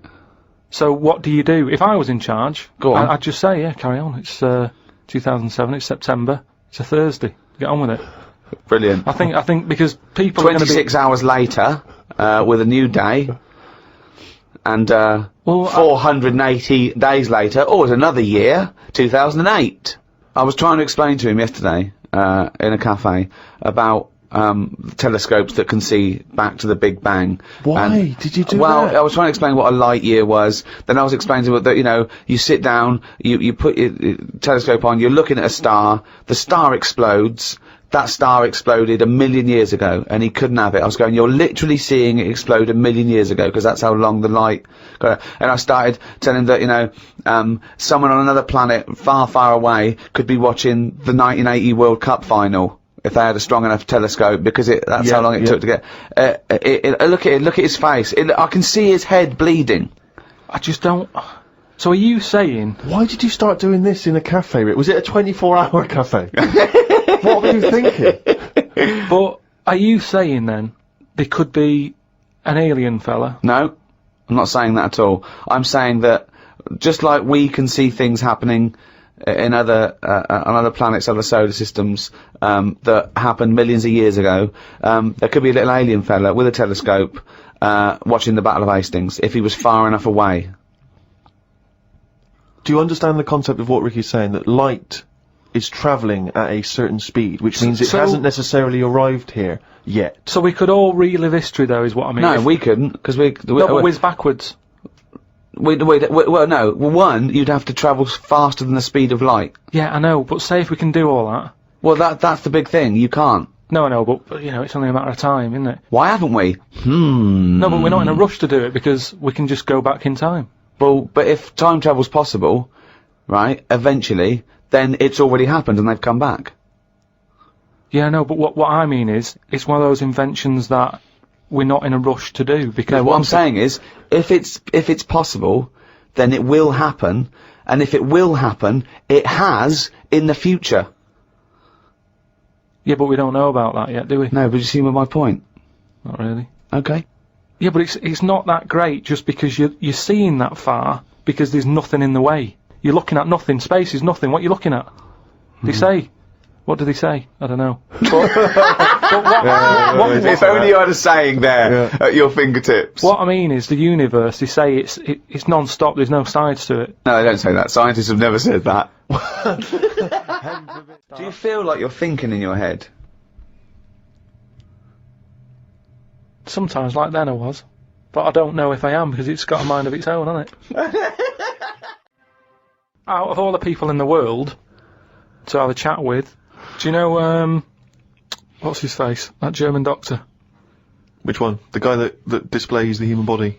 Guns, someone. Guns Traven or something. Oh, right, yeah. He's pretty good. Just like the way, you know, he cuts stuff up, shows you how the body works and that. Sure. And have you learned anything from that? Well, I don't. Is he a proper doctor? Because it's just that he's always. I mean, I could cut a body up. I never see him sort of put it back together. Is anyone keeping an eye on him, sort of going, well, who is he actually? I'm sure he's a proper doctor. Well, he sort of cuts bodies up on the telly and sort of goes, here's how like the intestines work or whatever. Right. And he just he holds them up, fills them with food, and he goes, look, they go fatter. And I mean, he doesn't answer everything. Like, he doesn't say, I don't understand why the intestines have to be that long. I don't know why it just can't go from the throat to the belly, exit, straight dark line down, out the arse. You must know. Well, no, because the way he dragged it out, and it was like miles long. Yeah. Pointless. No, it's not pointless. Just have a straight, do you know what I mean? Straight down. It's to increase the surface area for absorption. So, a foot long intestine, you wouldn't absorb much food. Whereas, you go down, you know... Yeah, but just have more points in it where it has to go through some sort of filter. What are you talking about? Again, the evolution sort of worked this out for us. It really works. I don't think you're going to improve on it. In your mind, you some kind of kerplunk style. No, but what I mean is that's probably that long because years ago they were eating dinosaur, and that might have took a lot of indigestion or something. I don't know how chewy it was. It might have been quite fatty, dinosaur meat, and it needs to go through all that. Now we're eating like yogurt. So I mean, we don't need anything that is doing that much work anymore. All the food is mashed up. Auntie Nora, right? All her food is mashed. Right? She doesn't have to chew anymore. She's got teeth, but she doesn't need them. And that's how. She's got teeth, but she don't need them. No, but that's how we're she moving could have her on. intestines removed then. Well, no, but this is that what I'm would sort saying. our other problem, wouldn't it? We're changing everything all the time, aren't we? I mean, there's some fella who was looking at on the internet, identical twins, right? They were sort of sick of looking like each other, so they were like, "What can we do?" Right? And one of the twins said, "You have my arm," right? And he had his arm taken off and stuck on his twin, so his twin's got like 3 arms. No, it's not true. It's on the website. No, it's not true. What, for a laugh? They were born, so what, they didn't have no, a but laugh. just like- what doctor's doing this then? Well, they're old enough to sort of say this is what we want, and No. Doctors don't go, well, if he wants another arm and I'll take it. They don't, doctors don't do that. What sort of practice is this doctor going around and go, Dr. Jekyll. I mean, Carl, think of what you're saying. but where would he have stopped? Can you put his head on my knee? It's up to you. no, Sign this. If you sign this, you give my consent. but we, it is annoying. What do you think these doctors sit around doing? Playing Mr. Potato? Or what do you think these doctors are doing? Just to do as they're told. They don't do as they're told. They do if someone wants it, and twins sort of it can get you down, can't it? Being a twin, because it's like. Sorry, what would this solve though? I thought you said he gave one of them a bigger nose or a beard or 2 front teeth to make him look different, right? Not. I'll tell you what we could do. Go on. Would you like 1 arm? Go on. What are you thinking? Well, me 3, you 1. Therefore, not twins. Novelty. I mean, you are a mental man. But they can do it now, can't they? There's no sort of there's no line drawn anymore. They don't go, "You're crazy. We're not going to do that." Yeah, in Saw 2, not in the real world. No, they but- don't do things like All this. right, there's another bloke, right? I don't know the sort of full ins and outs of it, Go on, you surprised me. but what he asked for, something happened to his tackle, right? It's penis. Yeah, right. So he was at the doctor's, and they were like, "Oh, what can you do for me? It's a bit embarrassing. I've got nothing down there." Right. So they were like looking at it, going, "Yeah." Doctor, I don't know if he started like rubbing his chin with his finger or something. Looked down. He's thinking, "Got an idea. You've got a lot of fingers. How many of them do you use?" The patient's like, "Yeah, I see what you're thinking." They cut off one of his fingers, sewn that on to where his tackle is. He's happy. Well, that's different though, isn't it? Well, That's where they've really taken different. tissue. No, but I assume they fashioned it into more of a knob than a finger. No, I still think it's there with like a little knuckle and fingernail and that on Well, I assure you it isn't. They've probably used the finger as a basis to then build up some sort of knob-based No, because organ. if you were doing that, use a sausage. I mean, why lose a finger for? Well, I'll tell you why. Because your finger has your tissue, your blood type, and therefore would graft near your testicles. A sausage is a thing that's made by a butcher out of offal, okay, that really can't be grafted onto any part of the human Yeah, but- body. That's why they very rarely use any meat products Yeah, but in surgery. I know, yeah. Well, I mean, why not use a sausage? You're a mental case. But I always remember this story when I was a kid about some bloke who a bit sad, this story, but weird. He had throat cancer, right? And his doctor said, "Carry on with your life, right? It's not going to be that good, but just carry on, but don't eat meat." And he was like, "Oh, I love meat." He's like, "Yeah, but just don't, have your veg, plenty of vitamins and stuff. Keep yourself strong." But don't be eating that anyway. He was fed up because he loved his meat, and his wife was feeling a bit sorry for him one day, and thought, I'm sick of him looking fed up and that. All he wants is some meat, for God's sake, give him some meat. So she goes to the butcher's, gets him a big piece of like steak and what have you. He can't believe it. He's like, "Oh, brilliant, cheers for that." Anyway, he's got the meat on his plate, just about to tuck in, and the cancer comes out from his throat. What? No, I know, it sounds really weird, but it's something that I was told about years ago when I was growing up. What are you talking about? It was just some bad illness, some cancer thing, and it sort of it was coming out waiting for the meat. It was it was sort of dying. Again, I get a lot of your medical knowledge is from the film Alien. So this guy with throat cancer, okay, as opposed to it being a disease of the cell. It was like a living. The Alien. It was Alien. So it was the animal. It was the little animal cancer. That's why What he are you wasn't allowed to talking eat about? meat. He wasn't allowed to eat meat. So it's sitting there. So it's actually sitting there in his throat. Why? I'll tell you what I'd have done if I'd have had some cancer in my throat. I'd go, there you go, rid of that. What are you talking about? So what happened? He choked to death on this thing, and the wife was like, "Oh, I shouldn't have given him the meat after all." Just That's listen a to bollock your- listen to story. your doc- It's all. There's loads of weird stuff like that There that is. happens in medical stuff. Well, the terrible thing is, if you got testicular cancer and you eat meat, your bollocks come out of your trousers, and they're all over the plate, Yeah. and you have to be asked to leave the restaurant. The other thing that I was told when I was younger about medical stuff and that, Who's telling you this my stuff? mum told me about it. Jeez. Because she always says to me dad, because he has too much meat, and she's always like, you know, Remember the fella with the, and he goes, the "Oh, troll in sorry, his sorry." throat. But, me gran, she had something, wrong with her eyes. And they sort of took them out, and they were just dangling on her cheek. And she could still see through them. They were operating on her, Yeah, and you would have, yeah. they sort of say, No, she wouldn't have been conscious, though. no, they were then, because Oh, it's yeah. something to do with the eyes, and it's like, if No. no, it's no good operating on eyes if your eyes are asleep. What do you mean, your eyes are asleep? It's like a heart, isn't it? You want to keep them awake. No, So you, keep what the do you eyes mean you want to open. keep them awake? What, heart surgeries with blokes awake? Stop talking shit No, all your life. what I mean is they don't stop the heart. They Of course sort they of, don't stop your heart, because it kills you. yeah, I know. So what I mean is it's like the eyes. They wanted to make sure they were working. So the only way to do it is keep her awake. No, it's not, because you don't know whether they're working or not. You can't see what she sees. What, you think, you can plug something in and see what people are thinking? It was something like No, that. no, it wasn't something like that. Well, she could see. She No, said it she was really weird. How like, you know, you can see. She could see her knees.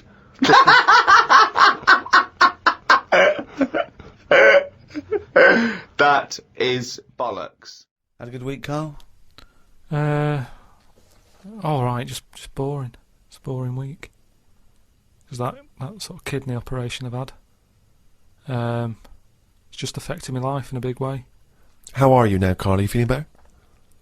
Better than it was last week. Because last week you really were not putting the effort in, were you? And it's your own fault, you know, you got kidney stones, you don't drink enough water. Have Yeah, you- no, have- well, that's what I've been doing this week. Just drinking. I mean, you said what sort of week have you had? What have you been up to? That's what I've done. I've drank water. That's all I've been doing. If there's a water shortage in London, it's because of that. Honestly, just that's what you have to do. It's just boring. It's like a basking shark, just sort of with its mouth open, just going through the water. I'm sick of it. Oh, he's led the life of plankton for Have you been able to do anything, or have you just been resting? It's best to rest, just because you know your body's still in shock. Even though in the head, physically, I thought I was all right. The body sort of just acts in weird ways. Brilliant. You know, it's a weird thing, isn't it? Like I said last week, you don't think about your body until there's something up with it, and then you panic a bit, and then you go, right, I'm going to look after it from now on. I've been given a second chance here. As I said before, this was not a life-threatening illness or operation. No, but it's that same thing. The last time I had it was when I nearly choked to death on the Mr. Freeze pop, Right. where I had that sort of, what do they call it when you have like a second coming? Do you know what I mean? It's that sort of thing where I you don't go, think you're the second coming. no, but Carl. that thing of... If you are, we're all screwed. You mean the th- second chance? Yeah, it's a second chance thing. Your where, life flashes before you, doesn't it? yeah, but you get, you suddenly feel kinder. Do you know what I mean? Really? Yeah, you sort of go, right, you know, that was a bit of a warning. Be Like good, Scrooge? Be good to people and stuff. Yeah, a little bit. I think it's normal. So are you now a nicer person? You've given more generously to charity and the like? Well, they haven't been out, so I can't do anything. I can't help anyone. Yeah. Go online and But sort it out. maybe, you know, Donate once... some money, all this cash you're earning. No, I've given enough money away. Sick of it. But, It's changed. So he hasn't changed at all then, no. but you've also got to be careful as well, because there's that thing of you can drown yourself by having too much water. Yeah.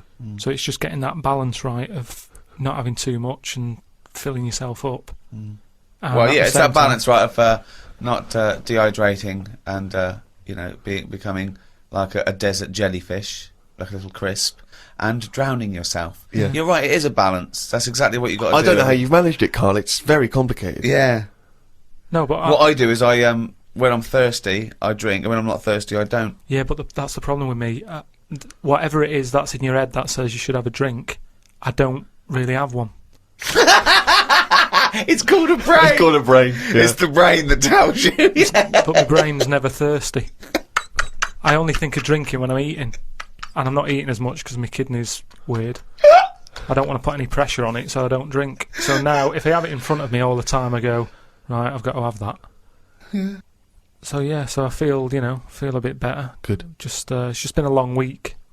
Because when you don't do much, it's just, time doesn't whiz by. And normally your weeks are packed, as we know, with visits to the cobblers. Yeah. Well, it's just like they say, innit? They say, Following an ant. Exactly, yeah. You've got a hectic schedule. I know, But- I don't but know how you that's- fit it all in. but, because I was close to death and everything, You weren't close to death. I've been thinking about, other people who've been in that situation where they're dying and what have you. And it's weird how, like, in a way, do you know, like they say before you die, things to do? Yeah. Think I've it's never heard that best- sentence before. I don't know if they say. Well, I've extrapolated from that. What you mean is there are certain things you should do before you die. Swim with dolphins, etc. Yeah. But in a way, because I've had such a boring week, it's been a long week. So if I was dying, don't go swim with dolphins because you'll love it and the time will whiz by and you go, oh, there's another day gone. Whereas I've been sat at home watching, The Price is Right and stuff. And it's just like, oh, it's only 4 o'clock. Oh, this is dragging. So if I was dying, I'd go, yeah, it's dragging, but I've got ages more left to live. Yeah. Well, what's the point? But it's really about quality of existence, isn't it, when you're dying? No, but anyway, I'm just saying. Oh, okay. Been a boring week. But what I've been doing is going on the internet, sort of learning stuff, been watching more documentaries about stuff. Yeah. Uh, Okay, tell me something you watched on the internet then. The thing that stands out the most, there's this spider Right. that a fella got, popped it in like a little sort of bottle. Yeah. And chucked in 80 ants. And the spider, right, just went mental. And I don't know if the spiders eat ants. I don't know if they do. But he wasn't happy with them, that they were there. And he was just whizzing around, sort of biting them. Not eating them, just giving them a bite. And the ants would sort of just lie there, dead. And spider had this system of sort of going, right, I'm going to put the dead ones over there. And it was biting them, dragging them across, putting them in a pile, killing another one, popping it in the pile, and by the end of it, it made like a little pile of dead ants. He was just there, sort of breathing heavily, and that was amazing because I'd never witnessed that before. But you don't see that happening, do you, normally? So you think that if people are unfortunately passing away, instead of visiting Disneyland or whatever, they should Just learn stuff. Just Sure, make you get on the think internet and this- watch this spiders. world is amazing. attacking ants. And just that thing of, last week you were saying how good ants were and how they're brainy and they work hard and everything. Yet, none of them they didn't know what they were doing. There was panic going on. You watched them again, they were running backwards and forwards. And I remember, like, seeing a programme about ants where they're meant to sort of work together as a team. And if they climb up a person's leg, that person stood on their house, say, and they're all like, oh. There's a signal and they all bite at the They all same bite time. at once. Now, if that had done that on that spider, they sort of all go on it, and when they're all in position, one of them sort of goes, no, and it bites, and then it would do some damage, but there was none of that.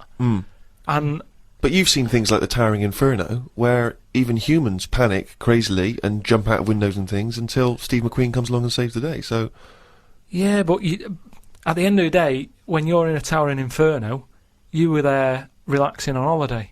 So, of course, you're going to be relaxed, and the shock of it's going to make you go, oh, I wasn't ready for that. I was sat here in my trunks. Whereas that ants should always be alert. Well, yeah. Any insect's life should always be... What, so for a human scooping up 80 of them, putting them in a bottle with a giant spider? Yeah, but I'm just saying that's what insects do. Their life, they never relax. That's what's weird with an insect. There's no downtime, is there? It's you wake up, you go and get the food, you build your house. That's what you do, so you're always alert. They shouldn't be sort of running around going, oh, what do we do now? That should be in them. I They should love know that you're annoyed at these poor yeah. ants that were bitten to death. But also, they say they're clever. I was looking at it. If I was an ant, I would have just crawled under the pile of dead ones. Just sit under there, wait for the spider to go. None of them were doing that. They were all staying on one side and the dead ones on the other. So I'm just saying that, you know, you're always sticking up for insects, saying they know what they're doing. They don't. What do you mean? Where's this come from? When have I ever stuck up for insects? It's you that's follow them and saying they're brilliant and that, and ladybirds are right-handed and Christ knows what. No, but, you know, so I'd learnt that.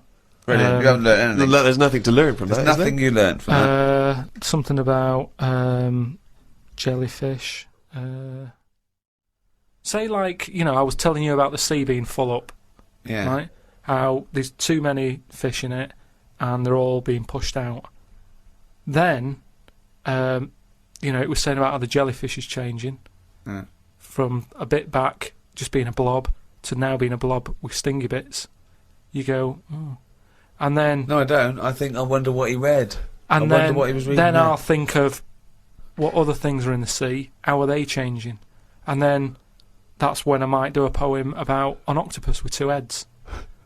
Because it's got me thinking. So no longer am I just reading someone else's story, spending a full week reading some other story. I've read a little paragraph, and that's got me thinking about And it's an inspired octopus you to make great art. with an octopus with two heads. And you just think, yeah, that would work. You know, that's a good way for them to evolve. They've got all the arms, give them two heads. They've got all the arms. And, you know, it would work, because like I've said to you before, it is one big head, just make it two smaller heads. So it's just looking at science, looking at how things can move. It's not looking at But it's science. not looking at science. You then speculating on an octopus having two heads is of no value, is it, to anyone or anything? But there's people out there who are bringing out books who are writing stuff like that for sci-fi stuff. And I think, why am I reading But that's theirs? entertainment. Everyone knows it's not true. They're doing it to... But they do more than just say, wouldn't it be great if there was an octopus with two heads? They then paint a world in which this octopus exists I and can do presumably that. causes some kind of narrative interest. I can do that on my own, though, without... you So know, what's the story of the octopus with two heads? It's happier in the end. Everyone likes happy ending. It's got company. But If we that's had- not a story, Carl. What? Tell us the story. What, you made up a story about an octopus with two heads? No, I'm just saying... I've thought about how the sea's changing. Right, what else is in the sea? Octopus. Right, what's an octopus like? Well, it's just a big head with a load of arms. Right, how would I change that? I love this thought process. But it's not a story. This is not a story. It's not anything. It's just some thoughts you've had. It's not... But a story is there to make you think and have thoughts. But what is it that you've thought? You've not... I don't see what you've thought here. I've just thought, yeah, that'd be alright. I know, but... Well, like King Kong then. That's only someone who's gone, oh, monkeys are getting better at stuff. Yes, but it has a story, doesn't it? They go in search... No, it isn't. It isn't saying monkeys are getting better at stuff. That's not what it's saying. There's lots of themes, but that's not one of them. Monkeys anyway. are getting better at stuff. No, they're getting better at stuff. The way they try to he tried to go out with a woman. That's them moving on, isn't it? It's the monkey going, do you know what? I quite fancy her. And you know from the beginning, I mean, that is a story that you go, well, that relationship ain't going to work. Do you know what I mean? I mean, I've not gone out with women who I've quite fancied, but then they smoke, and you go, oh, that's enough to put me off. Yeah. So, when a monkey's that big, the thought wouldn't even pass my mind. To go on a that date. This could work out. Sometimes it's just, you know, relationships aren't made for each other. Now, that for a story, you wouldn't think it'd go past page 1. Yet you're having a go at me because an octopus has got two heads. Which isn't that weird. When you look at them anyway, I mean, it must be the weirdest thing knocking about on the planet. I'm not kidding you. I've never seen anything so weird. And yet... He's angry because he's not seen anything so weird as an octopus, so having... But it's not yet a story. What's weird about it? What's strange about an octopus with all the things that could... Why is it any weirder than a dog? Because it couldn't be further away from us. A dog has got human eyes. If a jellyfish had a pair of eyes like ours, I probably wouldn't worry about him that much. But like I said to you, it's that way that They haven't got eyes. They're floating about. I can handle some fish. They look like us. They've got eyes. You can make eye-to-eye contact with them. What are you A jellyfish, making? what are you looking at? It's a snidey thing, like I've said to you. You can see a lot in eyes. Do you know what I mean? They say, don't trust him. Why? It's his eyes. Jellyfish haven't even got any, and I don't trust them. Whereas if it had them, maybe there'd be the odd one that I'd go, oh, that one's alright. Okay, Carl, I'm just going to throw an animal at you. Tell me how weird it is, what bits annoy you, how you'd change it. Okay? A crab. How would I change it? Yeah. Does it annoy you? Do you think it's weird? They are weird, but they're at that size where they can get away with it. Yeah, it suits them. Okay, good. Would it change anything? In a way, you know, what you're saying about things not working, he can't walk forwards. So But- why hasn't something happened? Why haven't they said, you know what, these arms are too clumsy. We need to have them so they can slot away easier, and we can pull them out when we need them, instead of clumping around with them. Because they do struggle. You see them struggling with their arms. Yet they're still here, they're still doing that, they're still designed that way. What's the weirdest animal? So you think the octopus is the weirdest animal on Earth? Yeah. In terms of design and everything, and if you lined everything up, say if I'd come from another planet, Yeah. and everything was lined up in a row, and they said, right, we're going to give you a crash course in what's knocking about on this planet. Yeah. And you go, right, go on then. And you go, this is man, here's a woman, here's a dog, here's a cat, here's an octopus, here's a... I go, hang on a minute, what is this? Well, he was talking to me the other day because I'm trying to write a show called Science, and he's sort of going to help me out with some of the research, and I want him to do some on the DVD for it, right? And he was talking about it, and he was talking about he says that in the future they reckon we'll be able to soon. He said they'll be able to take us into space, and it's going to cost us £150,000. Said, what's the point? There's nothing up there. He said when they went up there, right? He said when Louis Armstrong went in 1966, right? He said it was nothing there. So there was him, a fella called Buzz. There was one and third bloke that didn't even get out of the spaceship. He said he went all that way. He didn't get out to stretch his legs. How good can it be? Forget it. That's him summing up space exploration. Don't you agree with that? What's the point in going up there? Because you're Are we expanding... talking about the finger in the arse again here, or space? Oh, so what is the point in going Because you're to... expanding, you know, human endeavour, aren't you, and the human understanding of the world and the universe. It's like, what else are we going to do as a civilization, as a people, if we're not constantly searching and, you know, and reaching out into the far distance? But there's nothing there, though. I know some people you grew up with that haven't left their street, but that's not everyone. But what is it? What do you mean there's nothing there? That what has got to be there for it to be a worthwhile? Like, Just something. what, I mean, like, to be honest... What would you be I don't happy think- with finding out on the Blockbuster moon? video? Just something. I don't think they looked hard enough anyway when they got there, because they seemed to get out, have a bit of a dance about, and then they came straight back. And I sort of think, you know, did they look properly? It's not a day trip, is it? But what I mean But they is... took that car out there, didn't they, and drove around a bit? Yeah, but only a little bit. What I mean is, say if an alien landed in Africa, there's not much there, so they'd go... What do you mean let's there's not go much back. there? Well, it's a bit barren, isn't it? What, Africa? Just in general? Well, so anywhere like that, the the- desert or whatever, what I'm saying is, It's got have a good look round. probably where all life came from, and probably 500,000 species of I animals just mean live there. buildings and that, and stuff. Oh, buildings. Well, just stuff. Yeah. I mean, did they look properly? Or did they just land, get out, go, oh, bit dusty, whatever, right, let's go back? I just think it's a bit pointless. Especially when we haven't done everything there is to do here. Go on. Well, I don't know, but I'm sure there is stuff that needs sorting out. Well, I know the place that there's no medical man has been in this room. Yeah. There's definitely an unexplored cavern sitting right in Right, front. alright, Steve, would you go to the moon if someone said there's a space? He doesn't march at a concert because he's scared his glasses to fall off. Of course he wouldn't go to the moon. That They'd is fun. spin him round in training, his glasses would come off, and that'll be it. He'd feel sick. My worry is I'm not sure I'd have to, because would I be able to wear them under the helmet? Imagine him! Like I went paintballing once, and I had to wear the glasses underneath the mask, and of course it was a bit hot weather. It was all it was steamed up in there. Still, I couldn't see anything. I got shot straight away. I was out of the game. It was pointless. You know, it cost me like £8. Yeah. You don't have to be that fit anyway, do you? You're only sort of sat there. Well, not, well, yeah, but what are you talking about? Think of G-force alone and weightlessness. Of course you've got to be, what? I think when you said think of G-force, he thought of G4. The follow-up winners in Pop Idol. I could see it as his eyes glazed over. I spoke to my dad about it, and he called up saying, "Oh, I'm sick Oh, of well, we're hearing gonna about get this." some quality thinking here. Go on. Go on. No, he was saying about global warming and that. He was saying he's sick of hearing about it. Right. Because at the end of the day, that's just the world, and we're all getting old, and the world's getting old. That's the end of it. Brilliant. What another amazing quote. Well, it is. What we're trying to do.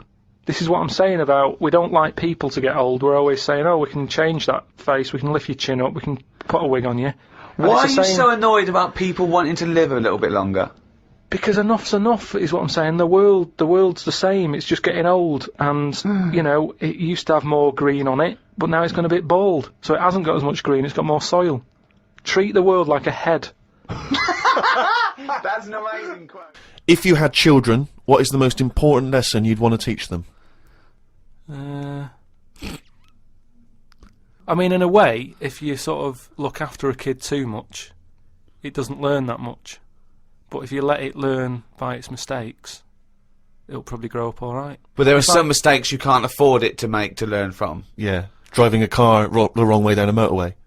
Testing if the fire really is hot. No, but say like the time... Does broken glass really taste horrible? These are lessons you don't want it to learn from mistakes. You can tell them that. Yeah, but what I mean is, there's certain things that I just think there was a kid who grew up in our avenue, right, on the estate, who, when it was born, right, we kind of thought it's got no chance, this kid, because its man was a bit of a rumman. You know, a rumman? Where's that? No, just like, you know, she like going out and having a fag and like having a drink, and she's never at home. It's the one who had the horse in the house. Sure. Right, which I don't want to go over. Sure, it's old news. It's out there, isn't it, if you want to find out about the horse in the house. But she had a kid, and everyone was pretty surprised when they saw it, because it was a good-looking kid. Yeah. Right? Which was a surprise, because, like, you know, the man wasn't that good-looking, the dad was a bit rough. But it came out, and she was showing it around the avenue, going, look at this I've had. And she was chuffed with it, because it's probably like one of the newest things she's ever had, because everything else was always sort of Second hand and what have you. But suddenly she's got this brand new little baby, right? Anyway, as it grew up, right, those looks went. Right. And I'm not talking getting old, I'm talking by the age of about 3. It looks rough already, right? And all that just happened because that's the life it was in, right? Yeah. So like it had like a patchy head. Its hair. It what? It had a patchy head. A patchy head. It's just sort of. It wasn't a North American Indian. What do you mean? A patchy head. Just his hair was patchy. He used to chase sort of cars and stuff. Chase cars. Sorry. What do you mean? That's what he did for his. Sorry, did she let it get raised by wolves? No. but all I'm saying is that at the end of the day, what is it that makes a person? Do you know what I mean? Now, I don't know what state he's in now, but maybe he learned all his mistakes by the age of 4. I'm guessing he's not chasing cars now, but at least he's done it. I'm guessing he is. Yeah. Do you know what I mean? At least he can go, yeah, I've been there, done that, and you don't go back to it, and you can get away with doing dafter things when you're a kid, can't you? I nearly killed a man once, right? Okay, right. Did you? That time when I was in Wales, and I was having a walk with my dad on the cliffs and that, Yeah. I just picked up a big rock, right? Chucked it off the edge, and as I chucked it off the edge, I noticed a fella was walking down below. Jeez. And I missed his head by, like, inches. Now, I've never chucked a rock off a bridge, or, like, off a cliff or anything. And it only took one man to almost lose his life for you to learn that lesson. Yeah, but that's how you learn your lessons, Yeah. isn't it? See, a lot of people would have said that maybe your dad should have said, wait, Carl, what are you doing? No, but he didn't know I was doing it. I didn't say I'm going to chuck this off here. I just picked it up and chucked it. And, like, as I let go of it, I noticed a fella was down there. You live and you learn. That's a little mantra. Right? Right. You live Okay. and you learn. So the woman who's had the kid, sort of look after it, feed it, make sure it's got shoes and that, but let it roam about.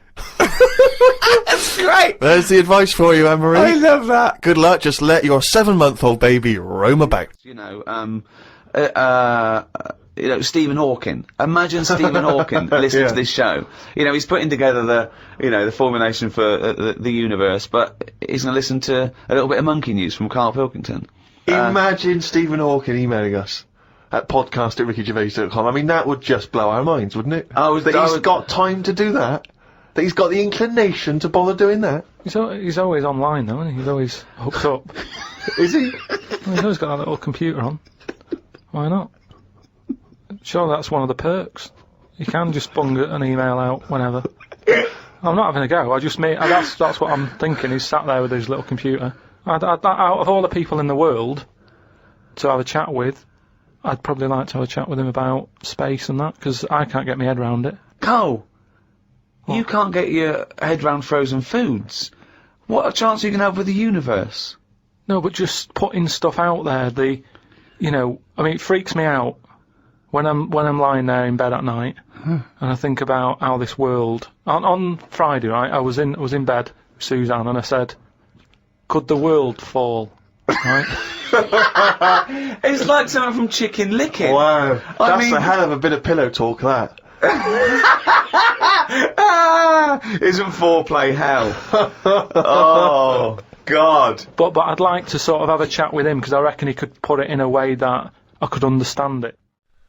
There was an animal in the paper today that I've never before seen. It's called an alpaca.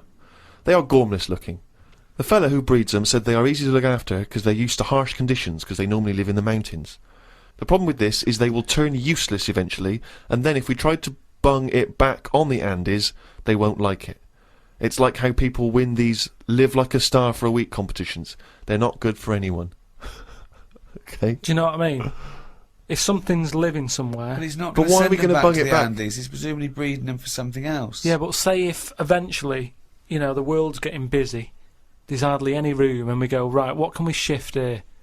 What's getting in our way that we can shift? Well, those funny-looking things came from the Andes, bung them back.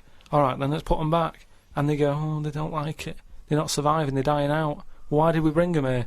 Oh, it was closer. Yeah, but look, we've died out now of the... Sorry, this is an argument with is a whole yourself. No, scenario. this isn't happening. Don't get angry about it like it just happened and you're sick of it. No, this has happened No, yet. I'm just looking at how it will happen. Leave them where they were. But It's you're like- getting angry about things that you're speculating on now. It's absurd, Carl. Not once have That I was read an here about argument your with anger yourself. about terrorism or international, you know, political injustice. Not once have you written about that. Only about the fact we may send animals back to the Andes. I know, but just because it just annoyed me, that's all. They brought them here, some fella's getting a load of praise because they've brought this weird animal into the country, and yet it's like, well, they were on the Andes for a reason. Leave them there. It was happier there. I mean, I feel guilty when I open a bag and a fly flies out of it, and I think, where's that come from? What bag are you opening with bat flies? What bag? No, just when, like, you know, the bag I took the computer home in, a fly flew out of it, and I thought, when did that get in that bag? Wherever brought that from? And it's the same thing. It doesn't want to be somewhere else. It was where it was. And that's the same with this Polaco, or whatever.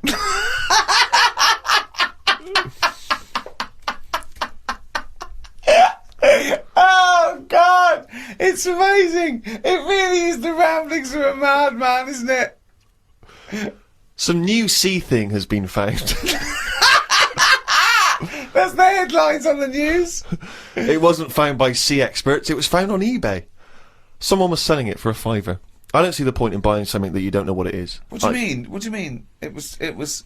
Someone's found some sort of shell with a thing living in it. Right. They thought, oh, I've never seen one of these before, I can flog it on eBay. Someone bought it and then wanted to look after it, went to some sea expert, and they said, oh, I don't know what that is.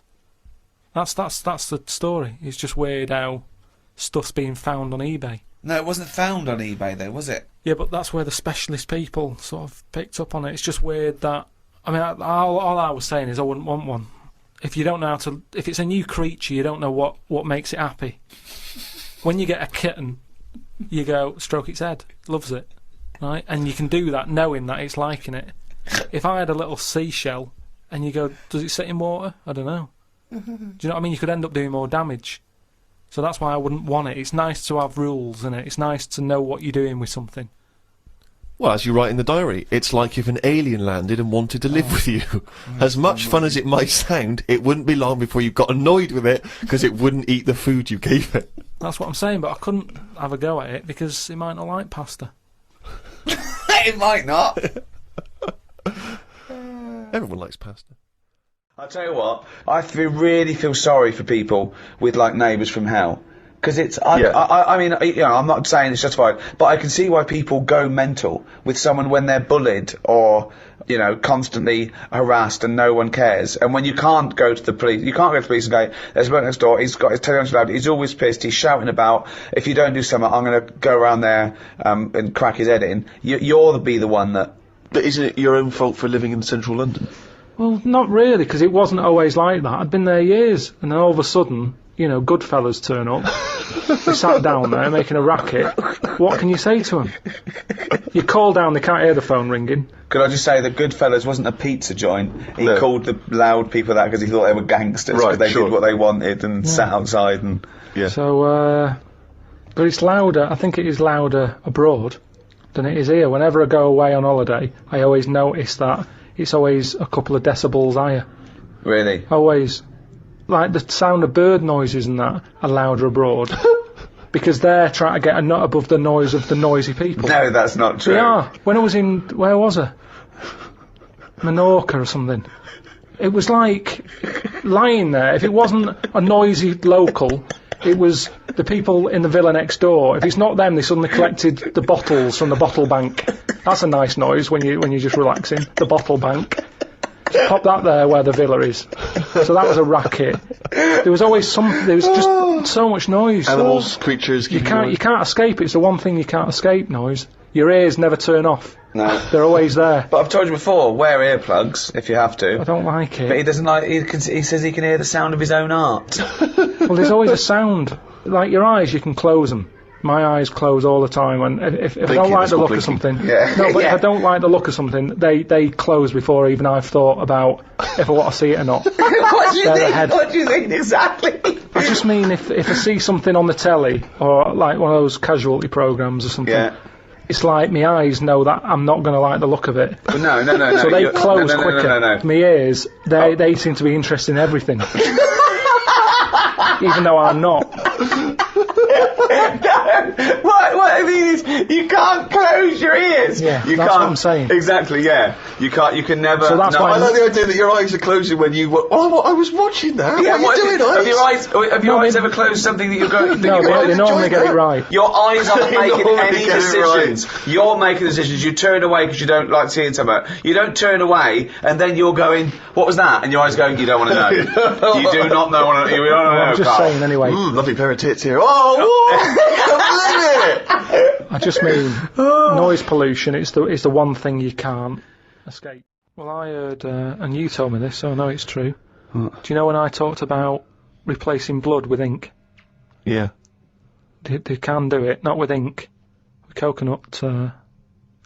What was it? Well, one, it said coconut milk can be used as plasma, but I haven't had that verified because it's off one of those websites where there are spurious facts. I've seen facts like the Impala's fur is just nearly the same colour as grape juice, which I don't know who's that aimed at. I don't know, you know. It's so. Well, what do you think of that, Steve? I mean, I've sort of touched on it. But I've just got to echo what Ricky said. I can't have an opinion unless it's been verified. But why aren't you just being open-minded enough to go, well? No. But That's that's not not being a question of being open-minded. open-minded. Open-minded is being open to the facts that, you know, the possibility. Open-minded isn't believing everything you hear. You don't believe everything you read, do you? A lot of stuff you kind of go, well, that's interesting. But what we talked about this. What about Noah's Ark? What about it? Well, you know, you said you believed it because it's in book form, but according to that, didn't he get 2 of every species on a big boat? But we know that's impossible, don't we? Depends where he was. If he was above a zoo, there would have been a lot of different stuff knocking about. That's my only problem A with zoo that. hasn't got 1% of all animal species. No, but they've got more. What I'm saying is, where was he floating where he could get an elephant, a giraffe, a cat, a dog, a gerbil, Where were all these things floating about? Well, exactly. Right, That's my these Old only Testament downfall. zoos, they were quite... Yeah, quite but big, exactly. really. But you're right. You're questioning it. How is it possible? But I've just said, a zoo. But what are you talking about? A zoo? As I said, there's no zoo that has got 1% of all animal species. Well, I don't know where he got them from then. There's a couple of million species of animal. And how did he round these animals up? Because they were drowning, so they were looking for any boat. So they were actively seeking out an ark. Well, they would have just been looking for anything to get hold of.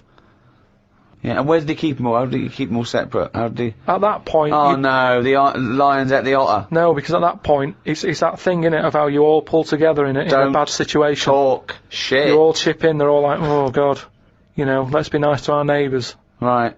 So there's spiders talking to flies and... Well, they would have just gone elsewhere, wouldn't they? They What would do you have been mean? on another bit of the boat. The spiders don't have to knock about the lions just because they're all in it together. They get their own little area, don't they? Well, I don't know. How big is this boat? How It's big, it's a big boat. How long, what was the warning he got from God to make it? I don't know. It was a couple of weeks. He probably had the Extreme Makeover Home Edition team. They all chipped in. Probably had Queer Eye for a Straight Guy helping him out with some of The interior design elements. Yeah, yeah. Two of every species, Carl. How big would this boat have to be? Yeah, it's big. You can't just keep saying it's big, because I know in your mind, you're imagining this ark, there's a boat with Noah up the front with his wife, 2 giraffes behind him, then next there, 2 elephants, and it just, and it's just like elephant, giraffe, hippo, dog, cat, weasel, couple of frogs, and a spider talking to a fly going, let's get on, but when we're off here, you're dead. But what would you have done then? Are you saying that you wouldn't get on there because it's too noisy? It's not a question No, of what it would didn't have happen. done. It didn't happen. To be honest, I'm not bothered, and they got through it, didn't they? They got through it. They're here now. We're not short of them. If anything, like I said, he didn't do us a favour because he saved too much. You can't move out there for stuff. Okay, we're trying to get more cerebral now in this podcast. There's a lot of science here, real science. Maybe we should call it a spodcast. Mm-hmm. Okay, Carl. This is a logical conundrum. To a certain extent, there's a little bit of lateral thinking because, but there is only one right answer. Now, the pressure here isn't to get this right because I don't know anyone who's ever got this right. The pressure is. One, asking sensible questions, and when I've told you the answer, to then understand it. Because when I've explained this to people, I've laid out for them, they still can't quite get the concept. Okay, so, there's 2 doors, Carl. Yeah. One leads to heaven, Right. one leads to hell. Yeah. Okay, they're identical, you can't tell them apart. Okay, 50-50. Right. Obviously you want to go to heaven, I assume. Right, there's 2 guards, identical guards, guarding each door. Okay? Right. The one guarding hell always tells a lie. The one guarding heaven always tells the truth. You have to ask one question to find out which is which, and then go through the door you want. What question do you ask? I've only got one. Yeah. And what, one to both? No, one to either of them. You don't know which one's which, though. So what question do you ask? Why can't I ask, like, both of them one? Because it's Because not the the rules are you can only ask one. There aren't actually 2 doors labelled heaven and hell, Carl. It's a leap of imagination here. And I've definitely got to answer. I've got to ask them a question. I can't just sort of have a feel of the door to see if there's any heat or anything. They're identical. You stand a few yards away. You cannot tell from the outside of these doors which is which. They're identical. The guards are identical. But the one guarding hell always tells a lie, and the one guarding heaven always tells the truth. What question do you ask? Can't look through the keyhole or anything. There's You no can't get anywhere keyhole. near them. Let's imagine there's a small rope that prevents you from getting anywhere near, rather like outside a nightclub. Yeah. What do you ask? What do you ask? What question do you ask? Come on, you only got one. Quick, this is it.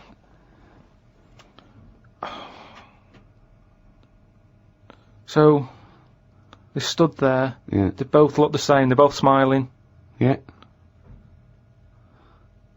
But one of them's not really smiling, really. He's trying to make me make a mistake, isn't he? Well, he's just gonna lie when you ask him a question, if you ask him. So what's the point in asking a question? Do I know one of them's gonna lie?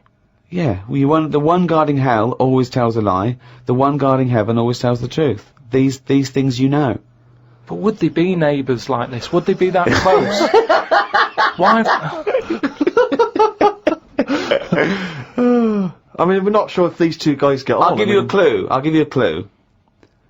They know who they are, and they know that the one guarding hell always tells a lie, and the one guarding heaven always tells the truth. So I know that. No, they know it as well. Doesn't really come down to this, Carl. This isn't what's going to happen when you die. But when is this useful then? Because it's a logical. Well, I'll tell you the answer. No, I want to see if he can get it. He's almost there. No, he's not almost there. What am I thinking? But there's no shame in not getting it. It's a There's no tricky one, shame in not yeah. getting it. It's a really hard one to get. I mean, the shame is the ridiculous questions you asked. And now I'm going to tell you the answer. No, hang on, right, so you go up and you Yeah. go, you Right, go, hang on. Well, look, let's imagine that. Let's imagine Ricky and I are those two guys. Okay, right? But we have to, well, me and Steve will decide which doors we're guarding, okay? Right. Look away, Carl. Okay Right, then. so we've decided. Okay, one of us is guarding hell and one of us is guarding heaven. Which question you're going to ask and who you're going to ask it to? right, I'll just say to you, Steve, I'll go, got some post for God here. That's not a question. That's a statement. Right, you've got some posts for God here. No, that's not a question. Yeah, but maybe the Alright, question's coming.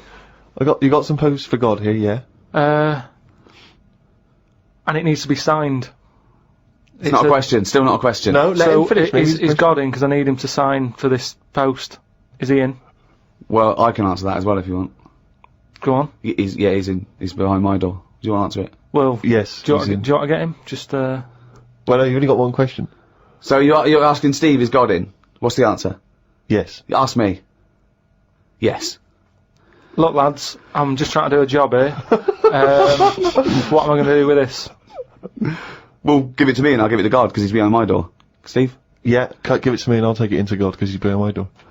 You're an idiot. It doesn't help. That doesn't help. Let me tell you the answer. You ask either one of us, you say, if I was to ask the other one what door he was guarding, what would he say? Then whatever they say is the door they're guarding. Because if you happen to ask the one guarding hell, right? I'm guarding hell, by the way. I'm the devil, Steve's God, okay? So you asked me what Steve would say if you asked him what door he was guarding, and I'm gonna lie. I know he'd say heaven, because he'd tell the truth, but I'm lying, so I'd say he'd say hell. So you know I'm guarding hell. If you ask Steve what door I was guarding, he'd tell the truth, right? So he'd say heaven, because he'd know I'd lie. So he's guarding heaven. So the question is, if I was to ask the other one what door he was guarding, what would he say? And whatever the person answers is the door they're guarding. Steve, what door are you looking after? Well, Heaven. yeah. Why should I believe you? Because you don't know. No, that doesn't work. Because you asked me the same and I'd say heaven as well. Right, so who do I believe? This is where you use your gut feeling though, isn't it? This is what life... Well, as opposed to the pure logic that Ricky's just used. I just think, because there's a lot of questions in life where you don't know the answer and you go, do you know what? I don't like the look of him. So... They're identical. Yeah, but they're still identical twins. You always get a little snidey one. Is that ever justifiable? Do you think, Carl, that people sacrifice for medical advancements? They do it now, don't they? You hear about these people having, you know, tests done on them. You get paid 20 quid and they say, let's rub this cream on your head. Yeah. And you get your 20 quid, and if your head goes funny, they say, well, you took the 20 quid, it's your own fault. Wasn't that a student that took like, a few grand? He What became the happened? living elephant man, didn't he? Oh yeah. It was quite horrific. His head was in all kinds of weird Yeah, shapes. I mean, that's unfortunate for 20 quid. But I'd say do it on the ill people, because they've got nothing to lose. Just test it. It's, you know, all this testing on animals and that. Well, don't test it on animals. if you've got an itch, the doctor can say, I've got this cream here, we haven't tested it, it might work, it might make it worse, give it a go. Right. Yeah, but the whole point is that if you do that, someone's head might blow up to the side Yeah, of the and it elephant might man. outweigh the ailment. That's happened already. A fella who had nothing wrong with him has now got a head of the elephant man for Yeah. 20 quid. Yes, I know. Well, but That isn't fair. no, I know. But you're saying, you're going for athlete's foot. Rub this on your feet. Oh, your bollocks fell off. Never mind. It was a chance we had to take. I mean, that's a particularly sloppy bit of medical research, that one. I know. Yeah. No, but say like my Auntie Nora, right? She's had everything wrong with her, right? She's had tablets that haven't been tested on anyone else. They test them on Nora. She's up for it. She's like, oh, I haven't had that. What's our little tester? Yeah. She loves it. But she knows that that's the case, and she's happier to give something a go than not a go. I mean, it's ridiculous the amount of stuff. She rattles. She carries that many pills, like a maraca. You can hear her coming. But that's the way her life is now. She's just used to the fact that if it weren't for all these tablets, she'd be dead. Yeah, but well, not necessarily. But the pills. She doesn't take pills that have been untested. She's not taking experimental I think pills. Carl. she's honestly, she's got so much. Well, so she has again, a lot. you just made that up then. You just assumed that they haven't been tested on someone. Where'd they get them? Where'd they get these pills from that haven't been tested? Well, it's all very new. She's on a lot of new medication. That can go either way. Could this be one of the reasons why she farted for 24 hours? It could have been one of the side effects. 5 minutes. Oh, 5 minutes, was it? Yeah, that's what that's what my mum said. It's all the medication because your body's in shock, isn't it? It's been, given all these drugs that it's not used to. Luckily, some of the pills weren't suppositories because she'd have lost them in the great fart of 1989. I've lost all my suppositories. But that's what you do, isn't it? If you're in pain, and I mean, like I don't know if I told you when I had kidney stones, I think you mentioned it. I was in agony, Yeah. and they said I was in A&E lying on my back, and the woman at the A&E counter said to Suzanne, "Who's that over there?" And she said, "Oh, he's with me. He's in agony." So they said, "What's up with him?" I said, "Oh, it's his kidney stones again." Because this is when I went back at the night. I was like, I couldn't care that people were staring at me. I was rolling about on the floor like a dying fly on my back. I just didn't care about what was going on around me. But I was told that because it's busy, that they might have to send someone out to shove like something up my arse that would get to the pain quicker. Well, what do you mean send them out? Well, they send while you're lying on the floor in A&E, they're going to stick something in your arse. What do you mean? Oh, you mean a pill? I thought you meant to get to your kidney quicker than up your knob. No, a pill. They put it up there, and apparently it'll kick in quicker. Yeah. The tablet works quicker up your arse than it does down your throat. Yeah, because it's a mucous membrane and it's... Well, I was up for it. I just was like, whatever it takes. Now, saying that to me now... But hold on though, what if the doctor said, okay, I could give you this morphine, take it will take a few minutes to kick in, or I could rub some on my penis, I pop an orange on the end of my penis, I rub that in morphine, and I pop that out of your rectum, Mr. Pilkington. Are you in agony or not? Are you in agony? Okay, look, I'm just smearing... I'd say I'll get a second opinion. Well, no, you haven't got time. There it is. Do you want this up your arse? It's covered in morphine. He's in his private life he's a promiscuous gay man, but in his professional life he is a doctor with a morphine smeared penis, and he's ready for action. So if you're and he's willing to do that in the middle of A&E. Yeah. So he takes no pleasure from that. It's the only way. So are you in pain? Do you want this done or not? Yes or no? He comes out into A&E reception, his trousers around his ankles, he has an erect penis, he says, "Carl, do you want me to stick this up your arse?" And your answer is? Yes or no? You're in terrible agony. He's wearing a condom. He smeared the condom in. I mean, it's not unprotected morphine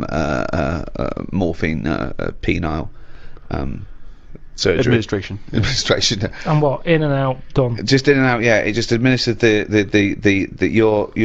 your arse takes on the morphine from the Dr. Penis. And it's the only way, really. In and out. Yeah, in and out. Up once, okay, and out. And it'll definitely work. You will. The pain will go away. No side It'll effects. be pleasurable. No side effects. Anything. No side effects. No. I'd probably call Auntie Nora and ask if she's had it yet.